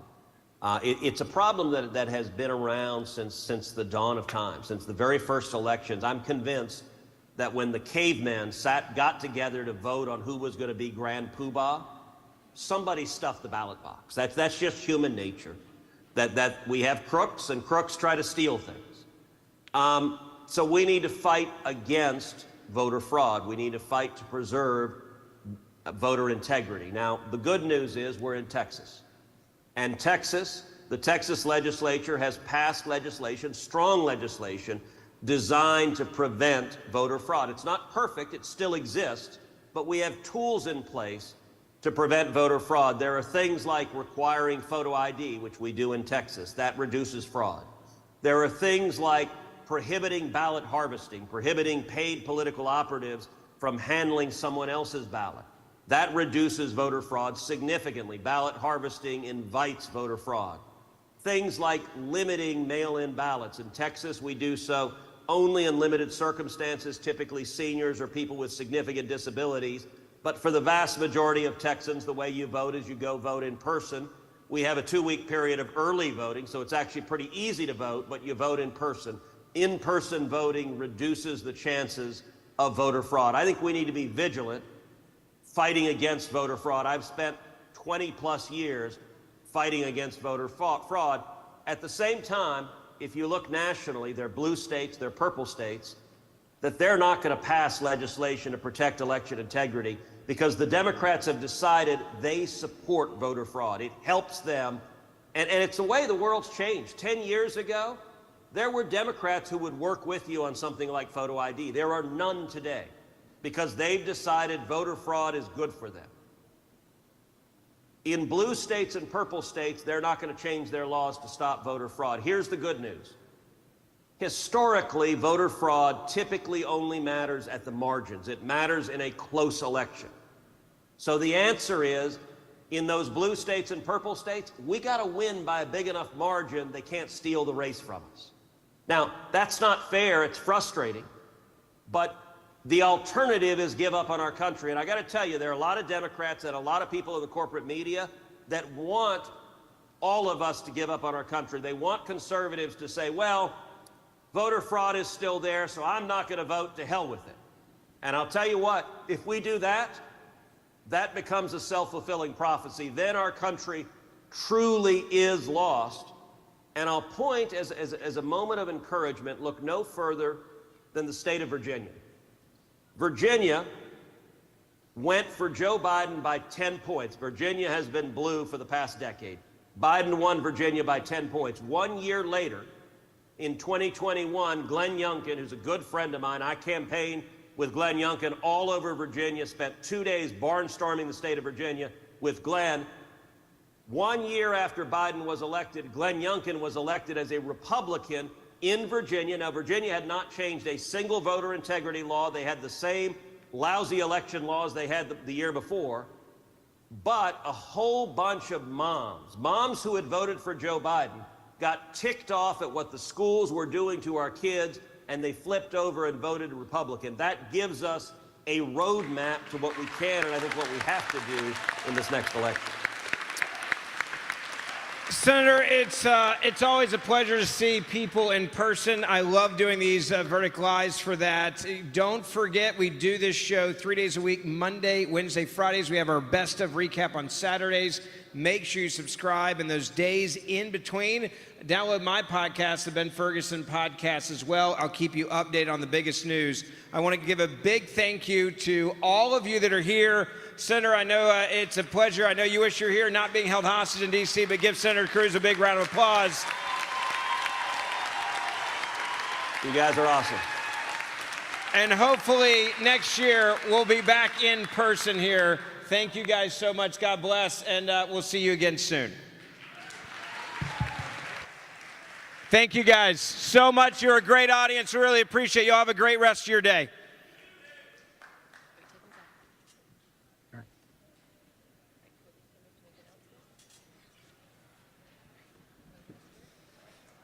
All right. Well, while I'm sad Senator Cruz was not able to be here in person, he's doing the good work in D.C. fighting the fight.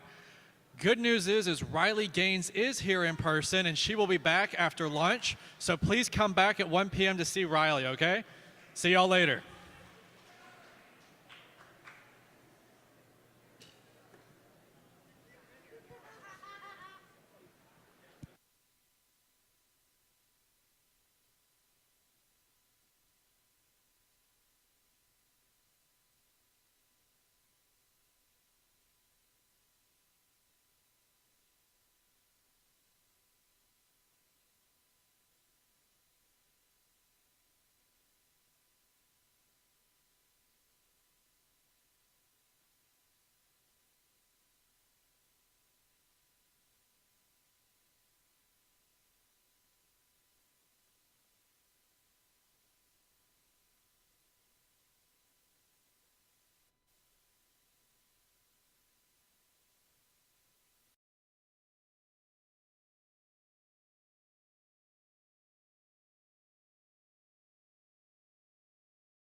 Good afternoon, everyone. How are you guys doing? Good? You guys excited to hear Riley Gaines? I hope so. I know I'm excited. Well, my name is Kaylee. I am the coordinator of the Youth Leadership School at Leadership Institute. If you haven't heard of Leadership Institute before, we are a conservative training organization that trains conservatives who want to win. So who in this room wants to be a winner? Yeah. Amazing. Well, besides offering over 54 different types of training, we have an entire staff here in Texas whose sole purpose is for you guys to be successful on your campuses. Whether that's offering you opportunities to table with them on campus, start new conservative groups on campus, or provide activism kits such as a free speech ball, Constitution kits, Protect Women's Sports kits as well. Alongside that, we have our entire Free Speakers Bureau. These are free speakers that you can bring to campus, covering a plethora of different topics on different issues. And we also just opened up our new Riley Gaines Center at the Leadership Institute. Yeah, pretty exciting. Awesome. So you can bring Riley Gaines to speak at your campus, or you can bring one of the other many speakers that we have within that group who would want to fight the fight of transgenderism and protecting women's sports across this nation. Now, lastly, I just want to invite all of the high school students, college students, young adults in this room to attend one of our upcoming Youth Leadership School trainings. I have two coming up, one in Raleigh, North Carolina on October 7th and 8th, and then another one on October 28th and 29th in Boston, Massachusetts. This is a 2-day comprehensive activism training to train you how to be effective for candidates and causes of your choice. And I still have full travel scholarships left, so that covers the cost of round-trip flights, hotel, meals, and registration costs to attend the training. So if you're interested in meeting your Texas field representative, you can come see us out at the booth in the hallway, or you can come and get more information about the Leadership Institute training and the Youth Leadership School. Thank you guys so much, and enjoy Riley Gaines.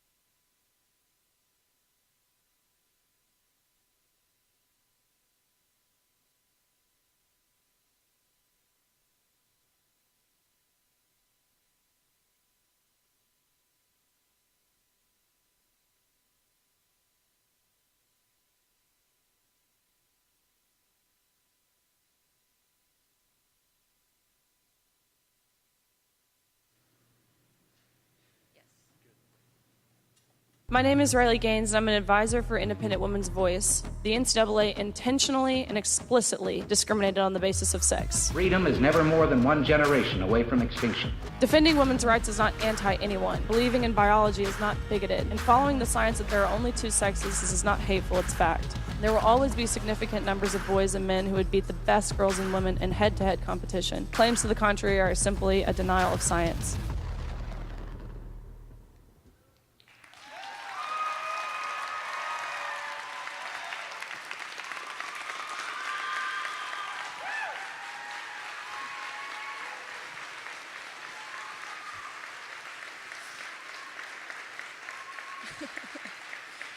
Oh my gosh. Thank you guys.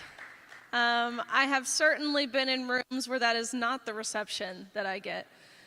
So to say I'm grateful is an understatement. Speaking of, just a few months back, I went to San Francisco State University, which was my first mistake. But I went there. I had this hope that, I knew this would be a different environment than what I'm used to in my home state of Tennessee, and what you guys are used to, with I'm sure most of your home state being Texas. I knew the environment would be different, but I was naive to think that these people who would come to my event, listen to me deliver a talk very similar to what I'm going to be talking to you guys about, I was naive to think they would come with an open mind, because I was met with vitriol and violence. I was ambushed, I was mobbed, I was punched by these men who were wearing dresses, which fortunately for me, their punches don't hurt that bad. But really, these protesters, they ended up holding me for ransom for over 4 hours. And the police. They held the police for ransom. In these hours, you know, they screamed the most awful things you could imagine. The police told me they couldn't do anything because they were scared to be seen as anything other than an ally to this community. The next day, after we eventually got out, the Vice President of Student Affairs at San Francisco State, Dr. Jamila Moore, she released a statement to their student body. I am so proud of our brave students for handling Riley Gaines in the manner that they did. We know how hard it can be to listen to someone who spreads so much violence and who is so personally abhorrent as Riley Gaines herself. Just know we see you, we hear you, we love you. Here's some counseling resources that you guys can seek because of her presence on our campus. Crazy, they doubled down on what these students did to me. Not once did they say they uphold the value of freedom of speech. Not once did they say they condemn violence against women. All of that to say, I'm grateful for y'all's applause. But what else is expected in Texas?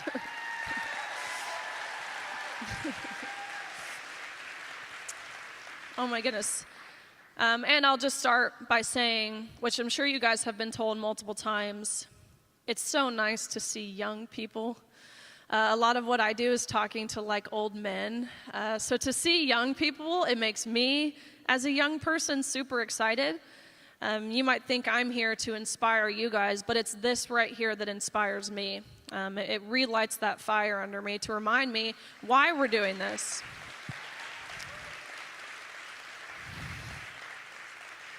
But a little bit about me. Recently graduated from University of Kentucky, where I got my degree in human health sciences and health law. Upon graduating, I had every intention of going to dental school. I had already accepted my seat. I put my deposit down.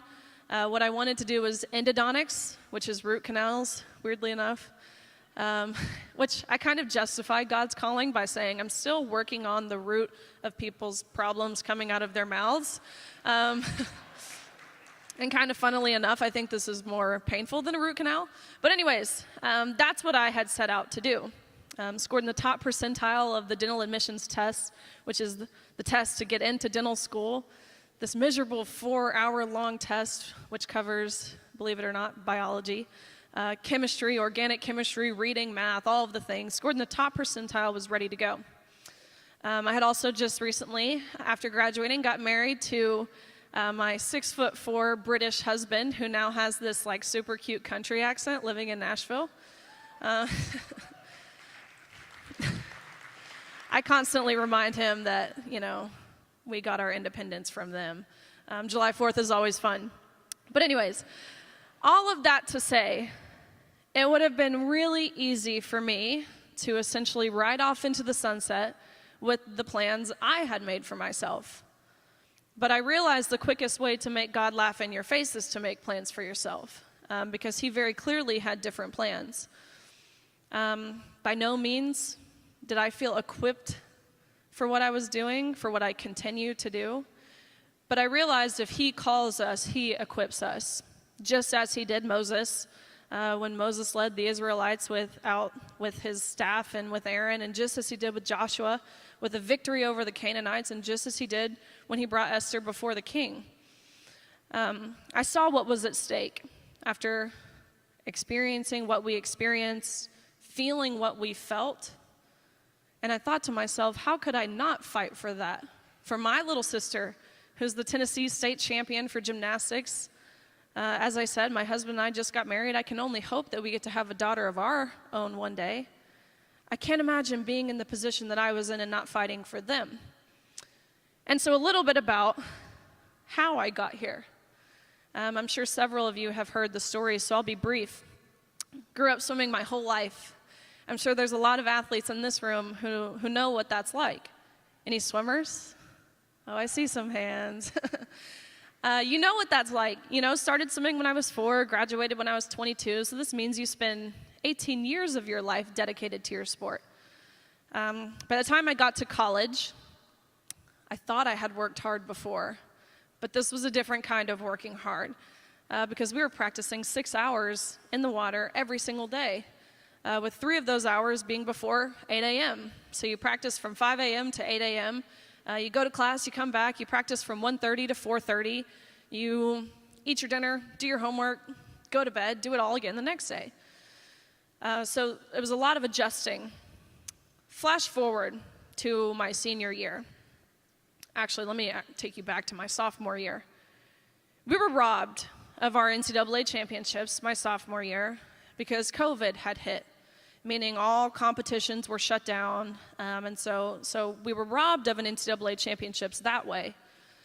Come back junior year, the COVID theatrics, the mandatory vaccines and the bullying and manipulation and really the emotional blackmail from our universities to tell us we had to get the vaccine or else we'd be hurting people. We'd be hurting our team. You won't be able to travel with your team if you don't get the vaccine. But I understood mandatory does not mean law. Those are 2 different things. So I didn't get the vaccine. As I said, they told me, I remember they sat us down before our meet against University of Alabama, and they said, if you don't get the vaccine, Riley, you won't be able to travel with your team. I knew I was my university's best swimmer, so I said, okay. And of course I didn't get the vaccine, and of course I traveled with my team. It was all manipulation. But all of that to say, that's when I learned to say no for myself. That's when I learned to stand up to authority figures. Junior year, ultimately, this was the year that I won my first individual SEC title. University of Kentucky won their first SEC team title, and I had finished 7th in the country, which I was pretty proud of, you know, to be top 7 in the country. You're an All-American. It's a pretty high honor, but I knew I was capable of more. And so it was right then and there that my senior year, I had made my goal to win a national title, which would, of course, mean becoming the fastest female in the country in my respective event. And I was right on pace to do that. About midway through my senior year, so about November of 2021, I was ranked 3rd in the country, behind one amazing female athlete who I knew very well. I was trailing her by maybe a few tenths, a few 100ths of a second, because like in most sports, your top-tier athletes know of each other. So I knew her very well. But the person who was ranked 1st in the nation, leading the country by body lengths, which is a very large margin in the sport of swimming, I had never heard of before. And this is the first time I became aware of a swimmer named Leah Thomas. And so there was a lot of red flags at the time. Keep in mind, you know, I didn't know who this person was. I hadn't seen a picture of this person, or else it would have been a little more clear. I had no idea. Lots of red flags. You know, this was a senior from University of Pennsylvania, which is not a school that historically produces fast swimmers.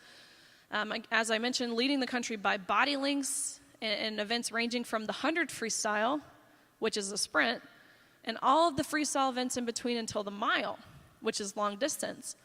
And for those of you who maybe don't understand swimming, think about this in terms of your Olympic runners. That's like saying your best 200-meter runner is your best marathon runner.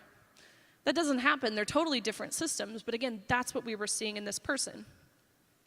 It didn't make sense until an article came out. And in this article, it disclosed that Leah Thomas is formerly Will Thomas and swam 3 years on the men's team at University of Pennsylvania before deciding to switch to the women's team. And I was so shocked when I read this. Of course I was shocked, but really I kind of felt this sense of relief because I went to this database called USA Swimming where you can track people's progression. So if you were to look up my name, Riley Gaines, you'd see my times from when I was 8 years old all the way through college. And so I went to look up who Will Thomas was because I was curious. Was this a lateral movement? You know, was this someone who went from ranking 1st to now continuing to rank 1st amongst the women? Which is, of course, not what we saw. We saw this was a mediocre man, at best, ranking 462nd in the nation the year prior when competing against the men, to again now dominating the entire country of women.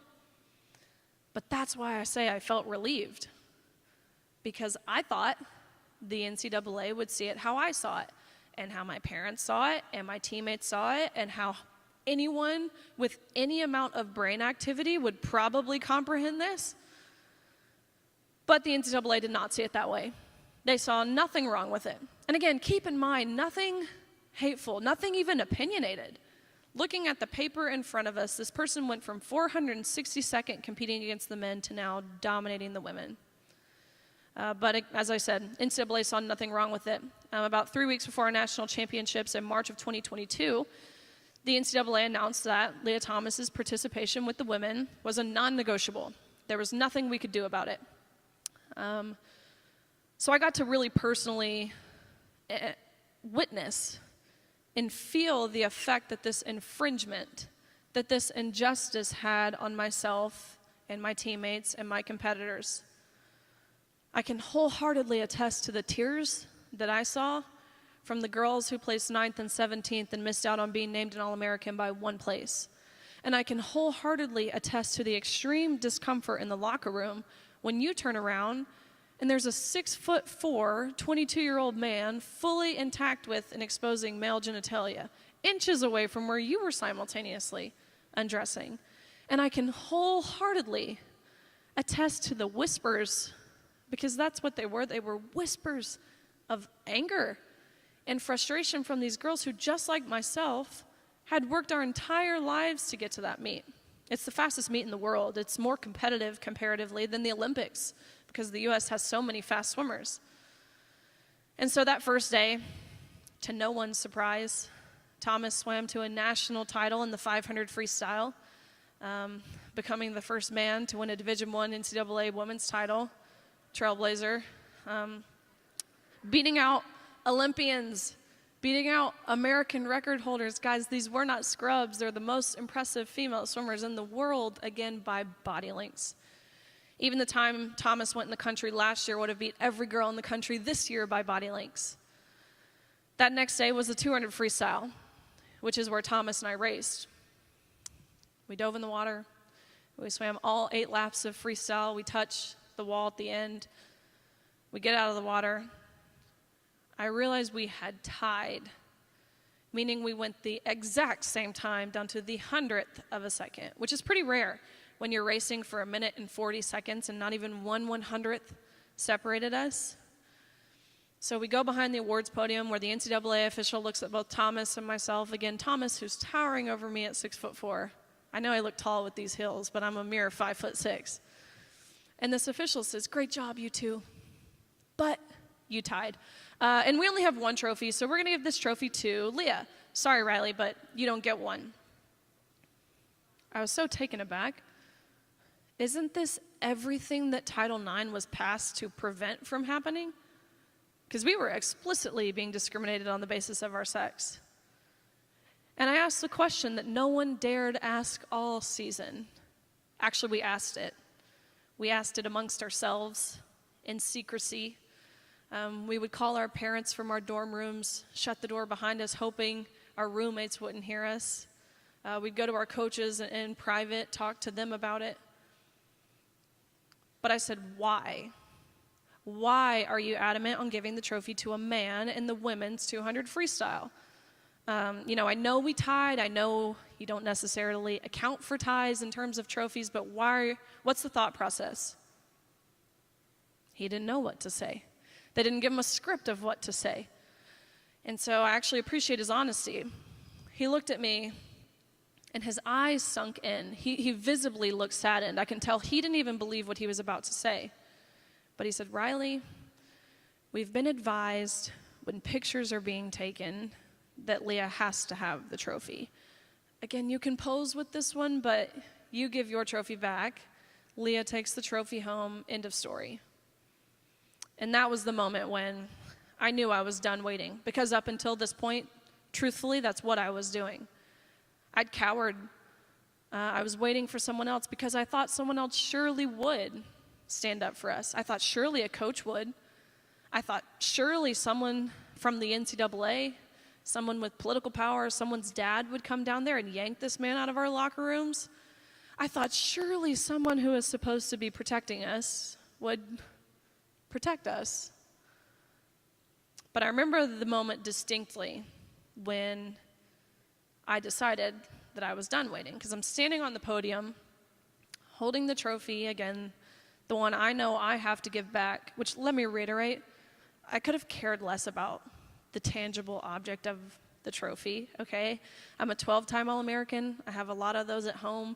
That trophy probably cost them $5 to make. I didn't care about the trophy.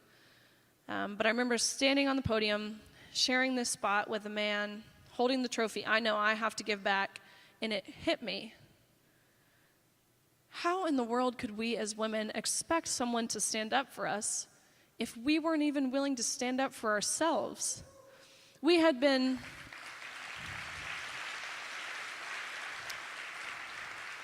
were standing atop that podium and we were smiling. We were applauding. But what were we applauding? We were applauding our own erasure, our own demolition. Keep in mind, we all knew it was wrong, but we weren't willing to do anything about it, and that's when it hit me. It has to come from us as female athletes, us as women. We can't stand idly by and hope a knight in shining armor comes and saves us. Of course, again, all season, I knew it was wrong. The unfair competition, the locker room, but it wasn't until they reduced everything we had worked our entire lives for down to a photo op to validate the feelings and the identity of a male at the expense of our own. That was when I had had enough. But I know I mentioned the locker room. I think it's important to hear about. Put yourselves in our position. We weren't forewarned we would be sharing a locker room. No one told us. There was no prior arrangement. The only time we became aware we would be undressing, again, next to a 6'4", 22-year-old male, fully intact with and exposing male parts, was when we were inches away from a 6'4", 22-year-old male, fully intact with and exposing male parts, where we were simultaneously undressing. It's feelings of, it's awkward, it's embarrassing, it's uncomfortable, it's violating. But I think the best way to describe this was it was traumatic. And not even necessarily traumatic because of what we were forced to see or how we were forcibly exploited. It was traumatic to me to know just how easy it was for those officials and the people who created these guidelines to totally dismiss our rights to privacy without even a second thought, without even bare minimum forewarning us. And so I immediately left the locker room. And I went up to one of the officials on the pool deck and I said, what are the guidelines that allowed this? I know the guidelines for the competition, but I'm talking specifically about the locker room. And so nonchalantly, he says, oh, we actually got around this by making the locker rooms unisex. And the first thing that came to my mind, the first thing I said to him, okay, you realize by admitting you had to change the rules, you're admitting that Thomas isn't a woman, right? Like, you realize that. If you wholeheartedly stood by the fact that Leah Thomas was the same as the rest of us, you wouldn't have had to change the rules. But you did, so I guess thank you for admitting that. Secondly, unisex? So any man, any coach, any official, to be totally frank, any pervert who wanted to be in that space had full access, full reins, and bare minimum, we weren't even told about it. That's what that locker room looked like. And there's one more piece about this meet which I find to be incredibly interesting. And naturally, the media has done a terrible job of covering. At this same meet where we had Leah Thomas, a man who was self-identifying as a woman, we had to go to training to learn how to use she, her pronouns. We were told we had to refer to this person using she, her pronouns. At this same meet, we had another athlete who was transitioning. But this was an athlete who was a female, self-identifying as a man. So at this same training where we learned how to use she, her pronouns, we were also taught how to use he, him pronouns because we were told we had to treat Izzy, who now goes by Isaac, as a man. To give you guys a visual, it's the finals of the 100 freestyle, the top 8 swimmers in the country.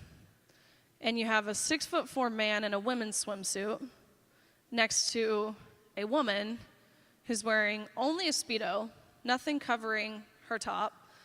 I'm watching this, and I'm like, no, this is surely the Twilight Zone.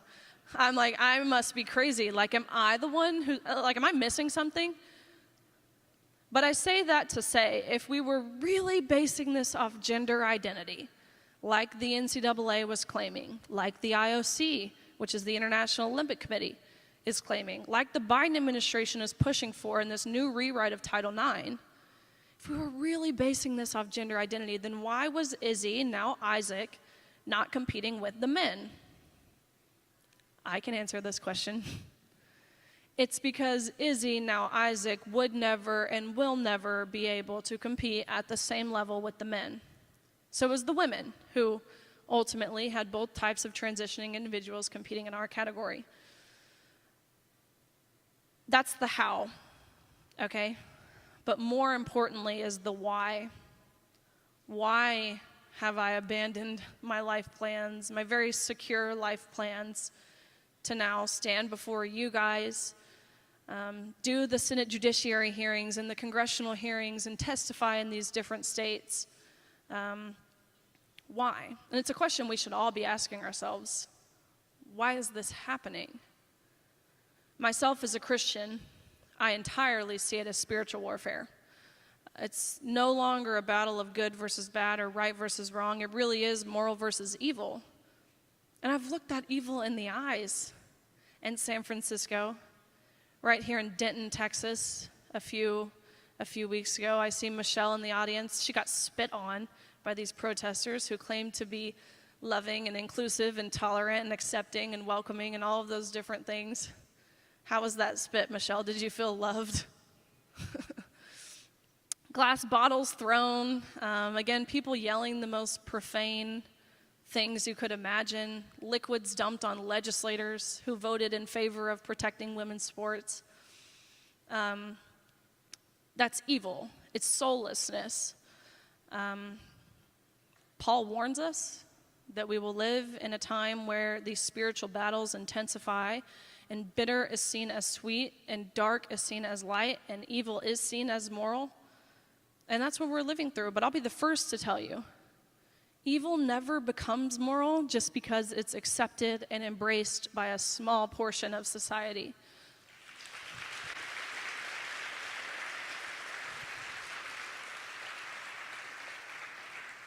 That being said, while a lot of this conversation sounds kind of grim, the most beautiful part of it is we already know who wins. Our Bible tells us who wins, and that's what keeps me grounded. That's what keeps me moving forward, full steam ahead, and able to look the backlash and dead in the eyes. But on a worldly note, on an earthly note, let's lay out the different pieces, okay? Have you noticed we're changing the language that we even use? And we're referring to ourselves as biological woman. I've got a problem with that. Stop it. Stop calling yourself a biological female, biological male, biological man, woman, whatever that might be, because when we do that, we're subconsciously admitting that there's an unbiological alternative. There's not. There's man, there's woman, there's male, there's female, girl, boy, mother, father. This prefix of biological, it has to end. And again, I adhered to this for a long time until I realized what I was doing, because language matters. The emphasis that we put on words, it influences our behaviors and our beliefs, again, even subconsciously. I even have a problem with this phrase of sex reassignment surgery, because you can't reassign your sex. No matter what you do,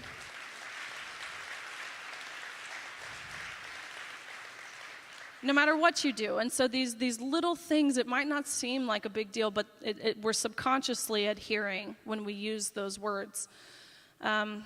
Even Mr. Rachel Levine, a Biden appointee, openly transgender, our Secretary of Health for the United States, he's now referring to women as egg producers, cervix havers, uterus owners, menstruators, bleeders, chest feeders, people with birthing capacities.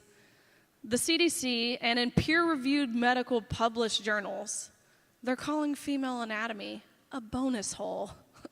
I mean, it's crazy. So the changing of the language, the denying of objective truth, of biological reality, a biblical truth even, the silencing and the emotional blackmail, the breakdown of family, the breakdown of our faith. We used to be a country that stood by the slogan, "One nation under God, and in God we trust." The taking away of our freedoms, such as freedom of speech, taking of the guns. I imagine that probably wouldn't work well in this state. We saw how well that worked for the governor of New Mexico. All of these different pieces, lay it out for what it is. It's Marxism, textbook Marxism. And I encourage, I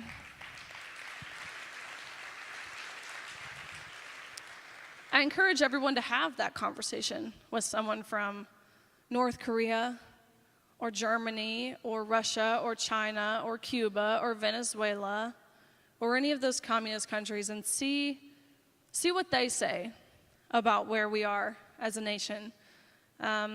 Ask them how it turned out for their home country and why they fled, because that's what we're going through, and it's a slippery slope. The leaders of this country are actively taking us down, which, truth be told, I don't even think it's a slippery slope anymore. I think it's a cliff with sharp, jagged rocks at the bottom. Again, not to be grim, because you people in this room are the ones who can turn it around and get us off of the slippery slope, or I guess off of the edge of the cliff where we're being pushed by our government. It's you guys. And so I'll be the first to encourage you. It is so liberating to speak the truth. You feel like a weight is off of your shoulders when you know you don't have to adhere to the guidelines or the coercion or the authority figures. It's truly freeing. I'll very briefly talk about impact that's been made, because there's been a lot of elbow grease in Texas, working alongside of representatives like Representative Steve Toth, who is the representative of this district. He's awesome. Representative Valerie Swanson, who introduced this bill on the House side. Senator Mays Middleton, who introduced the bill on the Senate side. Of course, Governor Abbott, working alongside Texas Values, Independent Women's Voice, a lot of awesome groups involved in the efforts here. But 23 states have now passed some sort of fairness in women's sports bill, which is great news considering just a couple years ago, only one state had. So lots of work being done there. At the federal level, as I mentioned, we have Title IX that is supposed to prevent discrimination on the basis of sex. But I also mentioned we have an administration in the White House who's rewriting Title IX to where it would now be preventing discrimination on the basis of gender identity. And so what this means in a nutshell, because it's a lot broader than just women's sports. Men can join sororities, which is already happening. Men would have full access to bathrooms, locker rooms, changing spaces on campus. Men could take academic and athletic scholarships away from women. Men could be randomly housed in a dorm room with a woman. And if that young 17, 18-year-old girl goes to her administrators and complains about being housed with a man, she's guilty and charged with sexual harassment. That's what the new rewrite of Title IX would do. But doing everything we can to combat this at the federal level, working alongside Representative Greg Steube, who's been amazing. He introduced this Protection of Women and Girls in Sports Act on the House side, to which it passed. Entirely on party lines, meaning 219 Republicans voted in favor of protecting women and girls in sports.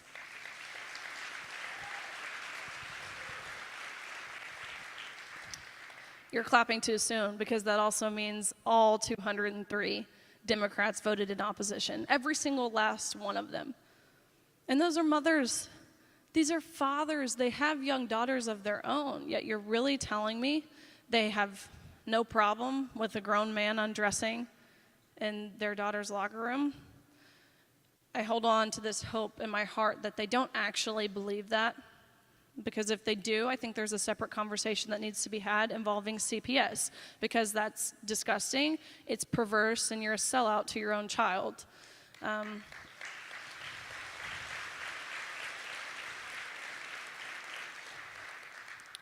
I just wanted to wrap up with my favorite Bible verse. My favorite Bible verse is Romans 8:18. It always has been. It's for our present sufferings aren't worth comparing to the glory that will be revealed in us. And that was my favorite when I was growing up because I applied it to swimming, if I'm being honest. The sufferings, it was the practice, but it wasn't worth comparing to that feeling when you win or when you win a championship or break a record. I very much applied that verse to my life then, but that verse is still so applicable, even more so applicable to what I'm going through now. Our present sufferings aren't worth comparing to the glory that will be revealed in us. And so, again, I appreciate you guys being here. Stand firm in the truth. Lift each other up. Link arms, unite. We can have this conversation, of course, in a respectful, compassionate way, but don't shy away from the conversation. And don't shy away from the truth. We can't continue to do that. Appreciate you guys. Thank you very much for being here. I know we're going to answer some questions, if that's cool, with Christian.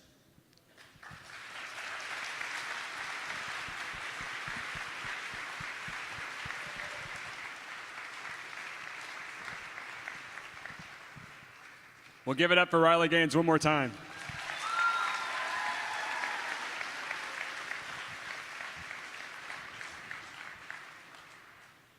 Well, first question, maybe you didn't ask for this career.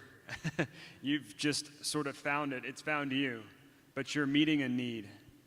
What can you tell people in general about rising to the occasion to recognize your calling, to speak out for such a time as this? Yeah, I love that. Staying silent, staying quiet, ignoring your obligations, whether that be you're a school board member, ignoring your obligations as a teacher, any career path as a parent. It's how we got here. For the longest time, I had empathy towards those who, would privately message me and say, thank you for doing what you're doing. I really can't say anything because, I have a scholarship or I have endorsements and sponsorships or I work in corporate America. I don't want to lose my job, whatever that might be. I had empathy for that because I understood the risks are there. They're very real. But then as the arrows began to come, more frequent by the day, I began to feel frustrated. I was speaking for so many, being a megaphone for so many, this idea larger than myself. I'm done competing. It's not about me anymore. Yet why was I the only one taking arrows? And so I don't really have empathy for those who aren't willing to make sacrifices anymore because silence is complicity.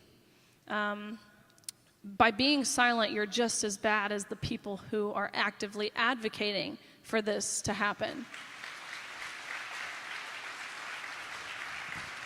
And so it's all of our jobs. That being said, not everyone has to have the same role. Not everyone has to get up on a stage or go in front of a camera or whatever that might be. But we are a body of Christ. Some people are the hands, some people are the feet, some people are the mouths. I think I, unfortunately, have always been a mouth, which my parents loved growing up. But we all have our own role and obligation in this fight. Well, you talk a lot.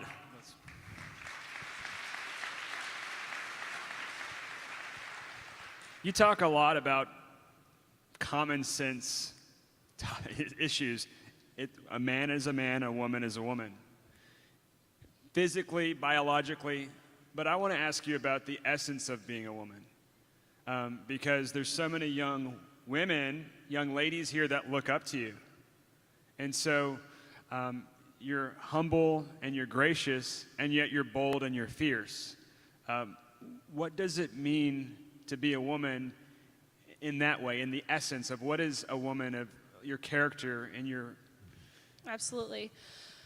As women, we typically, of course, we're acknowledging the physical differences between man and woman in this conversation, but we need to acknowledge the innate characteristics that differ between man and woman. As women, we tend to be more apologetic, and we tend to be more emotionally driven and empathetic and compassionate, which are all great things for a woman in terms of motherhood, in terms of being a wife. Those are things that are necessary. But it's hurt us. Men, they tend to be more aggressive and assertive and dominant and agentic, which is useful in being a man and fulfilling their biblical role, which is to protect and provide. But notice, just food for thought here. That experience on the podium, how I had this realization that talking with my teammates and the girls who I shared that podium with, we knew this was wrong, yet we were still clapping and we were still smiling. Men would not put up with this, right? We saw that with Bud Light. Of course, Bud Light's, I would have imagined their target audience was men, not people dressed as Audrey Hepburn. The minute that men felt threatened, they pulled out. They stopped giving their money to Bud Light because they said enough is enough. And Bud Light lost $27 billion.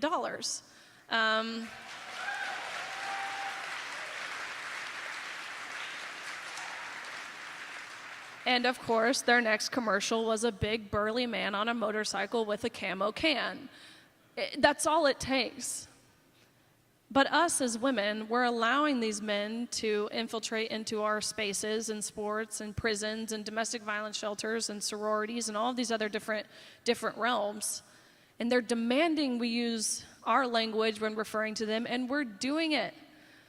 Men would not be put up with being called sperm producers or any other kind of name reducing them down to their biological function. It's not happening that way because men wouldn't allow it, which is why it's necessary for women to be bold. Yeah. That doesn't mean to totally abandon the things that make us women and awesome mothers and, again, friends and wives and sisters and daughters. Don't abandon those things. But be bold, be strong, be courageous, be outspoken because your daughters are depending on it.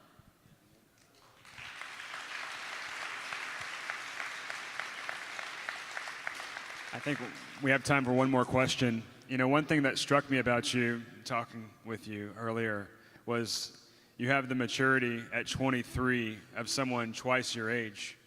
And that's a credit to your character and maybe your parents too, and a lot of things. But what would you tell young people right now, and I want to add something about your Christian faith, but what would you tell young people right now, the things that they need to be doing to be building character, and then also maybe share a little bit more about your Christian faith and how that guides your decisions? Absolutely. The first thing I would advise young people to do as an athlete is play sports. There's so much benefit to playing sports outside of athletic achievement, okay? Playing sports has it's taught me the leadership and the resiliency, tenacity, all of those different things to do what I'm doing now, the security, the confidence. If I didn't play sports, of course I wouldn't be here, but I wouldn't be strong enough to be here had I been faced with the same situation. So, of course, play sports. There was an Ernst & Young study, and that's to both men and women. I know this conversation very quickly gets centered around girls and women, and we often ask ourselves the question of, where are the feminists? Which is a very valid question, because where are the feminists? And don't even get me started on Megan Rapinoe. But I think almost just as often as we ask ourselves the question of where are the feminists, we should be asking ourselves the question of where are the men? We need strong men, and so men in the audience, whether that's parents, whether you're a young man yourself, be masculine. Don't be scared to be masculine. We live in a society where we've deemed masculinity as toxic and bad and this undesirable trait for men to possess. We need strong men. There's this saying, and it's hard times create strong men create good times create weak men create hard times.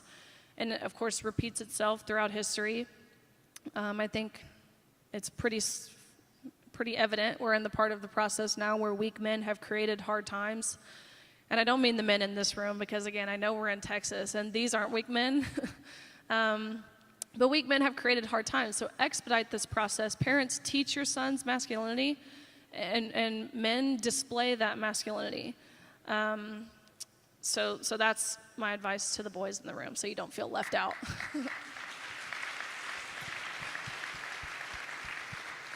Well, let's give it up for Riley Gaines one more time.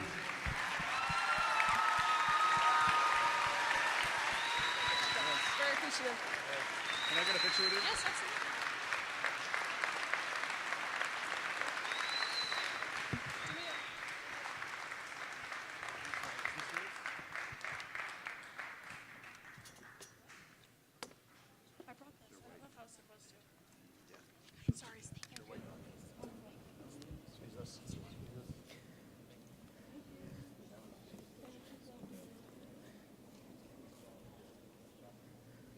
What's up, bro? How you doing, man? Good to see you, bro. Good to see you. See you. Excited for your presentation. Thank you so much for being here. It's kind of halfway, half. I mean, I think my microphone's on.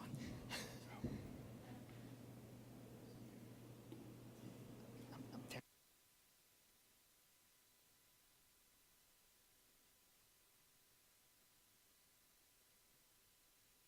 Here, perfect. I was hoping so. Huh? Just sit here. Yeah. So I can just say, At the table. Steve. Do you want to introduce him right now? Where are you? Sure you can do this? My mic's on. What? Okay.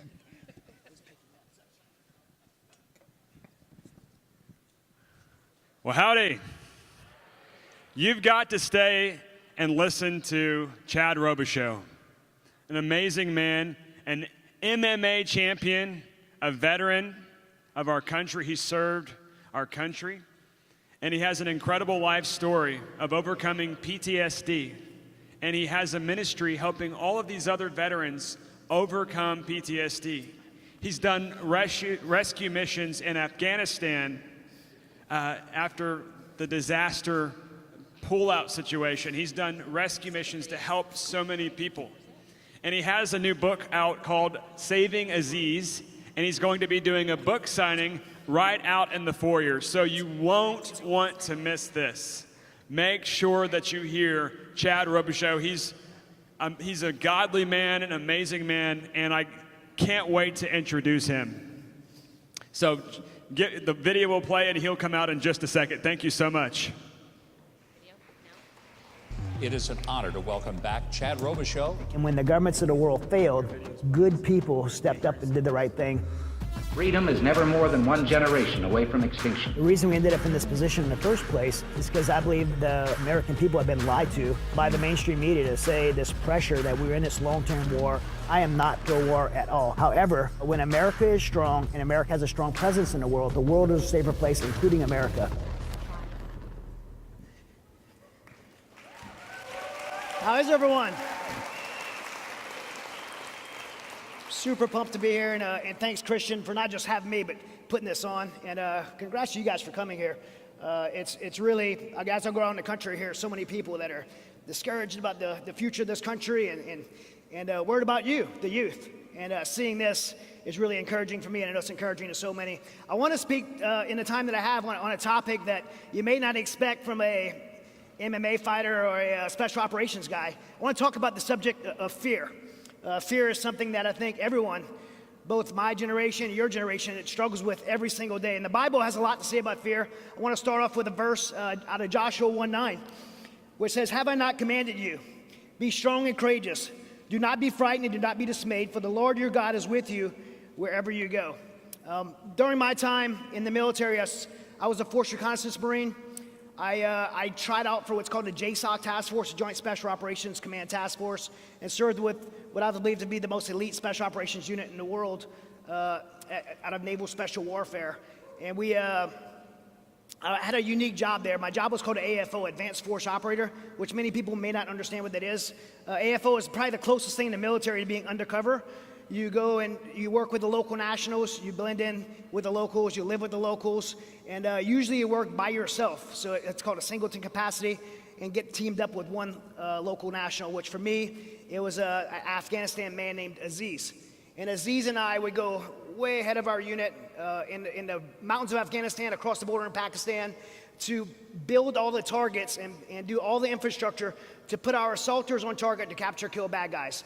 We'd be in the mountains of Afghanistan, across the border in Pakistan for weeks, sometimes months, just the two of us by ourselves. And if you guys, I'm sure many of you hadn't read my book, Saving Aziz, but in the book, Saving Aziz, it really talks about Aziz being so special to me because he was my interpreter and my teammate for all 8 of my deployments to Afghanistan. We did hundreds of missions, just the two of us like that. And through those times, he saved my life numerous times. 3 times specifically, but probably saved my life every day. Like, don't walk there, don't eat that, don't talk to that person. If you talk right now, they're gonna kill us, so shut up. Like that. He was always looking out for me. One time specifically that I'd say he saved my life, he and I were in a place called Batakut, Afghanistan, a very remote area of Afghanistan where conventional military forces was not allowed to operate, but special forces was. And so Aziz and I were spending a couple of weeks there, and our job was to build this target package to get our assaulters on target to capture or kill the guy who was number 6 on the list. So if Osama bin Laden was number 1, this guy was number 6. And while we were there doing that, we parked in our truck in this forest, and it was really cold. I remember snow coming, wind blowing, and the two of us got out of our truck and walked across this muddy field. And while we were walking across this field, I remember like being cold, sloshing through the mud, and thinking, and I was mad at Aziz for dragging us through the mud. And we made it across this field, and we make it across this field. This old farmer comes up to us. Batakut's like this farming village. He tells us that the Taliban is in the area, and they're looking for a foreigner, which is me. And so Aziz is like, hey, brother, we got to go. We got to get out of here. And so we start walking back across this field, and we're talking about what would happen if we get caught. We're talking about the immediate action drill we would do to get out of this open field, which is now, in the military, we call it a large open danger area. We both had, I had an AKS, and he had an AK-47, so we both had rifles. And as we were walking, about 100 yards behind us on the road, 3 trucks drove by, and all 3 of them were flying Taliban flags. So they were bold enough to even be flying these black Taliban flags. And I remember hearing them hit the brakes. They backed up just like 100 yards behind us. And as 20 or 30 of them got out the truck, just the two of us, I knew we were in a bad situation. They began to yell. I remember them yelling. I couldn't understand what they were saying. They were speaking Pashtun. I spoke a little bit of Dari, the Afghanistan language at that time. But the Pashtun I didn't really understand. But I heard the word Bosh, which in both languages means stop. And probably the only thing that stopped was my heart. And I realized, the situation we're in. I didn't think they would drive through that field because it was too muddy. They would have got stuck. And I knew they probably wouldn't just randomly shoot us because they didn't know who we were. So we just kept walking. And when I heard the sound of that, either that gun fired, I don't know what I heard first, the gunfire or the crack of a bullet over your head. And I hope no one's heard this before, but you can hear the air brake, that pop of the bullet whipping over your head. When I heard that, I knew we were in at that moment, if we ran, we would be killed. If we stopped, we'd probably be captured or killed. The only thing we could do is turn and fight. And so I turned around, and as I turned around, the first person I saw was the first person that my vision picked up was this Taliban fighter. He had AK-47. He was standing next to this red pickup truck by the passenger door. And when I saw him, I just aimed at center mass of his chest. I fired 2 rounds. And when I fired those 2 rounds, I thought I missed him because I seen a window break behind him. But then he fell down, so I think he went back and maybe his head hit the window. And when he fell, I was expecting 30 guys against 2. I was expecting to be a hail of gunfire and us get lit up. But actually, I don't think the Taliban expected us to fight back. So they actually ran to the other side of that truck, and they gave us time. I yelled at Aziz to move, and we began this drill called, we had talked about, it's called bounding, or anybody here might have been in the military before, it's called a lateral Australian peel. And what the drill is I empty my weapon, and as I'm emptying my weapon, Aziz is moving. He stops and gets in position. He starts emptying his weapon, and then I start moving. And while I'm moving, I'm reloading. I go past him, and so we're bounding off of this linear danger area to get out of that area. The way this drill works is if I'm drawing, as I'm shooting, I'm drawing all the fire to me, and that's keeping the fire off of Aziz while he's moving. So he should never stop. But while I'm shooting on the 3rd iteration, Aziz stops. I remember thinking, why is he stopping? He just put himself in danger. He had saw something I didn't see. He saw an RPG, a rocket-propelled grenade launcher, and being fired up from this Taliban fighter, and he stopped, exposed himself to danger, drew the fire to him away from me, and shot this guy before that rocket went off. And at that point, I just said, run. We ran out of that field in our truck, went back to our safe house, and we had a debrief. And our command was asking us, are you guys compromised? can we still do the operation? Aziz said, we need to still stay there. And we stayed for another 10 days, and our command didn't capture, they killed this bad guy, and the mission was a success. Yeah.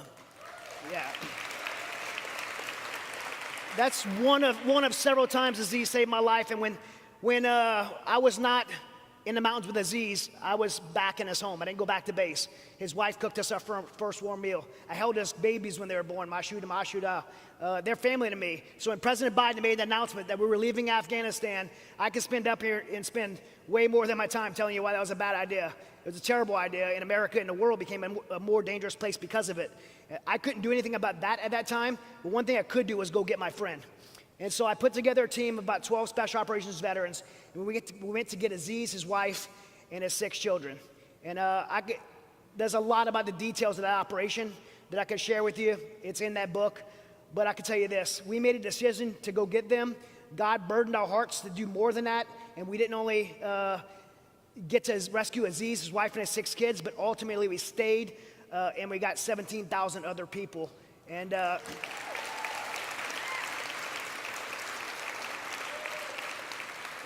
and I can tell you that I'm very proud of what me and my team did, but I will tell you that I'm not smart enough or capable enough to do that. That event was an orchestrated miracle of God. We said yes because God put a burden in our heart, and God orchestrated this incredible thing that allowed us the opportunity to be there. And I was so proud to be amongst our team that participated in that effort.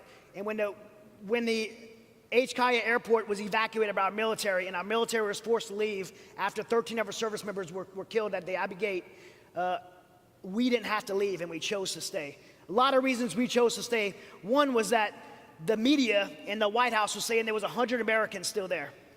And I was saying there was 1,000. Now we know from the Senate hearings there was over 1,000 Americans that were left there. The truth is, it doesn't matter if there was 100 or 1,000. We don't leave one American behind, ever, anywhere. That's a promise. That's a promise you should have, and that's a promise the American people have. Where I come from, we will scorch the earth, go get an American left behind. We did another 2 months in a place called Mazar Sharif, got another 5,000 people out, and then we made a decision to go into a place called the Panjshir Valley, where hundreds, if not thousands, of women and children are being moved there to cross the Panjshir River to flee in a country called Tajikistan. But it was a very scary place to move women and children across. One, Afghan women can't swim. Most of them are pregnant. And 2, crossing the Panjshir River to cross that border is ice melt water in Category 5 rapids. Not good for people who can't swim, and pregnant women in ice cold water. Additionally, the Taliban was there, the Chinese military were there, the Russians were there, which none of that was on the news, and the Tajikistan border guard. So we needed to send a small 2-man team on the other side to tell them where to cross and how to cross. That's called route reconnaissance, and that's kind of my specialty of what I used to do.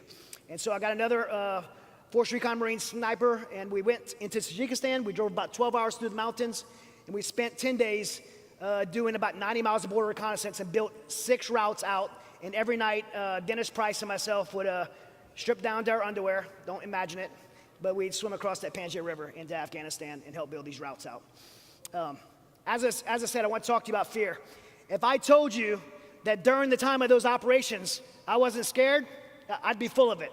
Every single moment of those operations was not only scary, but terrifying. But on the other side of that river was something far more important than my fear. There were innocent women and children on the other side of the river. 9-year-old girls, as young as 9-year-old girls, gonna be sold off into sexual slavery and be raped the rest of their life because the Taliban took over. 20 million women and little girls were left behind. Yeah, it was scary, but we could not let our fear keep us from doing the right thing and helping those people. The truth is, no matter how tough you are, no matter how smart you are, no matter how much training you have to do something, you're going to face fear in life. Throughout my life in special operations, competing as a professional MMA fighter, doing these humanitarian operations around the world, or even standing here in front of you today, I battle with fear.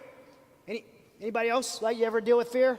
Right? Every single one of us, every day, deal with fear. It's part of life. It doesn't matter if you're in a war zone or the challenges of everyday life.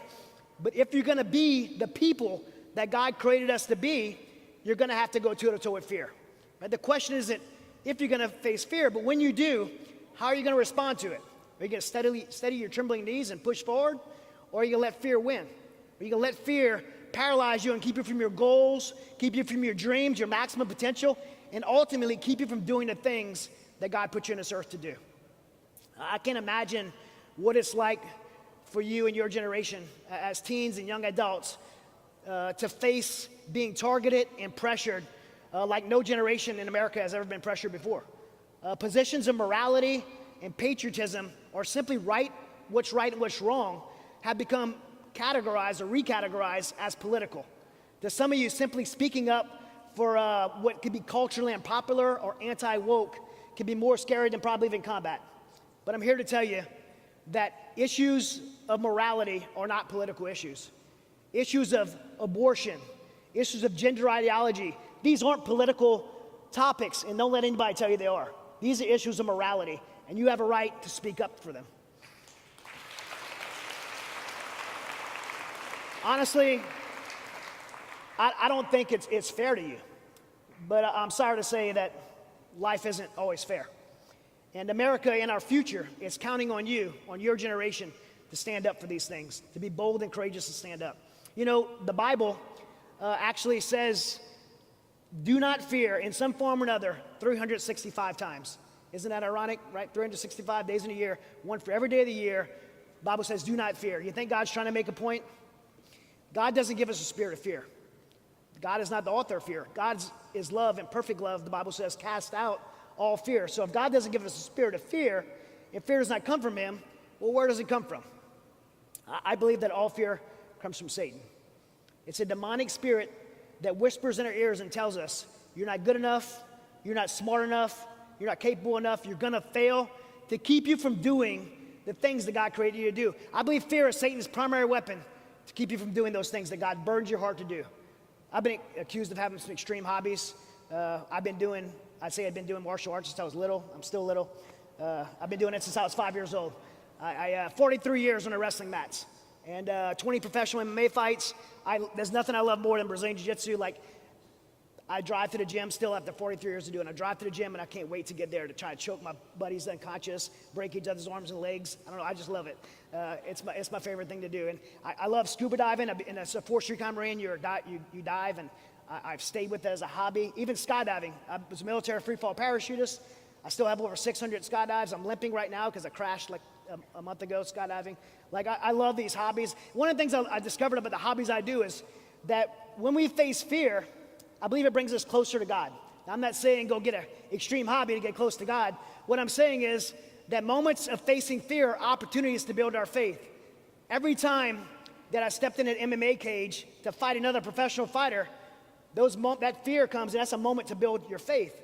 Every time we got on a target in Afghanistan, and you're about to go through a door or into a cave to get in a gunfight with some bad guys, like in a moment, maybe 1, 2, maybe 10 seconds, a gunfight's gonna happen and people are gonna die, and it could be you. Those moments are opportunity to build your faith. Every time before I jump out of the airplane, stand on the edge of that door and at 15,000 feet, and you're like, ready, set, go, and you're out in the air.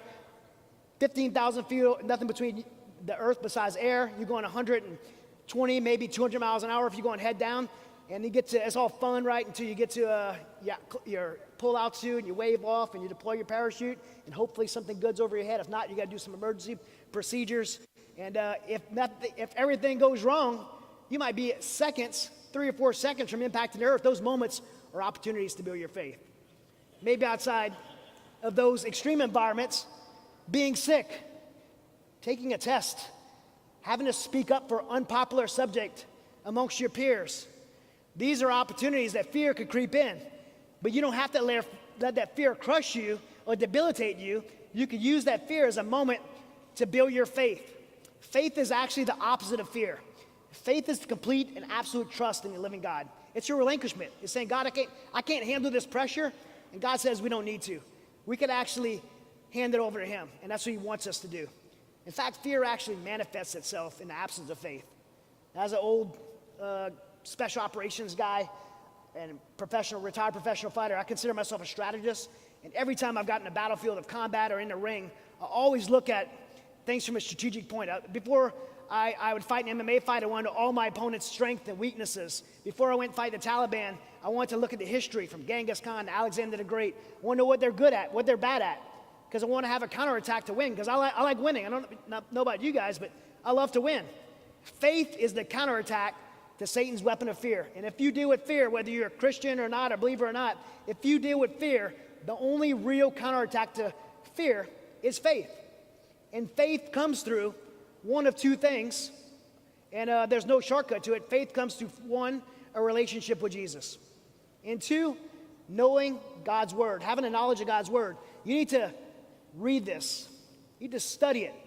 You need to memorize it, sow it in your heart and in your mind and your soul, so that way when the enemy comes, and he will, you'll be equipped with the full armor of God. When I was standing on the edge of that river before we swam across one night, we were going to swim across this river, and about 100 yards this way was a Taliban check post with 3 Taliban soldiers on the roof. About 300 yards this way was a Chinese BMP, a mechanized vehicle with a PKM machine gun and a giant spotlight for people swimming across the river. But we had to swim across because these women and children needed to cross right there. And it was pretty scary. We were swimming right between those. And I was just dealing with that fear. And I remember thinking in that moment that I just needed to get alone and pray. I didn't have my Bible with me. I couldn't pick it up and read it. You don't bring your Bible to that part of the world. And I just went out of my memory because I had sown it on my heart and soul. Psalm 23, the Lord is my shepherd. I lack nothing. He makes me lie down in green pastures, and he leads me beside quiet waters. He refreshes my soul. And he guides me in the right path for his name's sake. And even though I walk through the darkest valley, I will fear no evil because he is with me. His rod and his staff, they comfort me. And he prepares a table for me in the presence of my enemies. He anoints my head with oil, and my cup overflows. And surely his goodness and love will pursue me all the days of my life, and I will dwell in the house of the Lord forever. I prayed that prayer. I had this tremendous peace come over me, and Dennis and I swam across that river that night, and that was the last route we built for those women and those little girls. And that's how our operation ended. I could share so many stories. Thank you. I could share so many stories of courage with you, but my time's running out. But I've seen so much courage in my life. 15 friends over the 20 years on the war on terror. 15 of my friends that we buried, dying and giving their lives for freedom and for defending people who couldn't defend themselves. But of all their stories, I know there's no greater courage than Jesus when he stood on that cross, when he stood before that cross and climbed down that cross for us. Jesus had a clear mission to trade his life for ours as a sacrificial lamb of the sins of the world. And I know he had to have a ton of anticipation, right, of knowing what he would face. False accusations, arrests, torture, a brutal murder. And he would face rejection from his own people, those who he loved most. Despite that, despite those fears he may have had, he moved forward with his mission anyway. In Matthew 26, the Bible says before the Last Supper, Jesus went to a place called the Garden of Gethsemane, and he said, my soul is overwhelmed with sorrow to the point of death. He was overwhelmed. The Bible says Jesus paced back and forth, even falling on his face to the ground, saying, my Father, if it is possible, take this cup from me. He asked this 3 times. He was in distress. The Bible says that his sweat was like drops of blood falling to the ground. This is a sign of someone that's scared. But after we see all this, we see Jesus' courage. When he returns to the disciples and he says this, the hour has come, and the Son of Man is being delivered into the hands of sinners. Rise, let us go. Here comes my betrayer. Basically he said, let's do this. Author Shay Richardson said this, courage is not living without fear. Courage is being scared to death, but doing the right thing anyway.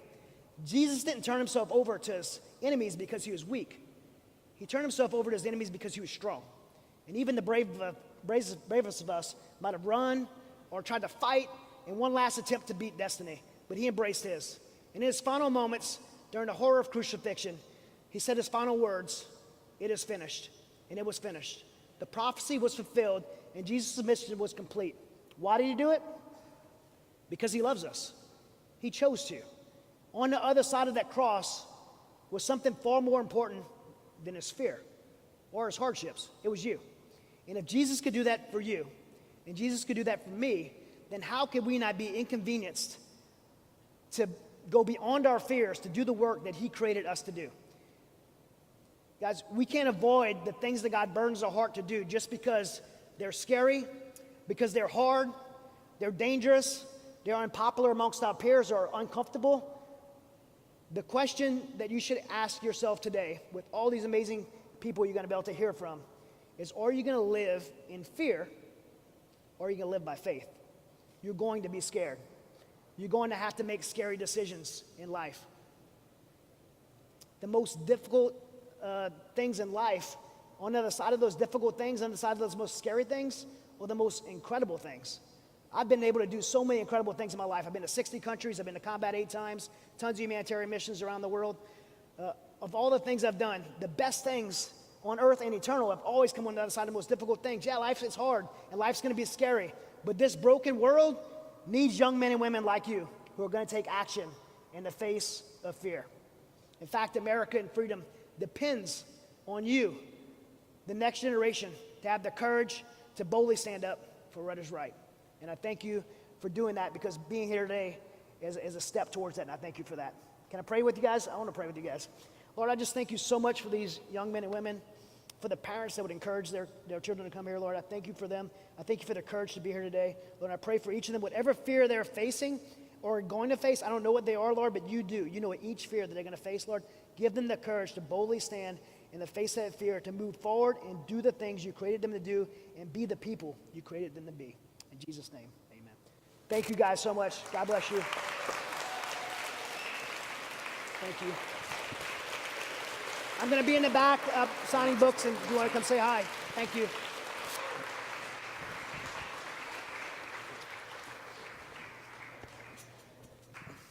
Well, he has his book signing outside, and there's also another young man that's going to talk about his awesome company coming up. Thank you so much.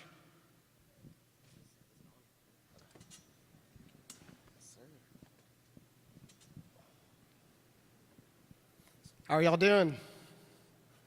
Good? That's kind of weak. So my name is Joshua White, and I am here to tell you all a little bit about my story. And it kind of ties in with more or less the American dream.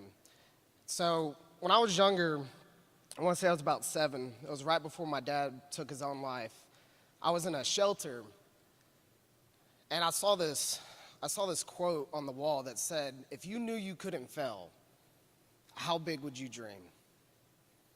And it kind of stuck with me.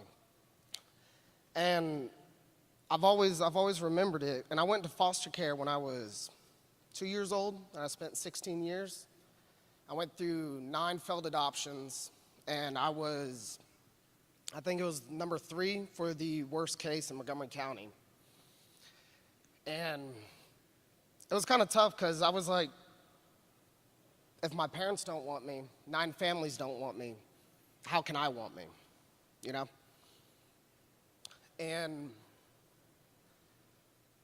struggling through life, getting beat down and kicked down constantly again and again and again, it gets the best of you sometime. And today, I've been surrounded by beautiful people, amazing people, and I own 5 companies, and by the end of next year, we're set to do a $200 million portfolio. Didn't go to college, and the point is about giving back. It's about working together. It's about being united. And the youth are the future. We are the future. And that's why y'all being here today blows me away. Like, I just get emotional thinking about it, because once you go out in the world, man, it is so difficult, it is so hard, and it's just, you feel like it's dark, but it's not. For every darkness, there's a lot of light. There's a lot of people that will love you. There's a lot of people that will believe in you. You just gotta find them. And that was the hardest thing for me. I've spent my life so long in the darkness that when I finally found light, I was like, I didn't know what to do with it, because I was just so shell-shocked. I was like, I didn't know such beautiful people existed, you know? And doing conferences like this they're amazing. But it was, like Riley said, we gotta stand up. We gotta say something. Because if we don't, no one's gonna know, you know? And so my life I feel like it's not even mine, you know? I feel like I'm a vessel. Like my job is to love, my job is to give, my job is to protect, it's to provide. So every dollar I make, I could sit there and call it my success, but it's not. No, it was given to me, and I have a responsibility to give that to other people. I have a responsibility to donate that, to give it, you know? And we as collectives, as individuals, I think it doesn't matter if you're working on a $200 million portfolio or a $2 portfolio. We can all do something in our own lives, somewhere, somehow. Like, have you ever thought about it? If everybody that saw a piece of trash just picked it up and threw it away, how much cleaner the world would be? Right? It's nothing massive. You're not out there curing cancer, but if we just do a little bit, if we just do our part, we could change the world. We just got to speak up. We just a little bit of effort. That's it. That's all it takes. And so I want to, one, maybe hope to influence the younger generation to just try a little bit, man. Don't be afraid of failing. Because you never know. Even hypothetically, say you're aiming for the moon. Say you don't get it. Guess what? You'll still land among the stars. And that's one heck of a view. And so for all the younger youth and even if you're older, follow your heart, man. Follow your heart and love everybody. Love yourself, love the ones around you, because you never know what battles people are going through, you know? And who knows? Maybe one day you'll change somebody else's life, you know? And that's how I got here. And now, not only am I in a position to help other people, but I'm able to give back and be somebody that I needed when I was younger. So instead of searching for somewhere to go, why don't you make it? If you want something beautiful, create it, right? And that's what I decided to do. I was like, screw it. If no one's gonna be loving and sweet, I'll be loving and sweet. If no one's gonna take care of the kids, I'll take care of the kids. If you won't look after widows and orphans, then I will. And it's crazy because once you start doing that, you start realizing that there are people out there that do that. And the world is vast. It is vast. And for every corrupt government, every crooked politician, there's probably 5 more that are 10 times better. And life, we have a tendency to focus on what's wrong instead of looking at all the good. And it's easy to get lost in it. Yeah, it's easy. And Biden's doing a great job about messing stuff up. I think we can all agree on that one.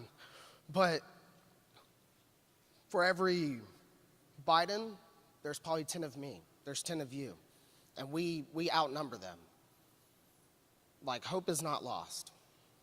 And I know the world seems like it's dark and there's no point. But if that's how you feel, keep traveling. Because you'll start finding stuff that will blow your mind. People that help you for no reason. You know?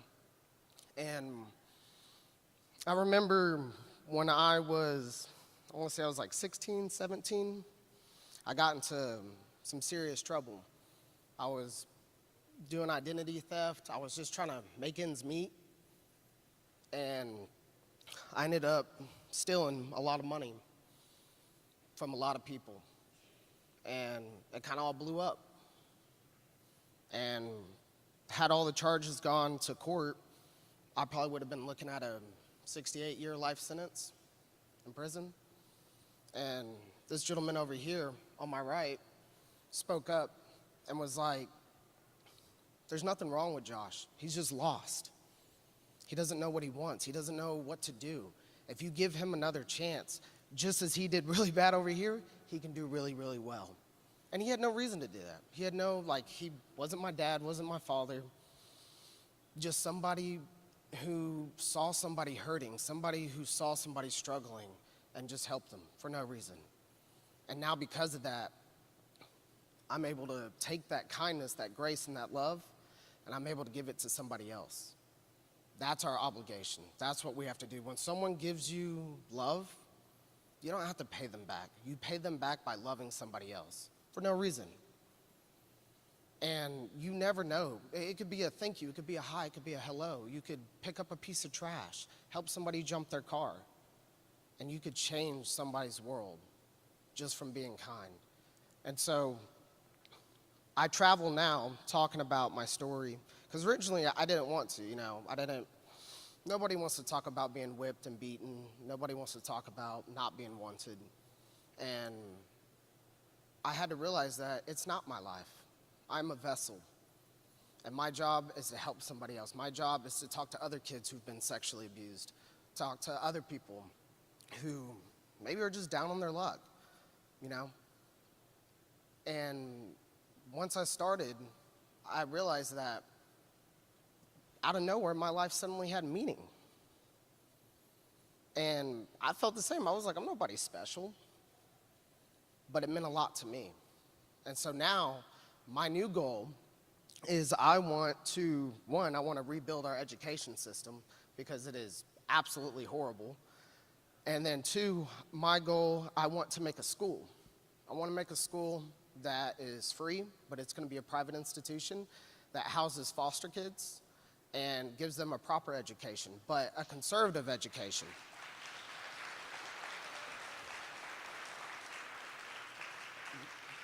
Because when I growing up, I didn't know. I heard about God, but it didn't make any sense to me because I was like, you're telling me there's a guy that just floats up there and he's allowing all this to happen? And they're like, not exactly, Josh. But once I started hanging around all these people, all these Christians, they were just so nice. They were so kind. They were so loving. And it's almost like it's contagious. Because out of nowhere, I wanted to be angry. I did. I wanted to be mad at God. I wanted to be mad at my parents.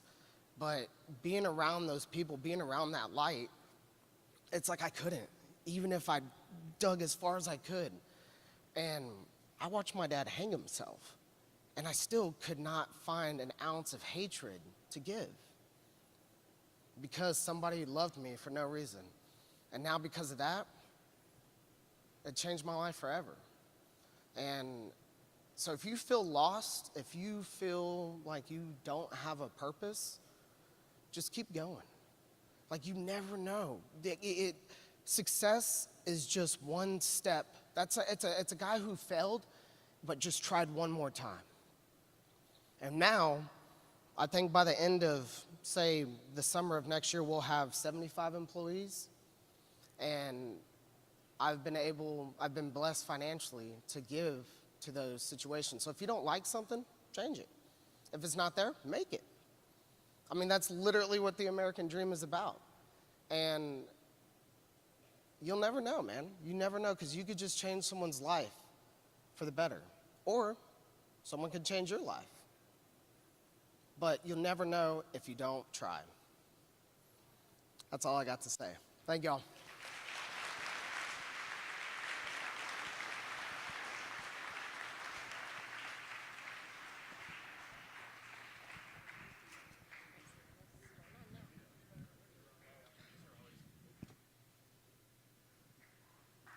Hello, everybody.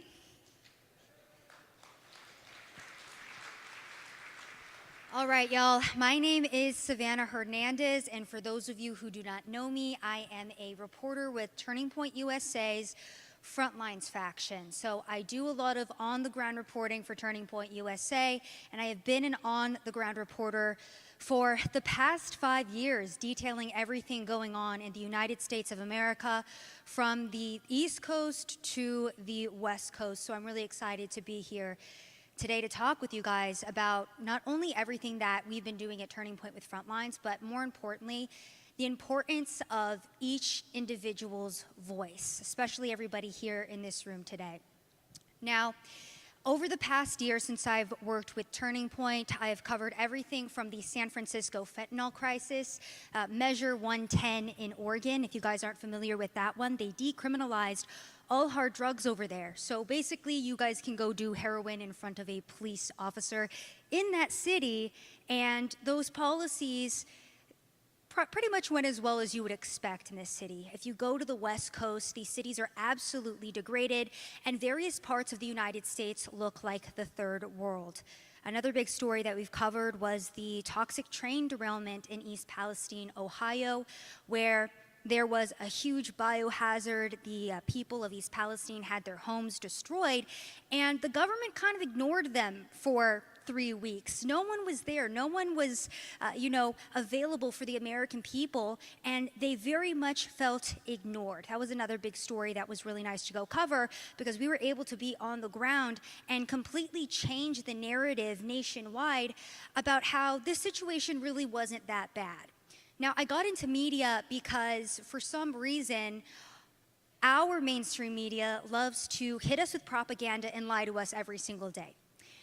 Now, if you guys who are actually living in modern day America take a peek at the economy or the border crisis, if you actually go out onto the streets of America, it seems vastly different than what we are told on screen. At least that's been my experience with it. That's why I got into the media. So over the past year, we've been able to combat the narrative. We've been able to straight up debunk lies, and social media has been a really incredible way of doing this. So on top of that, migrant crisis as well, that's been in the news this week, because we have seen how Texas is becoming completely overwhelmed right now, especially in Eagle Pass.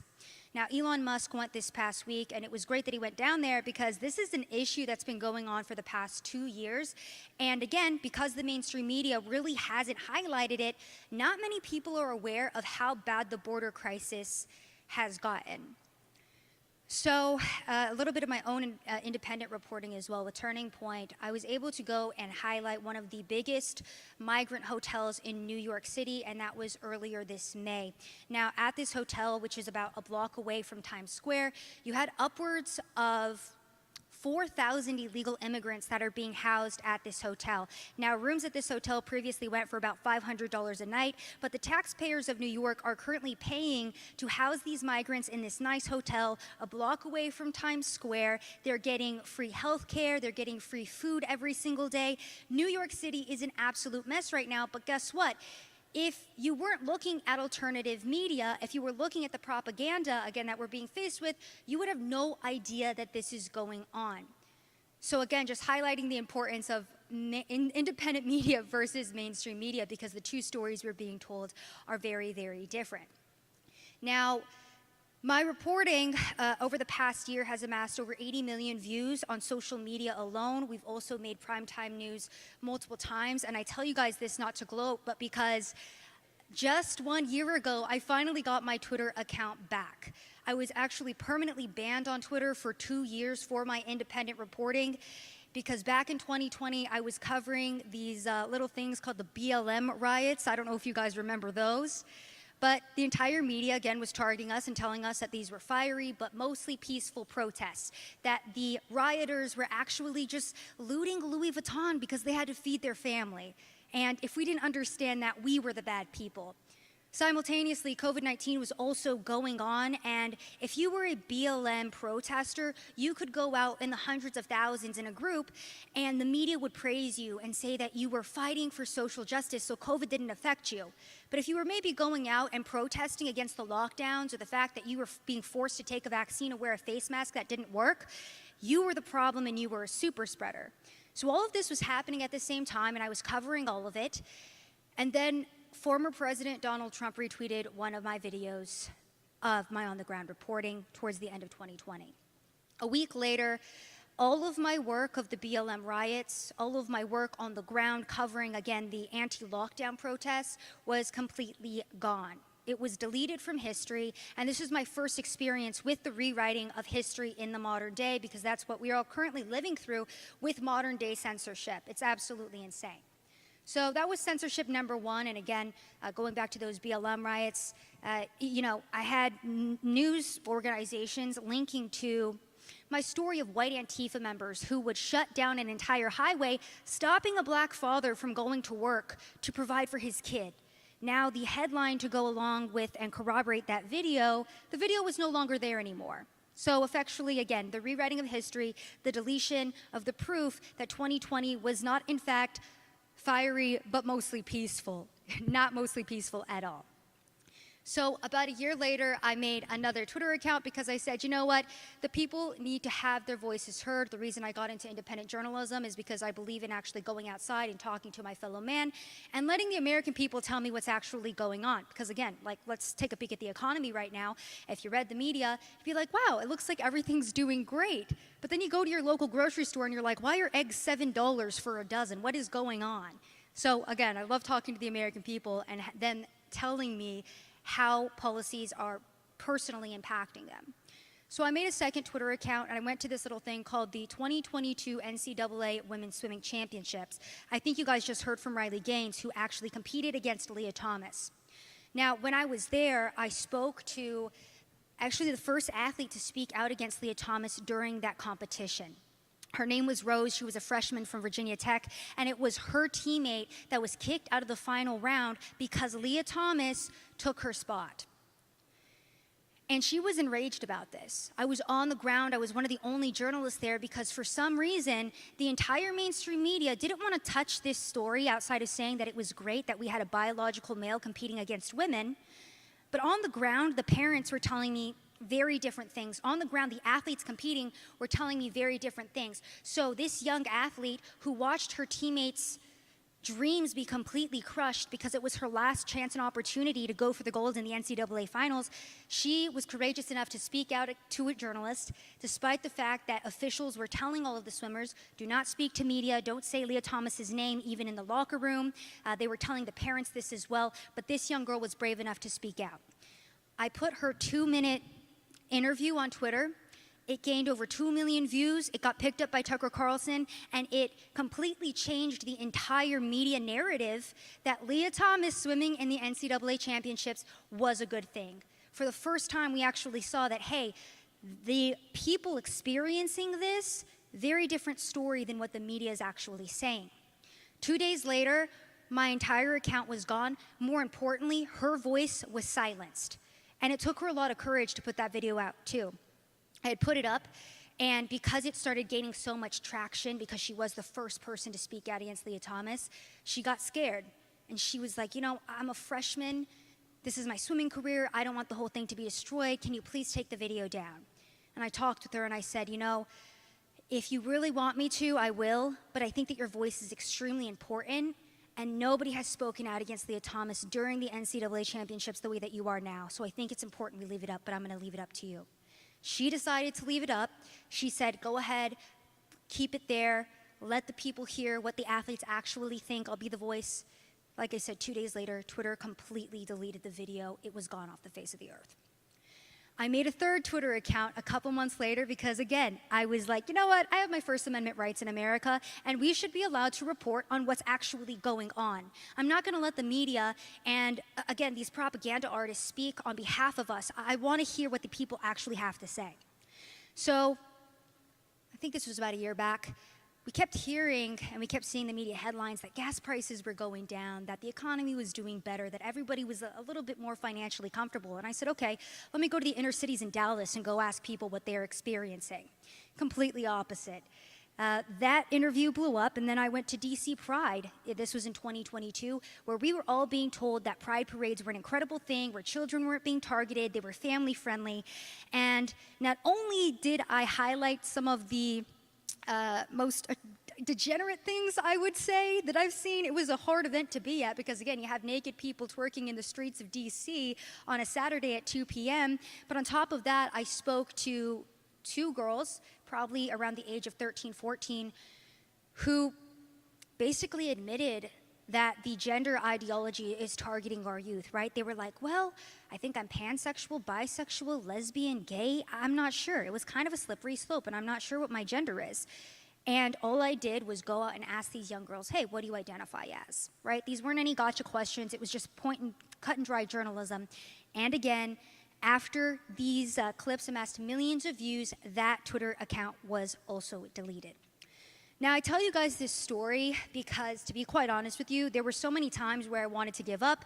There were so many times where I wanted to say, does my voice even matter? Why am I trying to fight back against an entire corporation, right, Twitter, who keeps on silencing me and keeps on trying to delete my work? Yes, I should have the fundamental right to report to my fellow man what's going on, but why am I going to keep fighting if I'm going to keep getting deleted? This is a hard battle to win. And I think a lot of us struggle with that question as well because of where America is at in the modern day. I don't know about you guys, but I look around and I sometimes feel like our problems are overwhelming. It's like we have one win, but then we have 10 more things we have to fight against. Like I said, we have the open border crisis right now. The economy isn't doing too great. It feels like we have no leadership in the United States of America. We have to fight for our basic and fundamental rights in the USA in 2023. What's going on? And that fight can honestly get very exhausting. But then I have to think about my own story and the fact that it was my fellow Americans who helped uplift my voice and uplift the voices of other Americans who I was highlighting and helped completely shift the national narrative several times. So at the beginning of my speech, I kind of talked about where my journalism is today, gave you guys some of those numbers, and it's been incredible that, Turning Point and I have been able to accomplish that over the past year, but it has been an incredible fight. And it's one that isn't going to stop anytime soon. But to be quite honest with you guys too, one of the things that gives me inspiration and hope is coming to events like this and seeing people who take time out of their Saturday to come and be at the forefront and learn how to take our country back, how to make our country great again, how to reinstill those foundations. And it takes each and every single one of us. Thanks, Kai. So I just want to first off give a big shout out to each and every one of you for being here, because you guys are the ones that are going to make the biggest change in America. And anybody in the modern day can be a citizen journalist. So Elon Musk going down to the border, right? You might be like, okay, yeah, it's Elon Musk. This man gets like 100,000 likes on every single one of his posts. Of course, his footage is going to blow up. But what Elon Musk did this past week, anybody can go do. If you see something weird going on in your school, for example, I live in Austin, Texas, right? Super liberal, super fun for me. I took my dad and brother rock climbing, and there were tampons in the boys' bathroom, which was really weird. I don't know, boys, you guys use those? Last time I checked, you didn't, but And it was funny because I was like, this is a great example of how anybody could be a citizen journalist. You see something weird like that, like tampons in the boys' room, you take a photo of it, you put it on social media and say, hey, why is it in 2023 that men need tampons? Last time I checked, men don't get periods. That's kind of weird, isn't it? Boom, you're a citizen journalist right there, and you're making a positive change by highlighting what is going on in your city, in your school, at your city council, your school board. Do what you will with it. In the age of social media, despite the fact that censorship is very much still rampant, we can still make a positive change. And I think that now more than ever, it's important that we fight for the foundations of America, because despite how difficult things currently are, we still do live in one of the greatest countries in the world, I think.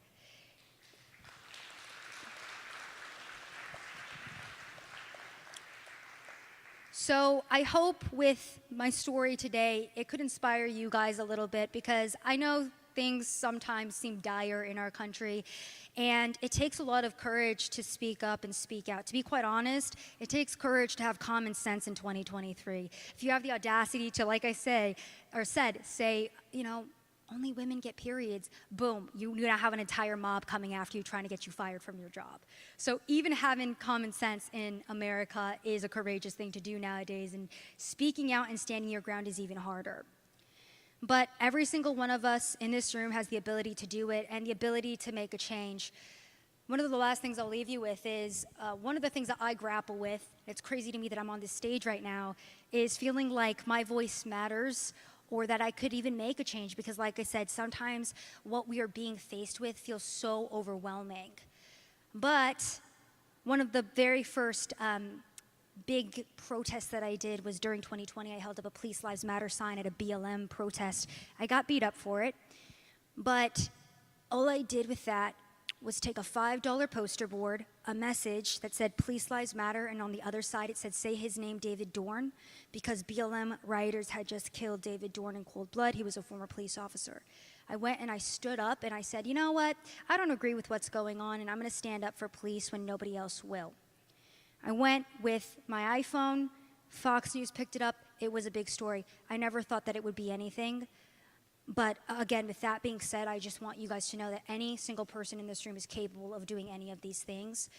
And like I said, you guys are the ones that give me hope and inspiration. So thank you guys for being here today. Thank you guys for being the backbone of America. And I really appreciate each and every one of you. So keep fighting, keep pushing. We will continue to fight for our country and take it back and fight for the foundations that made this country great. Thank you guys so much. Yeah, thank you.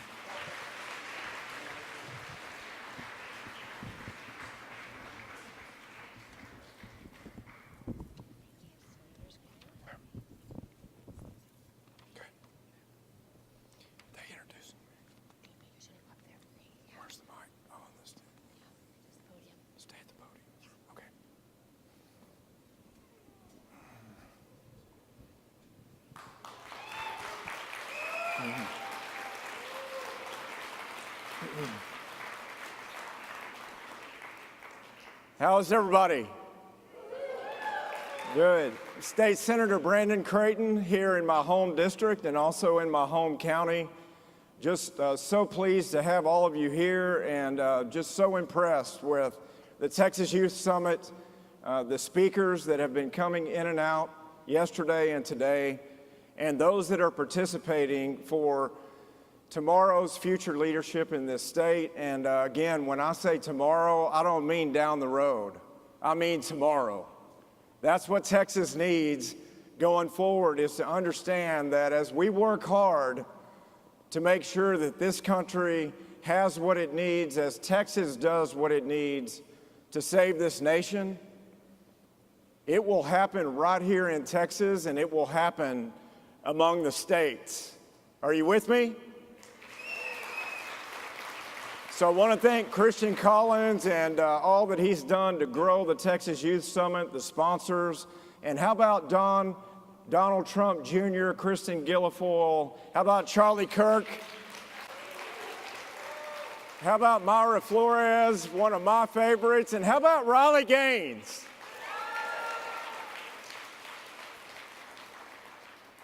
I know Riley's not from Texas, but we're going to adopt her. I know we had some Tennessee volunteers at the Alamo, so we're going to continue to rely on Tennessee to send those and others from around this nation to make sure that Texas stays strong, and with that, America will stay strong. So what are we doing here today, and who will we hear from?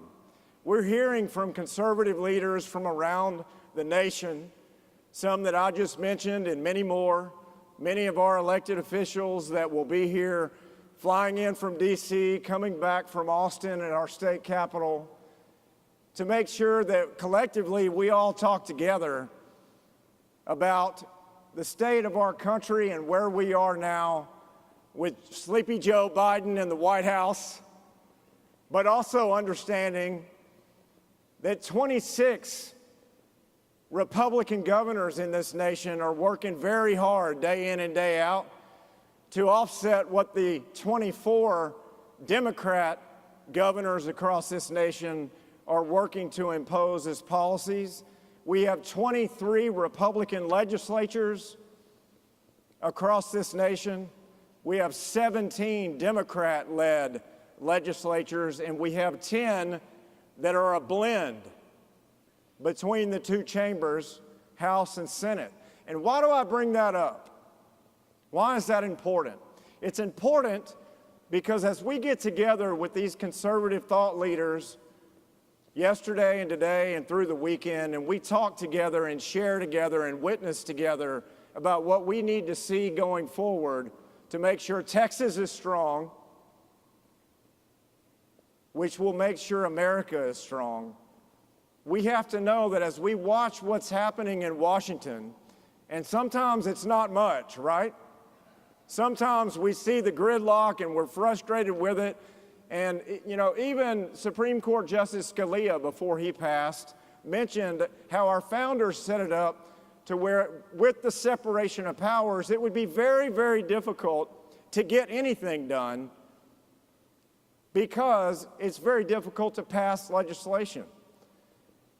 In a unicameral legislature where there's just one house, it's difficult. In a bicameral legislature where there's a House and a Senate, it's incredibly difficult. And then separately, you have the executive office where if the bill passes, it goes on to the president, or here in Texas to the governor, and there has to be approval there. In the British Parliament, if they don't like the Prime Minister, the Parliament can just have a vote of no confidence and remove them. Some might call that impeachment. Anybody heard of that lately? Who here believes that it's healthy for this nation or this state to weaponize impeachment in repetition and to usurp the will of the voters that have just been cast in the last election? Who feels like that is the right direction for Texas? Not many of us, right? So when we follow our principles, our direction from you as voters and constituents, and the guidelines of ethics and what makes us good stewards of the public and of our tax dollars and what we're expected to do in office, we also have to temper that with what the founders intended for us to pursue as remedies when there are issues.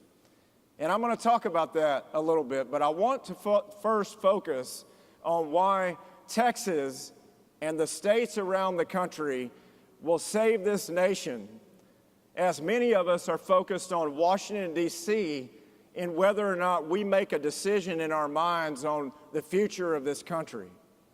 So we've talked about the majority of this nation is under Republican governance at the state level, both for governors in the executive branch and also for legislatures. And as Texas continues to lead in the state capitol in Austin, we need you, our youth of today, working on a plan to not just engage, not just inspire others to vote, not just to work in the trenches on campaigns, but to plan on running as office holders yourselves. And again, I don't mean tomorrow as in a long way down the road, right? Don't ever let anyone tell you you're too young to run for office, as long as you meet the constitutional threshold, right? Don't ever let anyone tell you that. When I went into the Texas House 16 years ago, I was the youngest Republican.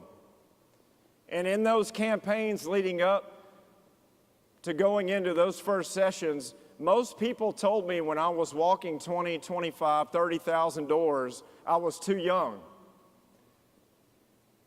But then again, most people voted for me, even though I was the youngest on the ballot. Isn't that amazing?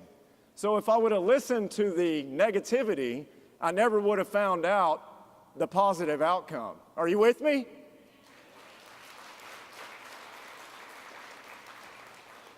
When I went into the Texas Senate 8 years later, I was the youngest Republican in the Senate. And I held that distinction until this last session when Senator Mays Middleton from Galveston knocked me off. And I was proud of Mays for what he did in his campaign and coming from the House to the Senate. He sits to the right of me on the Senate floor. That doesn't indicate he votes to the right of me. I'm going to tell you that. I tell him that too, right? I'm kidding. We're within about a golf score or a thousandth of a point on our voting record. But what I am proud of Mays, and I'm proud of other candidates that don't let age hold them back, is your experience in seeking office and working on campaigns and being engaged and being here today. It's all going to culminate in a positive result. And I lost my first race for state representative. I got really close. I was within 3% of winning against a long-term incumbent, but it wasn't my time. But in the very next election, I didn't let stumbling on the goal line keep me from working hard to continue to score. Because many of us give up on our goals and never really realize how close we were to accomplishing them. So make sure with the negativity that you hear, or if you stumble, or if you fail, that you take that as motivation. Because we all experience those exact same experiences. So in the legislative session, if other states that we meet as state legislators and governors from around the country, when we were visiting with those legislators at conferences all over the country, talking about the Texas agenda to save Texas, to put us in a position of strength, to protect our conservative values and our principles, and to make sure that we were protecting our freedoms and our liberties going forward, not just for Texans, but as a benchmark for America. That line in the sand that we hear about that was drawn by William Barrett Travis at the Alamo, that is the Texas legislative session every 2 years in Austin, Texas. And when we visit with legislators from around the country and we say we're charting out an agenda to do the very things that Texans expect us to do, sometimes we get a blank stare. When we say we're going to ban critical race theory from being taught in our public schools, we get a blank stare, and are you sure you can do that? We accomplished it. When we say we're going to ban ESG in the corporate world and that we're going to ban billions of dollars of state pension money from investing in companies that promote ESG, we get blank stares. And are you sure you're going to accomplish that? And we do. We banned it.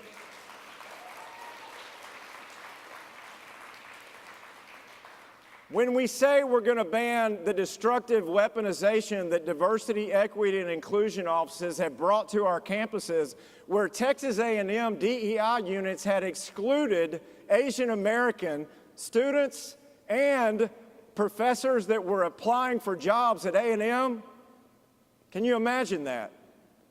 We banned the DEI offices, and we will put it back on the universities to pursue their own goals to foster a climate of diversity. We did it before, and we can do it again, and we don't need weaponization of these offices and these strategies under leftist Marxist principles that are bad for other minorities and weaponized against those that will not sign a political oath to be hired as a professor unless you're liberal,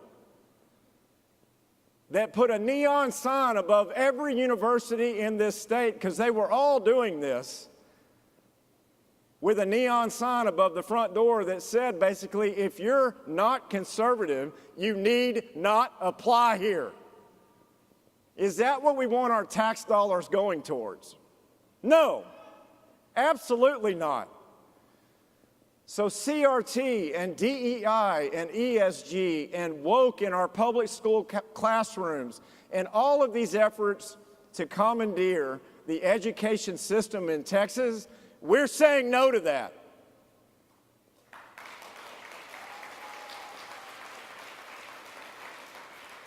And you all know better than anyone that the future of this state begins in the classroom. And the agendas that are set out from the left, they don't start in Washington. They don't start on campaigns with people that decide yesterday to run for office. They start in education. So I worked hard to convince Lieutenant Governor Dan Patrick to ask me to chair the education committees in the Texas Capitol so that we could advance these agendas to make sure that, you know, the left and the media might call it radical. Folks, it's just common sense. And in Austin, Texas, you get to where you're breathing the air in Travis County, And I'm so thankful to be breathing the air in Montgomery County, I can tell you right now. And we're so blessed for any of you that traveled here. But we'd like for you to stay because as a conservative, if you come to Montgomery County to visit, you're not a tourist, you're among friends. Montgomery County and this part of Texas is the pulse and the heartbeat of conservatives across this state. And it shows in the Texas Capitol. But when you're breathing that Austin air, there's little whispers in your ear from taxpayer-funded lobbyists and those that represent all kinds of different interests that want you just to back up a little bit on the common sense, and 1 inch at a time becomes a mile, and that mile becomes the death of common sense that we will not allow to happen in the state of Texas.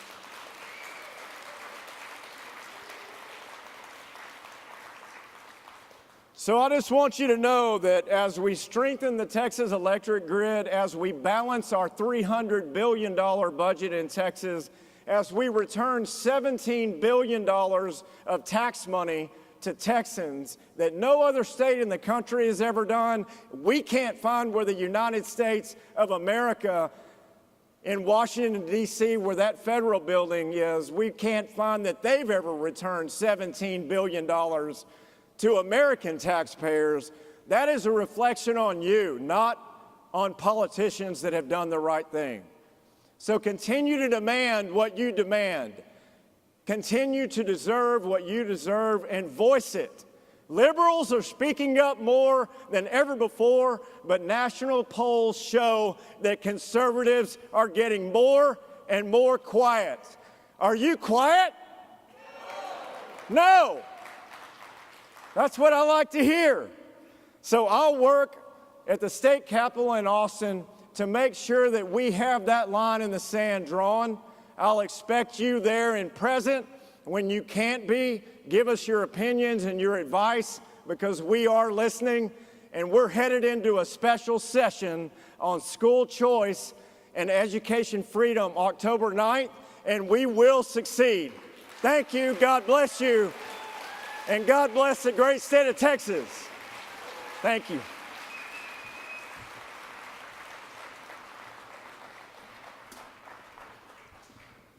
Decided not to do questions. Hey, everybody, give it up one more time for State Senator Brandon Crichton. How's everybody doing? You guys feel good so far? Hello, everybody having fun? Are you enjoying yourselves? How many of you identify as Republicans? Round of applause, maybe? Okay, more specifically, how many of you identify as conservatives? Okay. How many of you identify as proud Americans? I like that one. How many of you identify as proud Texans? And I think this is the most important one. How many of you identify as a child of God? Well, me too. I'm proud to be all those things. I've noticed there's been a lot of talk lately about identity, as gender identity and racial identity. But I think when we're talking about identity, we've just explained the only identities that matter. And individual identity, too. As Americans, we're so lucky that we get to be individuals. I'm an individual. My name's Kenny Webster, and I host a morning radio show that can be heard around the South on about 17 radio signals from Georgia to Oklahoma, down to Texas, over to the Florida Panhandle, and pretty much everywhere in between. I host a talk radio show, but I also do a podcast that reaches about 1 million people a month, and it's very cool to do that. But more importantly than any of that stuff, more importantly than how many social media followers I have, which is about 500,000, by the way, is that I follow God and that you follow God. And I think that's one of the things that brought us all here today. Do you guys agree? Good. I'm glad. I'm very lucky. I get to do something I really enjoy for a living, and I'm paid very generously for it, probably more than I should be, which is great. It's nice to live in a country like America where there's so much opportunity. I get up every day and I entertain people while they're stuck in traffic and they're going to work. And that's a pretty grim time for a lot of people. You wake up in the morning and you're frustrated, you're paranoid about your job and the government and the world that we live in, weather and the economy, and so many things that we don't have any control over. And so I am very fortunate. I get to have this intimate moment with our radio listeners where I talk to them about what's going on in the world, and I try to help people have a sense of humor about it, because we have to laugh at the absurdity of what's happening right now. Sometimes there's this feeling of helplessness, like we can't do anything about it. And, you know, in some ways you ask yourself, like, what's the similarity between, you know, President Joe Biden and the Hunter Biden scandal and, oh, I don't know, the dating relationship between Travis Kelce and Taylor Swift, for example. And I think that similarity is, it's absurd. These people are absurd. And it's okay to laugh at them. And you should. You absolutely should. And so that's what I do for a living. I get up each day and I talk to people like all of you while they drive to work around the South, and I try to help them laugh at this stuff. But more so than that, I mean, it's nice to have a good relationship with our sponsors and help to drive the economy. But we also try to inform people, because there is so much information that the liberal media does not want any of you to know about. The system was designed to misinform, to propagate, to mislead you. It's not a coincidence that there's so much contradictory information that you guys are subjected to all the time. I'm speaking specifically right now to the high school kids and the college kids in the room. It's a really confusing time in your life. You don't know where you're going. You don't know what you're about to do. But you want to have that you want to have that coming of age moment where you stand up, you walk out into the world, and you achieve greatness. That doesn't happen overnight, and it certainly doesn't happen easily with all the obstacles that things like the media and Hollywood and government and academia put in front of you. So for me, when I was your age, about 20 years ago, I had my red pill moment, my push yourself over to the right moment, when I was attending college up at the University of Illinois, Chicago. At the time, there was this movie that had been out for a little while. It was called PCU. And for some of you, some of you might be a little young for this movie. It was a comedy film starring David Spade, and it was about college life and all of these extremist groups, like the militant black movement, the militant feminist movement, the militant gay movement, and how they were all competing with each other on campus to try to recruit you to be part of what was essentially a cult, to get you farther away from your individual identity, the identity that God gave you, and to try to turn you into really some kind of a zombie, some kind of a walking android that's just repeating the catchphrases that they taught you. When I got to college, I found out college life in the early 2000s was a lot like that movie. And it was funny to watch the movie, but it wasn't funny being on college campuses and having that realization that I wasn't like these people. When I walked around the University of Illinois, Chicago, there were Marxists and socialists and communists, and they were all recruiting for their different book clubs.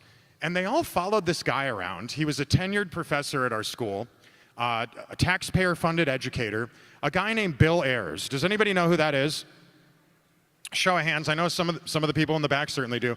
For those of you younger people, Bill Ayers is a convicted terrorist. He tried to hurt people. He was part of a group called the Weather Underground. And you would think to yourselves, well, why would they let this guy around college kids? It's remarkable. It turns out he was friends with a guy named Barack Obama, and a very, very close, intimate relationship that the two of them had, to say the very least. So at my college, I didn't know what I was, but I knew that as I looked at these people frothing at the mouths with green hair and piercings all over their faces, screaming at the sky like they hated the country that they came from, often very privileged kids from the suburbs that came from nice towns with nice families. I didn't know what I was, but I knew I wasn't that. And I had this history professor at the time, and he was probably one of the only educators I met at the entire school that wasn't that. He didn't hate America. He didn't hate individualism. He didn't hate God. And he asked us a question one day in class. I'll never forget this. He said, our founding fathers lived in a very different time than us. Some of them owned slaves. But they also wrote and indoctrination. They wrote ideas down in things like the Federalist Papers about individual rights, individual liberties, that eventually led to where we got today, right? An egalitarian society, a society with free speech, a society where you can be whatever you want. So the question was, were these men racist? Well, that's a pretty complicated question, isn't it? Some of them owned slaves, but they also wrote articles and papers that led to the end of slavery. So I raised my hand and I said, look, racism back in the 1700s wasn't even a word. It hadn't been invented yet. And it didn't make sense to me as a young man to judge people from the past by modern day standards. It was a strange thing to do, right? Immediately, the rest of the class turned on me. I felt like I should have shut my mouth. I felt alienated. I felt isolated. I felt very awkward. I wondered if I was safe at the time. Would I be safe to leave the classroom that day as I walked back to my dormitory? And the most incredible thing happened. The professor agreed with me. And it occurred to me that if the smartest guy in the room, the person that was here to teach us all about American history and American government, saw this the way that I did, maybe I wasn't so crazy. Now, as I was attending school, we had this thing, the Confucius Institute.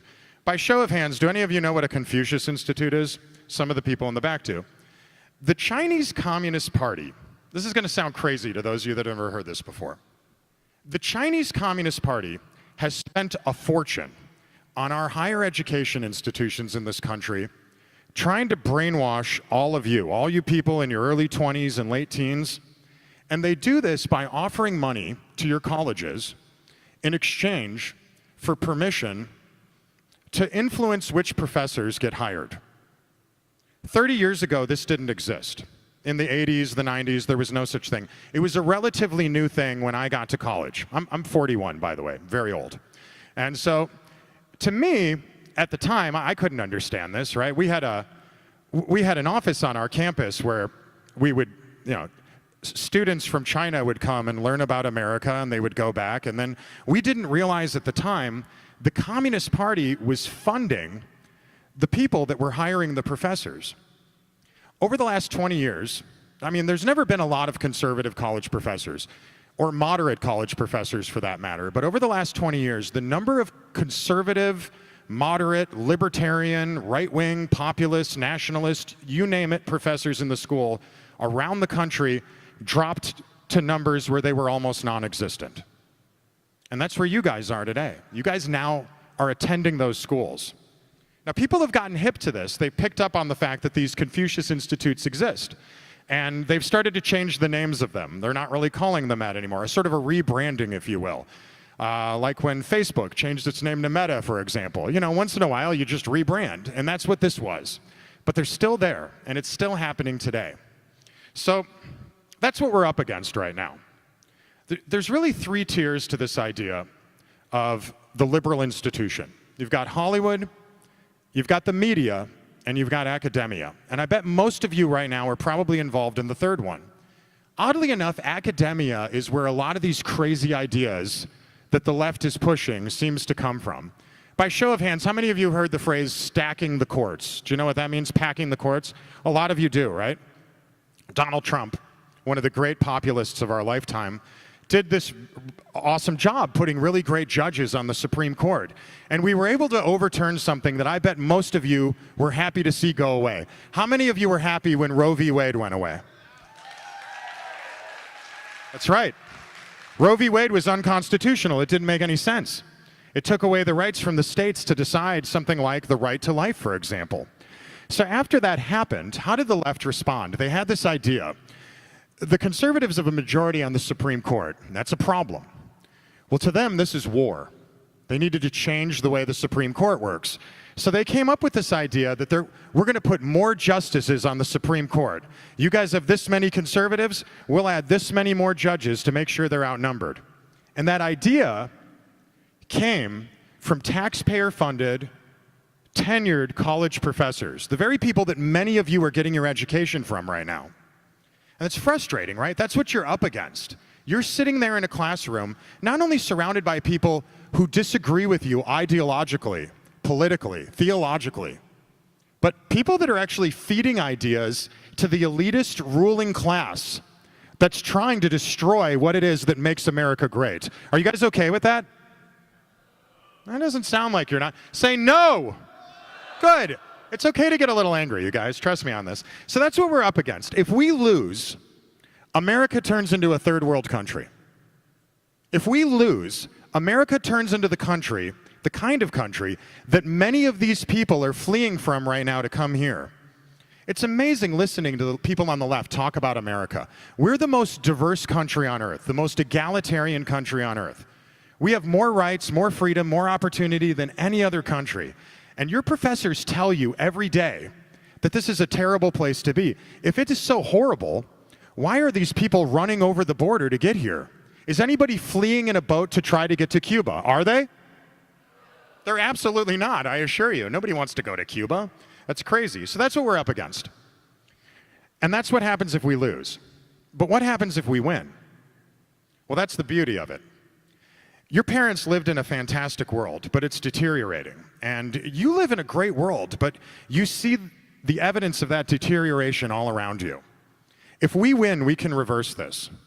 If we win, we can save America. If we live, our children and their children can continue to live in a world as wonderful as the world that we live in or our parents live in. And that's something that's worth fighting for. I think there's room for everybody at the table here in America. I think when you talk about things like immigration reform, we're not asking for a lot. We're just simply asking for people to follow the rules. I mean, I love the fact that thank you. I love the fact that I live in a country that's diverse, that is unique, that is a melting pot. That's the beauty of being an American. It's an awesome thing.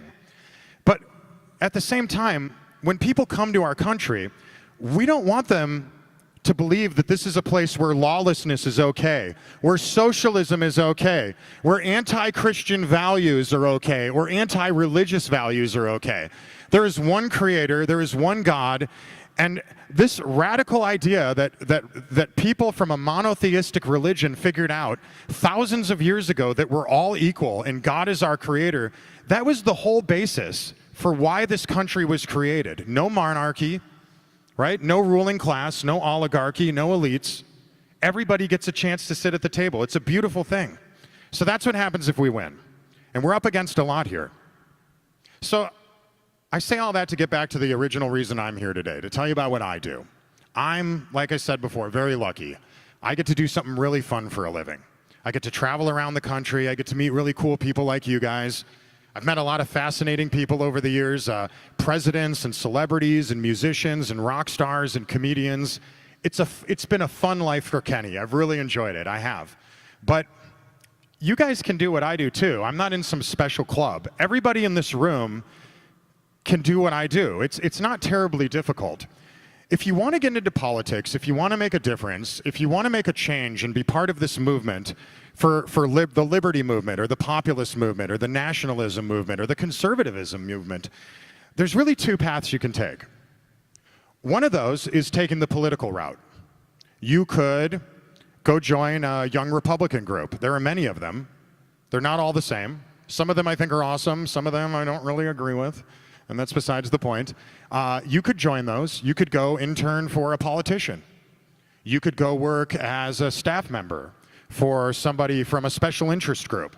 And there's a lot of jobs like that. And you could go do that tomorrow. And if you spend 6 months doing it and you work your butt off, it's going to turn into a job. It's going to turn into a good paying career. But there's another path you can take too, which is the path I took. I've never worked for a congressman. I've never worked for a special interest group. I've never really been part of any of those groups. People on the left do something that people on our side don't do enough. They join academia. They join Hollywood. They become entertainers. They join the media.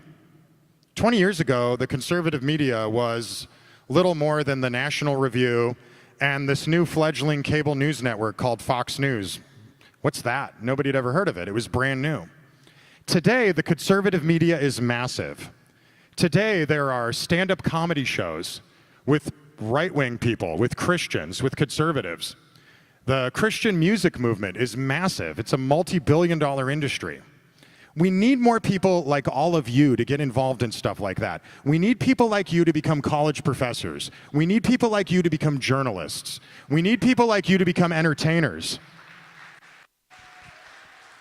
People on the right are vastly underserved in the entertainment industry, in the media industry. And here's the beauty of it. If you choose to go that route, there are more people out there that are hungry, that are thirsty for the kind of content that you're going to create than there are for what people on the left are doing. There's 1,000 people right now trying to be the next Jon Stewart or the next Bill Maher. Well, who's going to be the next Greg Gutfeld? Who's going to be the next Charlie Kirk? Who's going to do that?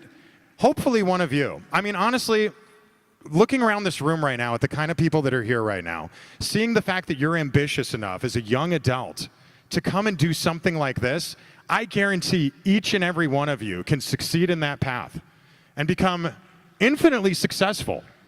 Make money, have a family, travel the world. It's right there. It's right in front of you. I'm really excited for all of you. There's a lot of opportunity that you guys can go after right now in your life if you choose to take the red pill, if you continue down that path. All that being said, my name's Kenny Webster. I'm on Twitter. I have a morning show. You could download our smartphone app. It's called Walton and Johnson. I'm on the radio about 6.5 hours a day in Houston, and hopefully you like it. It might be a little risque for some of the younger listeners, but I think most of you will enjoy it. Hey, can y'all give it up for my buddy Christian Collins and the good folks at the Texas Youth Summit for putting this together? And if you don't mind, give it up one more time for all yourselves. You guys are awesome. Thank you for being here, and thank you for being a part of this. God bless you, and God bless Texas. Have a great day.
Hi, everybody.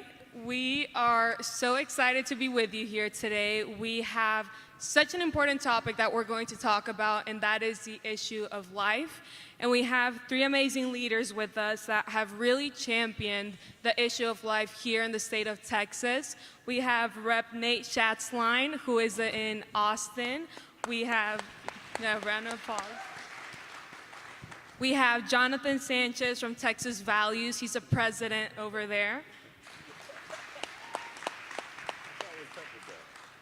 And we have Dr. John Seago, who was coined by The Atlantic as the man behind the Texas Heartbeat Bill. So he's a president. He's the president of the Texas Right to Life Foundation. So we're going to have an amazing discussion on the issue of life. So for all the panelists, I recently saw an article from The Hill that said that Gen Z is actually majority pro-choice. So what can we do? I see this room, and I don't think that's true. I do think that we are winning on this issue of life, but what can we do to build on that momentum and start getting more people on the side of life? Should I kick it off? Yes, sir. Well, hey, it's incredibly awesome to be here, an absolute honor. How many of you appreciate everything that's been going on this weekend, the incredible speakers? So I'll kick this off straight up about what I believe about the next generation. I believe that this is the pro-life generation. Are you with me? And I'll tell you this, The media is always going to change the narrative about what they want the narrative to be. And what we are responsible for doing is reminding the media that they can throw all the statistics they want at us. At the end of the day, righteousness wins. And at the end of the day, it doesn't matter what polls say, it doesn't matter what stats say. When we begin to stand up for life, I believe God of all has our back. Do you believe that in this room? And so I think what has to happen is we need more young leaders like are in this room to rise up on their campuses in colleges and high schools and junior highs and begin to shout out loud boldly with their faith and say, the hill we die on is the one of the unborn. And we've got to go all in. We've got to go all in. Amen to that. Amen to that. Dr. Siegel, do you want to jump in? Yeah, so we have at Texas Right to Life, we have a college scholarship program where we give students like you a scholarship. We train you, we mentor you, and help you run the pro-life group on your college campus or at your law school or at your medical school. And so we have pro-life groups across the state that are leading the conversation on their campus. And you know, you're not gonna hear the pro-life message from your professors, you're not gonna hear it from your school administration, but as pro-lifers, we have to be the one to start that cultural conversation. And we're seeing that across the state. And these are kind of front line of this issue. And so we've been encouraged by great pro-life leaders in college, in medical school, in law school, who are fighting back and saying, no, that's not the narrative. This is the truth, and this is what we want to talk about. And so if you're interested in that, come to our table. We'd love to connect with you. But we're also seeing on those college campuses is that's the real fight. I think the college campus is the new sidewalk ministry. It's the new sidewalk counseling ministry that we have in the pro-life movement. So you know, we had Planned Parenthood down the street here, brick and mortar. They were committing abortions every week before Roe v. Wade was overturned. We would have prayer warriors out there. We'd have sidewalk counselors out there. Well, now the abortions are happening on college campuses because of this right here. This is the new digital abortion clinic. These pro-abortion forces are telling you, go to their website, order abortion pills, and it will come directly to your dorm room. And so we have to have more of a pro-life presence on that college campus to be the first line of defense for that college student and for her baby. That is vitally, vitally important to defend life in this new era.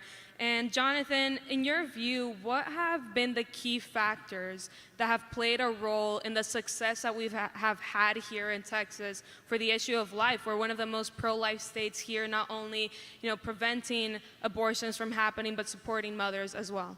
Well, sure, I appreciate that. Jonathan Signs with Texas Values. Great to be with y'all. Raise your hand if you have a smartphone.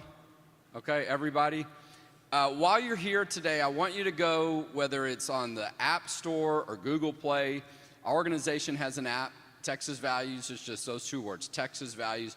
I want y'all to download that app. That's the way that you can make sure you're getting timely notifications. I think we're one of the few organizations in the state that has an app, as long as till Apple shuts us down. Hopefully that doesn't happen.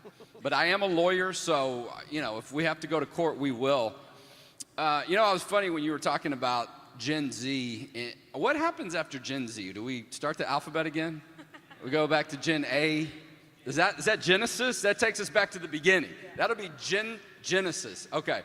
So, but on all seriousness, look, Gen Z is the generation, the pro-life generation, all right? I've been in this movement, in the pro-life movement, for decades, okay? When I was a law student at the University of Houston, I sued my law school to protect the pro-life group I was leading when they tried to shut us down on campus. Anybody else sue their law school that's here? Just curious. Am I the only one? Okay. But you have to take that seriousness to this issue. But you live in the generation that can say, I was alive. I marched on Washington a year and a half ago with my son, who's a high school student. And, we thought this is where we were going to be. We hoped, but at the same time, you were thinking, it's been 50 years. Sometimes it takes longer than that. We hoped it was there. I was at an event last week with Amy Coney Barrett. We know having that Supreme Court justice on the court was a big part of Roe versus Wade being overturned. You don't have that in your way anymore. I don't know how many times when I'm lobbying at the state capitol, I'm talking to elected officials, yeah, we'd like to pass that law, but Roe versus Wade is there. It's not there anymore, all right? It's like being in a cage and it's wide open. Okay? We can do as much as we put our minds to now because we don't have to allow 9 people in black robes to tell us what to do. The power is back in the citizens. It's back in the people. It's in your hands, all right? A lot of that has to do with who we vote on at the ballot box, okay? One of the things we're gonna pass around is a booklet that our organization put together. You're gonna have the information of every federal and state elected official in the state, also a guide for how the legislative process works. It's time to move the process forward. And this is not a time in the pro-life movement to say, great, pat ourselves on the back. We did that last year, right, John? Because we had some success with the heartbeat law and others. Now is the time to say, we're not done. Because Roe versus Wade put the power back into the states.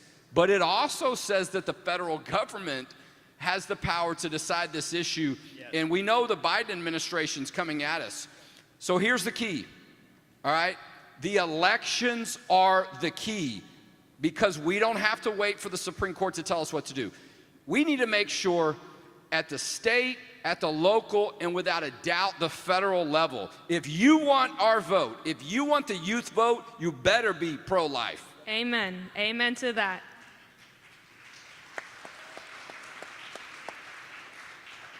So, Dr. Siegel, the heartbeat bill was a huge win for the state of Texas, but you mentioned that there are illegal websites that are targeting Texans to distribute the abortion pill. So what is the Texas Right to Life doing to combat this that many pro-life states are facing? Yeah, absolutely. So if you've heard about this, raise your hand. If you've heard about illegal websites selling abortion pills, just so I know if this is. Okay, so there's a false narrative out there. There's a false narrative that we're done, like Jonathan was saying. There's a false narrative that there's no abortions in Texas. That is absolutely false. There was a report that came out that said 19,000 Texans went online and ordered abortion pills to be mailed directly to them last year. 19,000. Now, some of those didn't actually take the pills, but still, we're talking about thousands of women who are taking these abortion pills, extremely dangerous for the woman, extremely, obviously, deadly for her child. But this is what we're seeing. The enemy is dedicated. The enemy is not over. They saw the headline about Roe v. Wade, and they continued to innovate, to find ways to sell abortions, to advertise. On college campuses, we're seeing in the public restrooms, up on the wall are stickers that have QR codes, and it says, "Do you want to be unpregnant?" That's the level of deception. Do you want to be unpregnant? You take your cell phone, you scan that QR code, and it goes to an illegal website that is run by a doctor in the Netherlands who you fill out this form, and that doctor asks a pharmacy in India to mail the drugs directly into Texas. So right now, if you do it, you can go to these websites. There's 26 of them that we're citing. We have to fight back. Representative Toth is here. He filed a bill that would actually help us go after the internet providers to stop access to these illegal websites. There's some litigation strategies that we can do, but the reality is, just like our forebears at the beginning of 1973, they looked at Roe v. Wade and they were like, we don't know what the answer is to overcome this. We got to start trying, though. And then you saw informed consent laws, and then you saw sonogram laws, and you started seeing tribes. That's where we are now. We have to start swinging. And so at Texas Right to Life, we filed legislation to start swinging at the new digital abortion clinic. It didn't pass. Our elected officials didn't want to fight on these issues. We filed some legislation. We're going to file some litigation to go after some of the weak links in this chain to make this illegal company work. But we have to start trying. But right now, what we need your help with is to break the false narrative. To get people to stop being apathetic and thinking we're done in a state like Texas and help us. We're in a unique spot in Texas where we can fight these websites. Our friends in Louisiana can't do it. They're fighting the exceptions fight. Our friends in Oklahoma are scared to death that their constitution is going to be voted to be pro-abortion.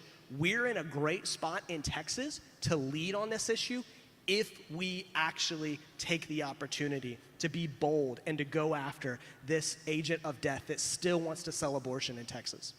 Exactly, that's right. Litigation in this case is really, really important.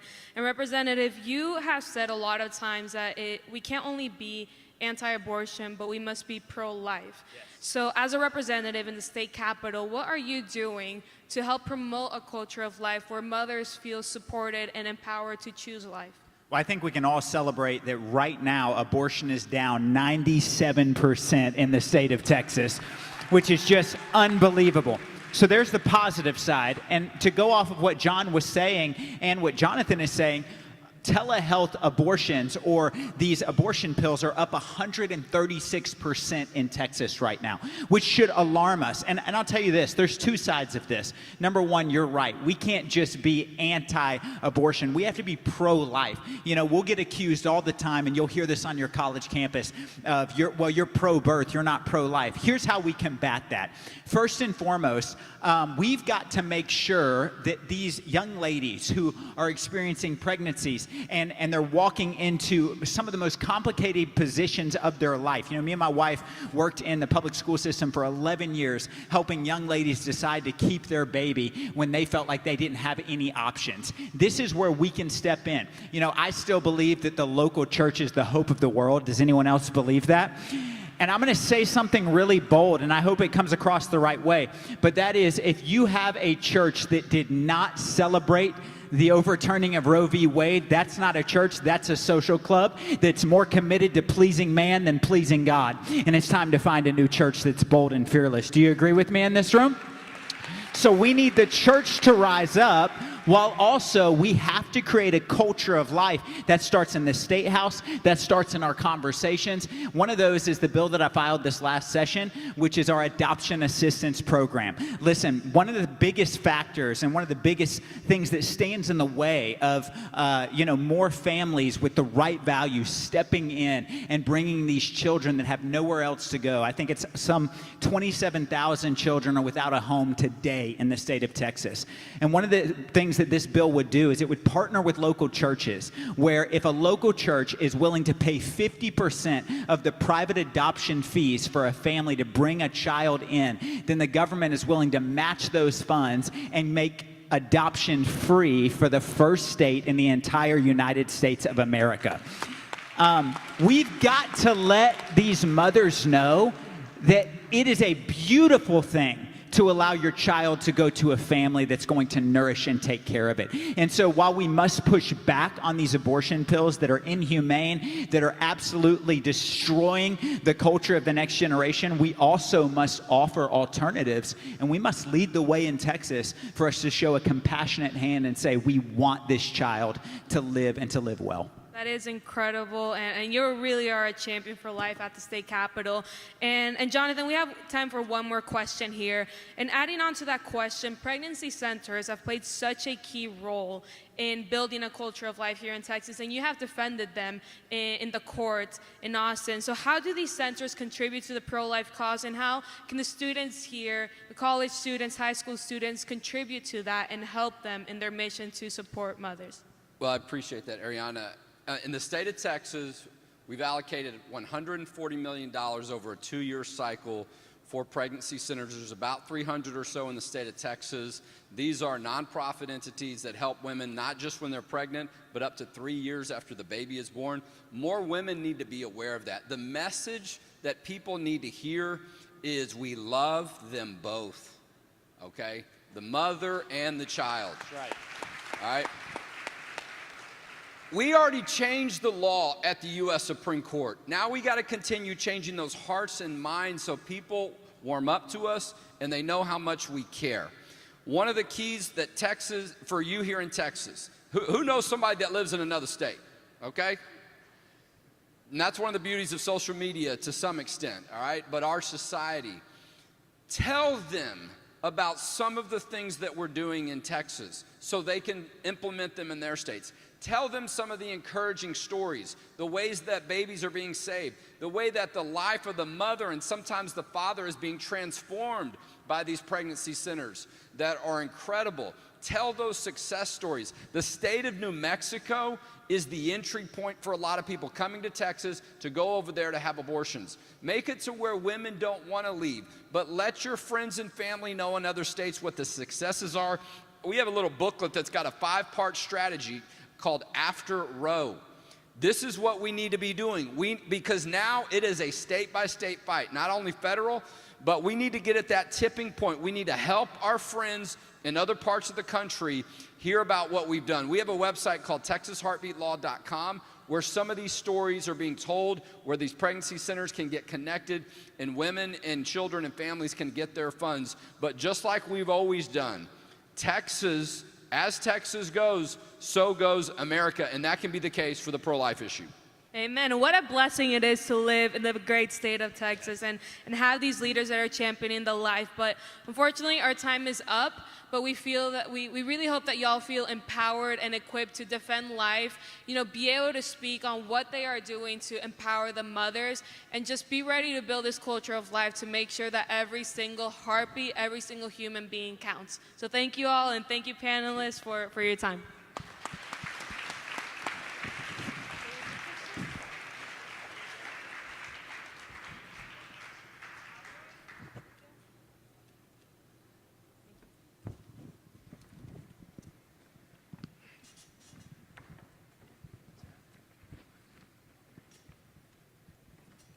Take a picture with you guys over there? Yep.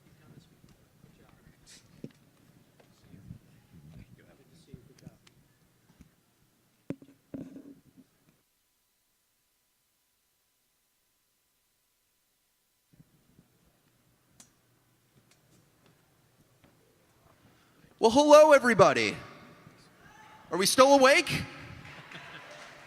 Late in the afternoon. Look at all you scary right-wing extremists out there. A lot of threats to democracy in this room. And since we are, in fact, threats to our democracy, we have a very important topic to talk about today, and that is banning books. Because that's what we want to do, guys. We want to ban books. It has nothing to do with the fact that most people would rather have their kids read The Great Gatsby than Genderqueer in their school. We just want to ban books. You're killing me.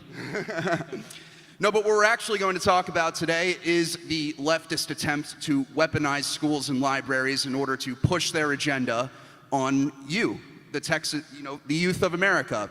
And we have a great panel here to discuss this. We have State Representative Steve Toth, one of the unfortunate very few conservative fighters in the Texas House. And then we also have Trent Talbot, who is the CEO of a company called Brave Books, which we're going to talk about in a second. And then we have Andy Roth, who is the president of the State Freedom Caucus Network. And I am Greg Price. I am the comms director of the State Freedom Caucus Network. We are building freedom caucuses in the states, and one of the things that we've been doing is fighting against the American Library Association. And if you've never heard of this organization, they are essentially to libraries what Google is to the internet. And they have a woman as their president named Emily Drabinski, who is a self-described Marxist, who, I am not kidding, said libraries need to be sites of socialist organizing. And if you want to know why all this left-wing pornographic stuff is in libraries, they are a big part of it. And not only that, they have been caught circulating guidance on how to get Trent's events canceled. Brave Books organizes, Christian conservative readings at libraries, and they were caught doing that. So Trent, tell us a little bit about your organization, the things you do, and sort of the pushback you've received from organizations like the ALA. We make Christian children's books, and the purpose of our books is to provide parents with tools to have conversations with their kids about topics that eventually they'll hear out there. Because we cannot shelter our kids. That's a failing strategy. We have to equip them with truth so that they can stand on. And so we make books that teach things like gender reality, the sanctity of life, hard work, the importance of family, just Christian traditional values. And never would have thought that we'd end up in a big fight with the ALA or libraries across the country. But one of our authors, Kirk Cameron, he came out with a book on biblical wisdom, and he wanted to go into, I guess, enemy territory, you know, big cities, and do some story hours in libraries that had hosted drag queen story hours. And we reached out to 54 libraries that had not only hosted but sponsored drag queen story hours. They all denied us. And we didn't even ask to be sponsored. We just wanted to go in there and host something for the community. And then that started this whole thing where we threatened lawsuit, exercised our First Amendment. Eventually they backed down. We went on this story hour tour across the country where we're doing just wholesome story hours with Kirk. And then eventually we were like, hey, let's do a library takeover day on August the 5th. And ALA sort of had a big conference. They had all the librarians across the country, and they told the librarians, hey, Brave Books, Kirk Cameron are doing this library takeover day on August the 5th. Book up your libraries, like book up all the space so you can block them. And we were never supposed to find out. We were having a hard time booking libraries. Eventually that video surfaced. It was this big scandal. We ended up fighting it, and we had over 10,000 people on August the 5th show up. So, and the fight just keeps going on. It gets weirder and weirder. So think about this. They circulate guidance on how to get drag queen story hours in libraries, but Kirk Cameron reading to kids about the 10 Commandments? We can't have that. That just shows you the worldview of this people. And when we talk about, you know, the political fight surrounding this, you know, Andy and I, we run, as I said, the State Freedom Caucus Network, and we've been leading the effort to get state and local library associations to defund and divest from the ALA because they get thousands of tax dollars from state governments. So Andy, talk about a little bit about the work that we've done to do that, and also talk a little bit about like how the money that's behind them and the big role that it plays in that as well. Yeah, absolutely. Thanks, Greg. So we have 11 state freedom caucuses all across the country, and our Montana Freedom Caucus was part of the effort to get the ALA out of Montana, and we were successful. Thank you. We told all 11 of our state freedom caucuses to write letters to their executive branch saying, we demand that our state gets out. Well, just earlier this week, South Carolina got out. And by the way, yeah, and you may not know this, but Texas is out. But just to understand how nefarious the ALA is, they funnel tax dollars through their organization and sends it to all the libraries around the country. And I talked to a gentleman down in Louisiana. We have a Louisiana Freedom Caucus. And I was like, what's taking you guys so long? And he looked at me dead in the eyes and he said, we want to leave, but they just gave our library 350 iPads. That's how they get you, is with the money. And so if you take the 350 iPads, that means drag queen story hours next. And then all the books that you're buying with your tax dollars is going into these libraries. And the ALA is the backbone of the entire library system in the country. And so what we're trying to do at the State Freedom Caucus Network is to get every state out. And you guys may remember a couple years ago when a lot of righteously angry parents were going to school board meetings and saying, this garbage that you're doing to our kids, it has to stop. Well, if you remember, the National School Board Association wrote a letter to Attorney General Merrick Garland and said, these parents, they should be investigated by the FBI because we think they're domestic terrorists. And one by one, states left the National School Board Association. We need to do the same thing this time, but with the ALA. These associations, whether it's School Board Association, Library Association, there are dozens of these associations all over the place. And we know about woke corporations. We know about how the government is weaponized against us. I need you guys to become aware of all of these associations across the country. And we got to pull them out root by branch and stop them, because this is how they're indoctrinating our children. So when we talk about the situation specifically here in Texas, you know, parents, you know, we talk about the ALA and all the garbage they've done. Obviously, we see these news stories about, you know, these books that are legitimate pornography being found in schools. and parents being upset by this, and Democrats saying that being upset by this means you only want to ban books. But if you're like a parent in Texas, you may think to yourself, you know, I live in Texas, I'm safe from all of this. But Representative Toth, they're really not, are they?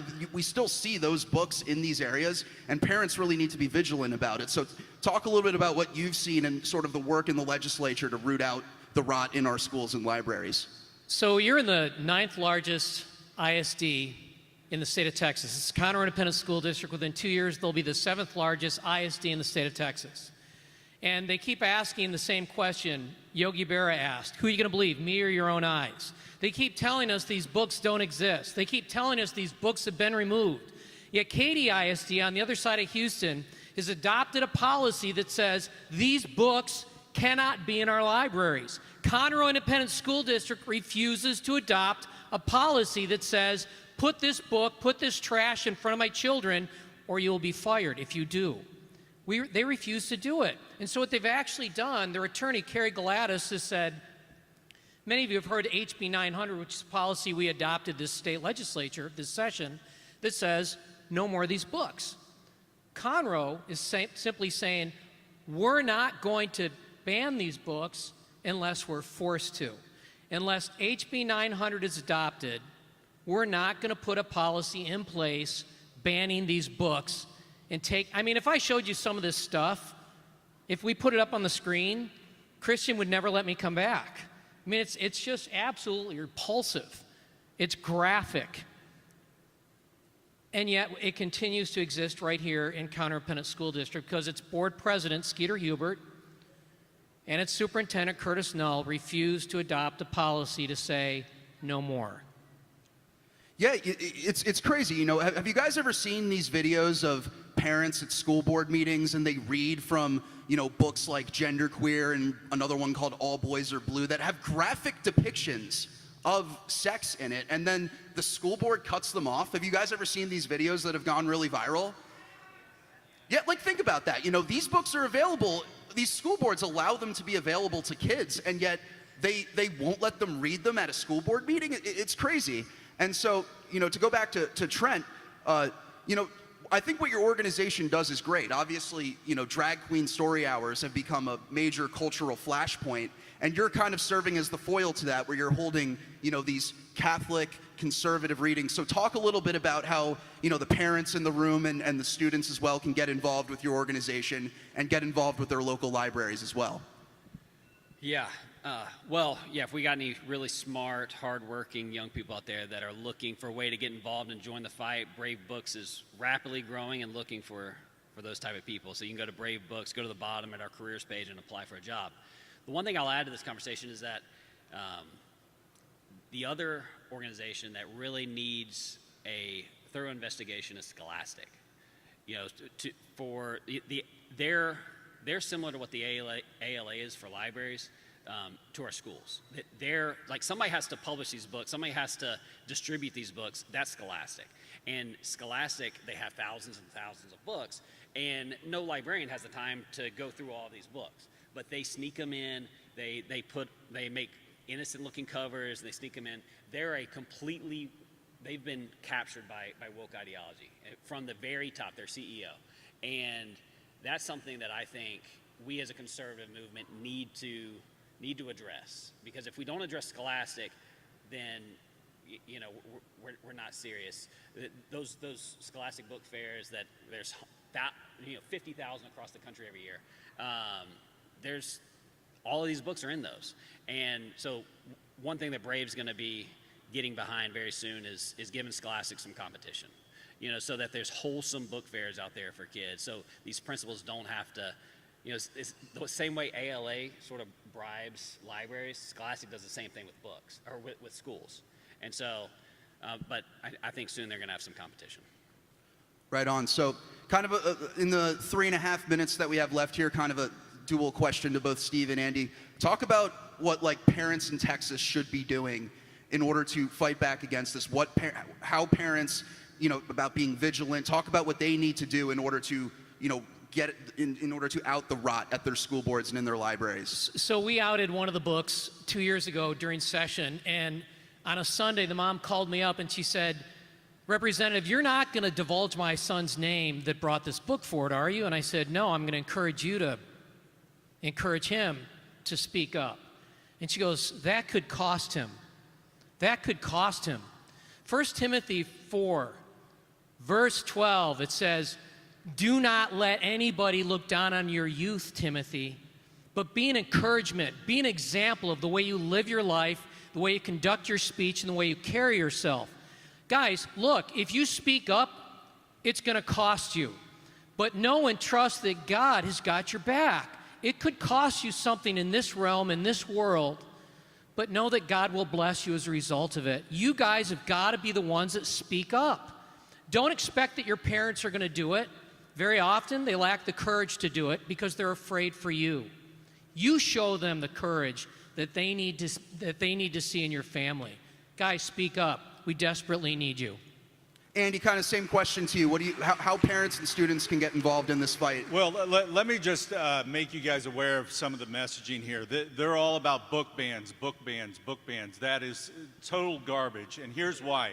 Every single library, whether it's a school library, a public library, a private library, they don't all have every book ever written since the beginning of time. So they are all actively banning books as we speak. We call it curating. That's what libraries do. They decide what goes into their libraries. And so they are already making a choice to ban books every day, all the time. So don't fall for the book ban lie. And anybody that says we're banning books, these extremist conservatives, they're lying. So call them out on it. And whether it's on Twitter, Facebook, at your schools, wherever they say it, stop that immediately and turn it back onto them. One more thing. Try and find Lord of the Flies in many libraries. Try and find To Kill a Mockingbird in many libraries. Try and find a lot of the Dr. Seuss books in the libraries. The left has banned those books. You can't get them anymore. They have been banned. Classic literature, Tom Sawyer, Huck Finn, they have been banned by the left. Yeah, one of the funniest things I think that ever happened was the governor of California, Gavin Newsom, tweeting about how the GOP wants to ban books, when it was literally, I think, the Santa Barbara, California school board that banned To Kill a Mockingbird from their schools. And you see this with Huckleberry Finn, too. They are the actual ones banning books. If you're a parent who doesn't want books about gay pornography in your schools, that's what these people are defending. It's fully insane. And so just to wrap up here, thank you everybody for coming. Thank you to Christian Collins and the entire Texas Youth Summit, and appreciate all that you do, and enjoy the rest of the show today. Thank you, everybody. Thanks, you guys. Thank y'all. Good job. Look at that. We left you 3 seconds on the clock.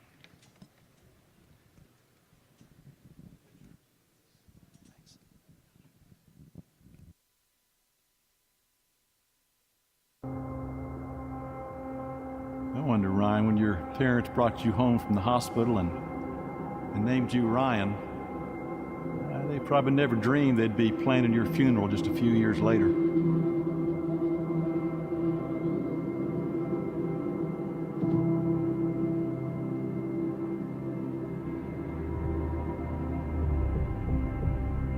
Do you know who Redmond Quinn is? Yeah. His big complex retreat center thing is out between here and Navasota, right? Yeah, it's called Clarity Ranch. This town is just it's a microcosm of things to come. You understand that, right?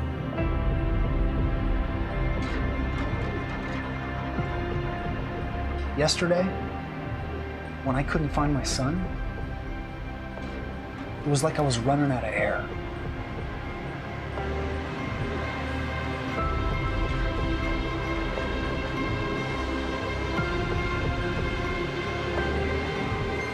We are his church. We're the only thing standing between this generation and the schemes of the enemy. We've got to stand for the truth. Ciela, she didn't need nobody. Before she went to prison, she was half witch. A queen down there, powerful. So if she wanted you to do something, you're too afraid not to. I don't think you understand what's at the heart of the philosophy here. You're being used. That's the name of the game around here. how do I even know I can trust you? I don't guess you do.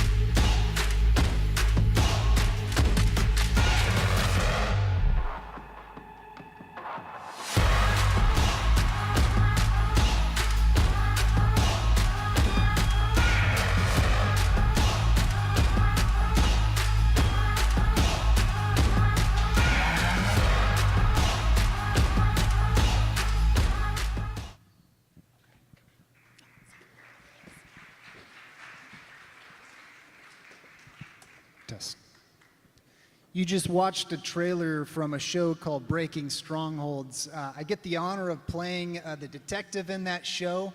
You should all find it. It's on Amazon Prime, YouTube, PureFlix, and probably 12 different platforms. You should check that out. We address some really serious cultural issues in that show, and one of them is suicide. And that's what our panel is here to talk about today. And the reason we're talking about it is because it's so important, and I'm about to prove that to you. So I want just to poll the audience.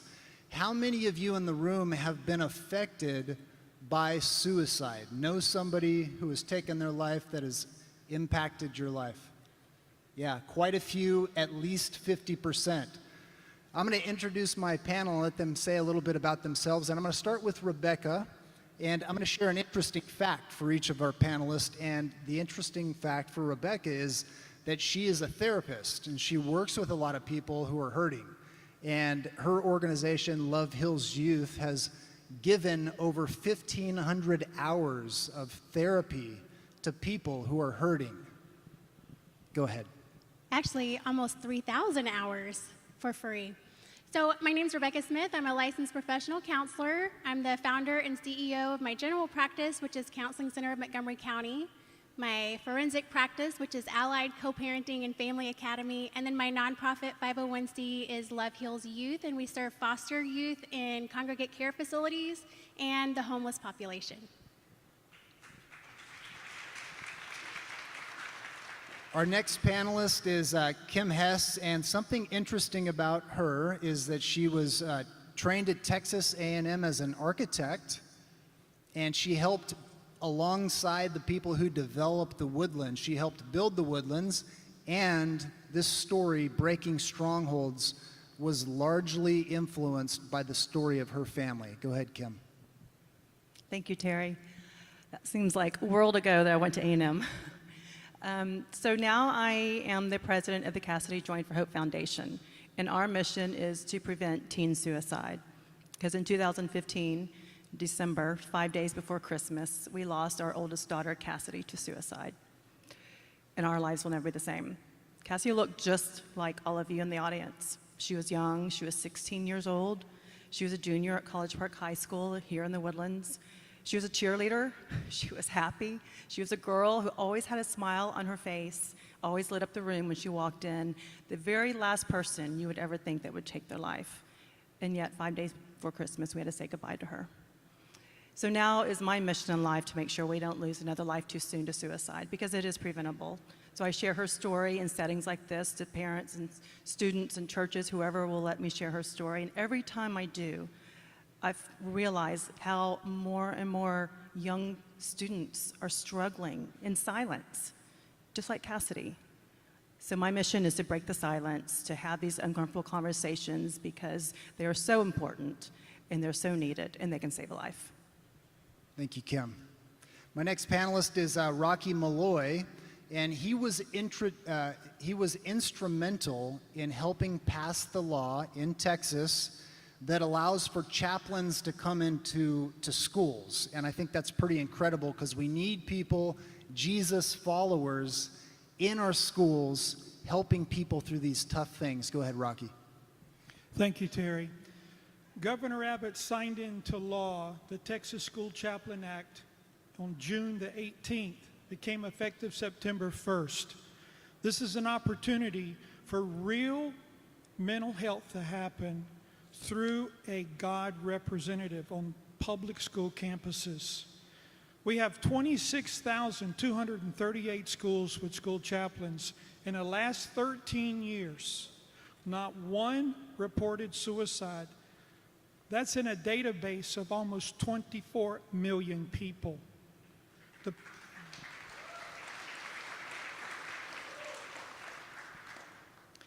So yes, chaplains make a difference. So please talk to your school board representatives and your superintendents and request that you have chaplains. It's the law of Texas now.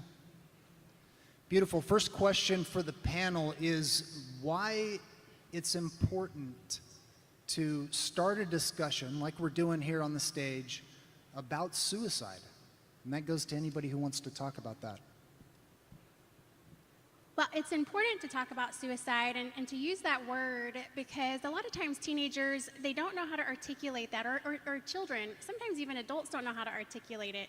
But it's something that once we bring it out into the open and we start to discuss it, then they're going to be more likely to address what's bothering them, what's upsetting them. And oftentimes what I find with a lot of my clients that I work with is not necessarily that they're looking for finality.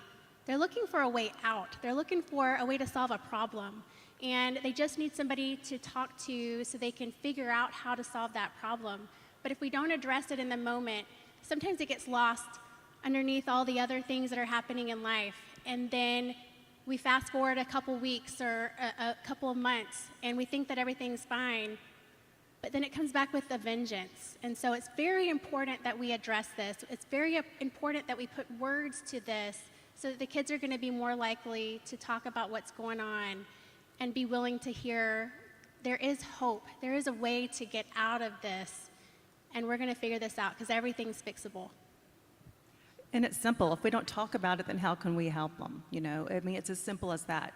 Suicide really is a silent epidemic, and it's the silence that is killing our kids. You know, we have to get them to open up. We have to get them to open up when they're in a healthy state, you know, and have these conversations about suicide prevention when we're healthy. That way, whenever they get to maybe a crisis point, a crisis situation, they've already had these discussions at home when they felt safe. You know, it's a myth that if we say the word suicide or if we talk about suicide, that's going to put the thought into someone's head. And that's state cases have shown that that's just simply not the truth. You know, if we can't openly talk and say the word suicide, are you thinking about hurting yourself? Are you thinking about taking your life? Then there's no way that we can help them out of that crisis situation, because honestly, when a person is at that tipping point, whenever they are, all they're looking for is hope. No one wants to take their life, but sometimes they just don't know how to live through that moment, through that crisis situation. So as parents, as students, and you know, even students, if you see another peer struggling, you know, it's okay to ask, are you okay? And that conversation doesn't have to be too heavy. It doesn't have to be too scary.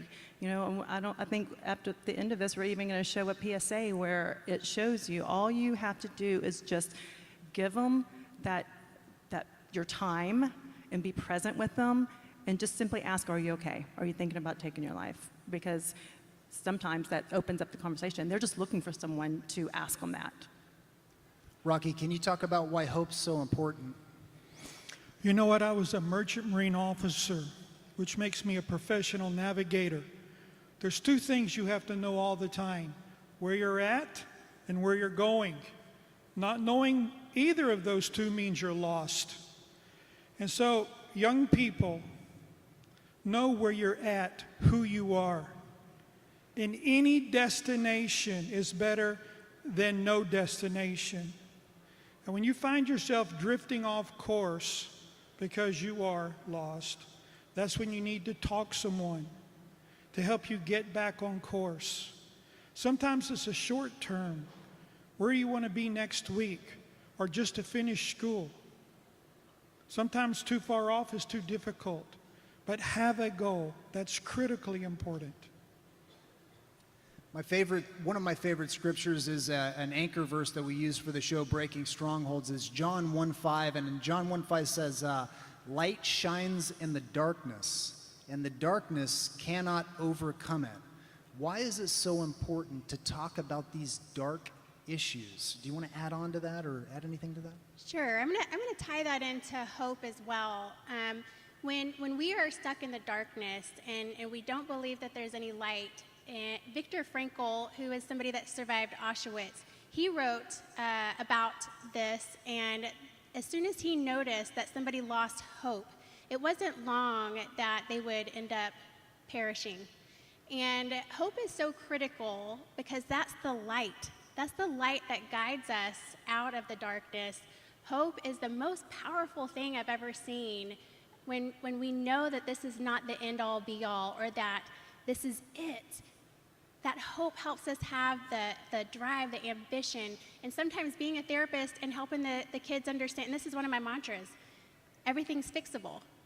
It might not be the outcome that we want, but it's still an outcome, and we're still going to figure out how to get there. And so you're not going to fight this alone. You're not on this journey alone. I'm here with you. We're going to figure this out because everything is fixable. So hope is the light. You know, I'm just pick up on whatever you're just saying, alone. I think that's one of the biggest things our kids today, they feel like they're the only ones having these struggles, these problems, whatever they are, and what they don't realize that they're not alone.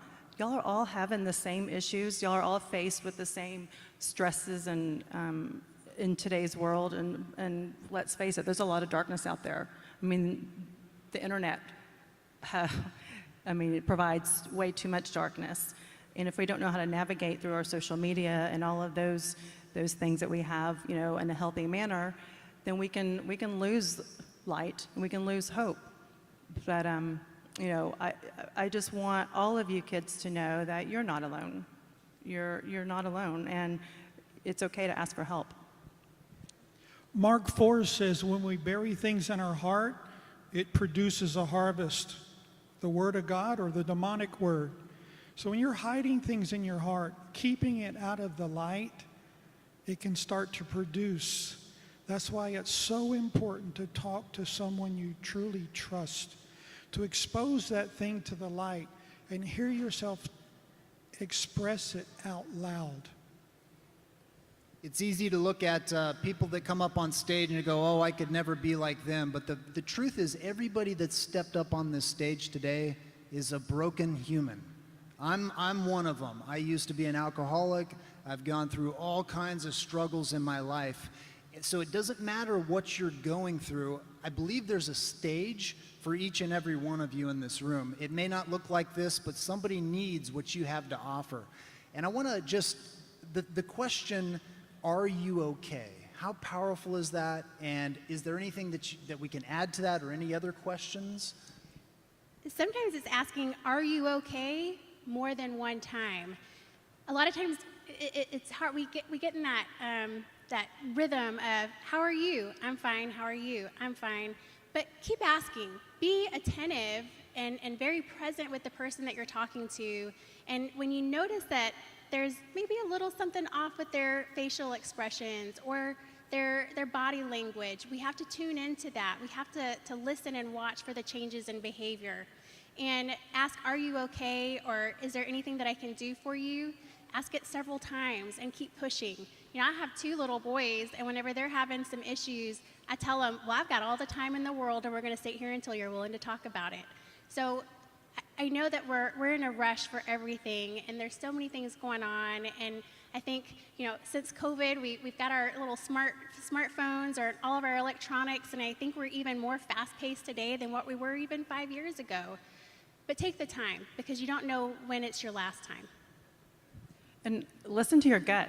You know, sometimes you just feel like someone is off, and maybe you don't know what it is. They're just not acting normal. They're not acting right. And even if you ask them, are you okay? And like you said, they say, oh, I'm fine. But you know, you have that gut feeling that they're just not. Listen to that. You have that gut feeling for a reason, and don't be persistent. Don't give up. And sometimes it's not even the way that they're talking. You know, maybe it's the way they're texting. You know, notice the way that people reach out on social media. Are they putting dark messages out there? So I think we can all be the safety net for each other if we just slow down and pay attention. I ask people, what are you talking to yourself about? Because what they're saying to themselves, they might not say to anyone else. A lot of times it catches them off guard and they're actually open up. As far as a foundation goes, I'm sure everybody on this stage has struggled with some pretty tough stuff. Why is a spiritual life and a connection to God so important? Well, my next poem that's going to come out for our gala in January is called A Child of God. And this is something that was very heavy on my heart while I was in the mountains this summer, and I just kept hearing it. You're a child of God, you're a child of God, you're a child of God. And then Ezra 10:4 is kind of the theme this year. Rise up, find the courage, rise up, you're a child of God. God says that we are to take care of his creatures and take care of his children. And we have to rise up and do that for everybody. Take the time. And it's not just, are you okay? There's the follow-up piece to it as well. Push them until they talk, and then follow up. And it can be a very simple follow-up with these handy-dandy little things that are the bane of my existence. But follow up, text them and ask them, are you okay? How's it going? Hey, you've been on my mind. Or if they don't want to respond, then you can simply say, hey, you've been on my mind, and I just want you to know I've been praying for you. That is so powerful because you feel so loved in that moment. And God is love, and whenever you know it in your mind, you're telling yourself, I'm a child of God, then you know you're loved, and you're loved by all of your brothers and sisters in Christ. You know, I've heard through many speakers today the word spiritual battle. I'm a believer in that. You know, I think there's a lot of darkness out there, and sometimes it's hard to find that light. You know, and Cassidy was very, very plugged in to her faith in her church group. She was at church camp every summer. She could recite so many Bible verses. She knew her faith, and yet she was a victim to the darkness. So I think it's so important to stay rooted in your faith, and God is going to connect you to the light, because there's a lot of dark thoughts that go around in our heads, even as adults. You know, it's tough. It's tough being an adult today, but it's even tougher being a teen, and we get it. So I think you definitely have to dig into your roots of faith. When people come to the end of themselves, I think faith is what will inspire them to have faith in Jesus. They know Jesus could do it. Maybe they don't believe they can do it, but that's the last stronghold. Jesus could do this, so I'm going to make it. I served in the Navy for a little while, and I'm thinking of the Merchant Marines and the anchor that holds somebody in place. And I look out into this room, and there's a lot of people here who have an anchor. They have an identity. They know who they want to be. They have values. So I want to open it up to the panel. So if we've missed anything, how would you encourage people in this room? Pray. So prayer is one way that we can develop a really healthy internal dialogue, and that's a conversation when you do it silently, just between you and the Lord. And so I talk to my kids oftentimes, because even at my boys, they go to a Christian school, and I was there with them, and this is the elementary, and I asked for a show of hands on how many of you in here have had bad thoughts before, bad thoughts about yourself. And every hand that I could see went up. And these are little bitty guys and girls. And so we talked about the importance of prayer, because when you're praying, you're talking to our Father about a problem, you're asking for help, and you're expressing gratitude. And that is a really great way to process the thoughts in your mind and learn how to have really healthy dialogue. So my boys will ask me, how often do you pray? And I say, I'm praying all day, because I'm talking in my head and I'm practicing, what is my problem? I need to open that up and let God hear that problem so I can give it to him. Then I'm asking for help, and then I'm thinking about all the blessings that have come to me in this life. So now I'm speaking to the youth in this room. Know that it's okay not to have your whole life figured out at this moment. You know, we live in a community of high achievers, and where we are expected to have it all figured out all the time, and we expect our children to have it all figured out. But it's okay not to. You know, just take this moment to be a kid. And parents out there, I encourage you to take as much off of their plate as you possibly can. Don't get caught up in enrolling your kids in all the AP classes because that's what your counselors push you to do. Know your child's limitations. Know your child's strengths and their weaknesses, and remind your child that it's okay to fail. We always are bragging on our accolades and our successes, and sometimes we forget to teach our children that we failed in life. And with each time we fail, it's a learning moment. So just remember, it's okay. Do we have the QR code for the Hope Test? Do we have a QR code for that Hope Test? This QR code will link to an evaluation of your level of hope. Hope is the best predictor of future performance. It's 6 quick questions. Please take that shot and evaluate your level of hope. If you're not the highest level of hope, you need to share that with someone. If you're in the bottom level of hope, that's concerning. Share it with your friends. Take it together. Look at each other's hope level. And that's our time. I want to end with a quote, and I'm speaking to everybody in this room. The privilege of a lifetime is being yourself. There's no one else like you on the planet, and it's a privilege to be you. So know that. Thank you, guys.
Hey.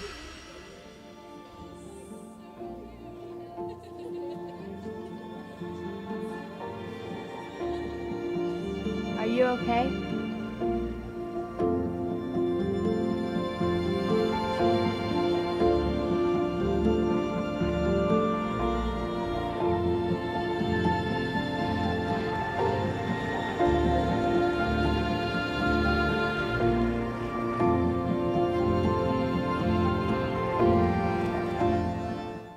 Well, I want to thank all of you for being at this Texas Youth Summit.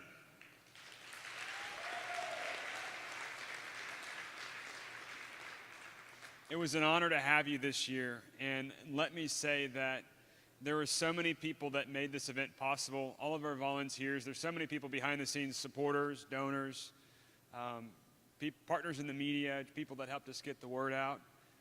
There was so much work to put on this summit throughout the course of this past year. And you just see it an event for 2 days, but there's board members, there's people that are working and praying for you that your lives will be impacted and changed for the better. And so we do this, and it comes from our heart. We want to make a difference in our state. We want to make a difference in our country. So we want to encourage you to continue to be a part of what we're doing.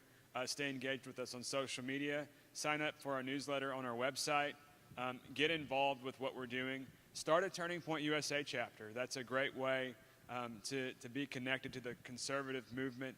You know, vote, pray, ask your pastor to get involved in the political process. And ultimately, It's not going to be a political party that saves us. Ultimately, it's not going to be one man or anybody that can save this country. It's going to be Jesus Christ.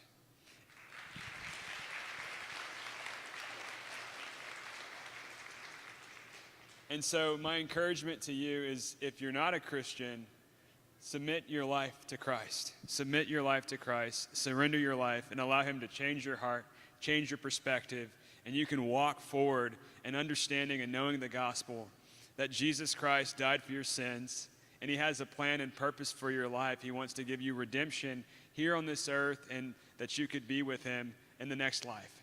That's Jesus' plan for your life. The second most important thing, I think, is that we protect our right to be able to share that good news. And that's why politics is so important. We have to protect our right for religious freedom of all faiths, because that's what America is all about. That's why America was founded. And so my encouragement to you is pray for this country. Pray and stay involved in the political process, and don't give up. It may seem bleak sometimes, like, are we ever going to get our country back? I mean, are you serious? There's like 52 different genders now, they say. I mean, are you serious? Like, they're, running around in the streets naked saying we're coming for your children. This is insane. Like, this is like when they're calling good evil and evil good. We're living in those types of days. There's wickedness and debauchery going around all around. And, and they're forcing us to take vaccines. They're trying to do everything that they can, just wicked stuff that's going on. They're freezing the accounts of conservatives' bank accounts. Wrong. But we cannot allow that to steal our courage. We have to be bold, and we have to stand up for righteousness. We have to continue to fight for this country because it's worth fighting for. So my encouragement to you is, don't give up. God's not done with America. He's got good things in store. It's going to be morning in America again. And I'm just so thankful that we're able to put on this conference. And my encouragement to you here is, it's going to be bigger and better next year. And other people aren't going to hear this, but we're going to kick out this side of the ballroom, and we're going to go all the way over. My vision is to not just have a backdrop. I want an LED wall. Maybe you don't know what an LED wall is, but it's cool. It has production. It's going to be awesome. It's going to be bigger than ever, and that's the vision that we're casting today. And we're going to have new amazing speakers next year, and some of the ones that you already love. It's going to be awesome in 2024. So pray with us that we can make Texas Youth Summit something that continues to be where lives are changed, where young people get connected to the conservative movement. They get involved. They make lifelong friendships. They have a change of heart. They get knowledge, and they're excited about making a difference in this community and in this country. Would you pray with me as we pray for this summit that we have coming up next year? Heavenly Father, thank you so much for everyone here, every supporter, every donor, every volunteer, everyone that made this summit happen. And we know this happened because of your favor. So I just pray that you'll bless all of the students, because this is not about the conference. This is not about the, quote, Texas Youth Summit. This is not about, an individual. Ultimately, this is about you. And this is about the people and the young lives that we're trying to affect. And this is bigger than just this brand. This is about the movement of young people that have a heart for you, that are fighting to take back America, take back this country. So I pray that you bless each and every one of them. We pray against anything that would come against our youth. And we pray that their lives will be changed for the better, and that this can be a catalyst for them to go out and do amazing things. We pray that we have, members of Congress that come out of here. We pray that we have people that, go on and start things and, get their churches and their communities involved, and just that they reach so many more people for the movement. We believe this. We ask for it right now, and we ask that you'd continue to grow and expand this and protect all of the people, myself included, that are working so hard to make this happen. I pray for humility. I pray for love, and I pray for quiet strength and courage to stand up and do what's right. We pray this in the name of Jesus, the name that is above all names. In Jesus' name, amen. Guys, thank you so much. I would love to meet some of you out in the hallway, and just thank you again. Thank you guys so much.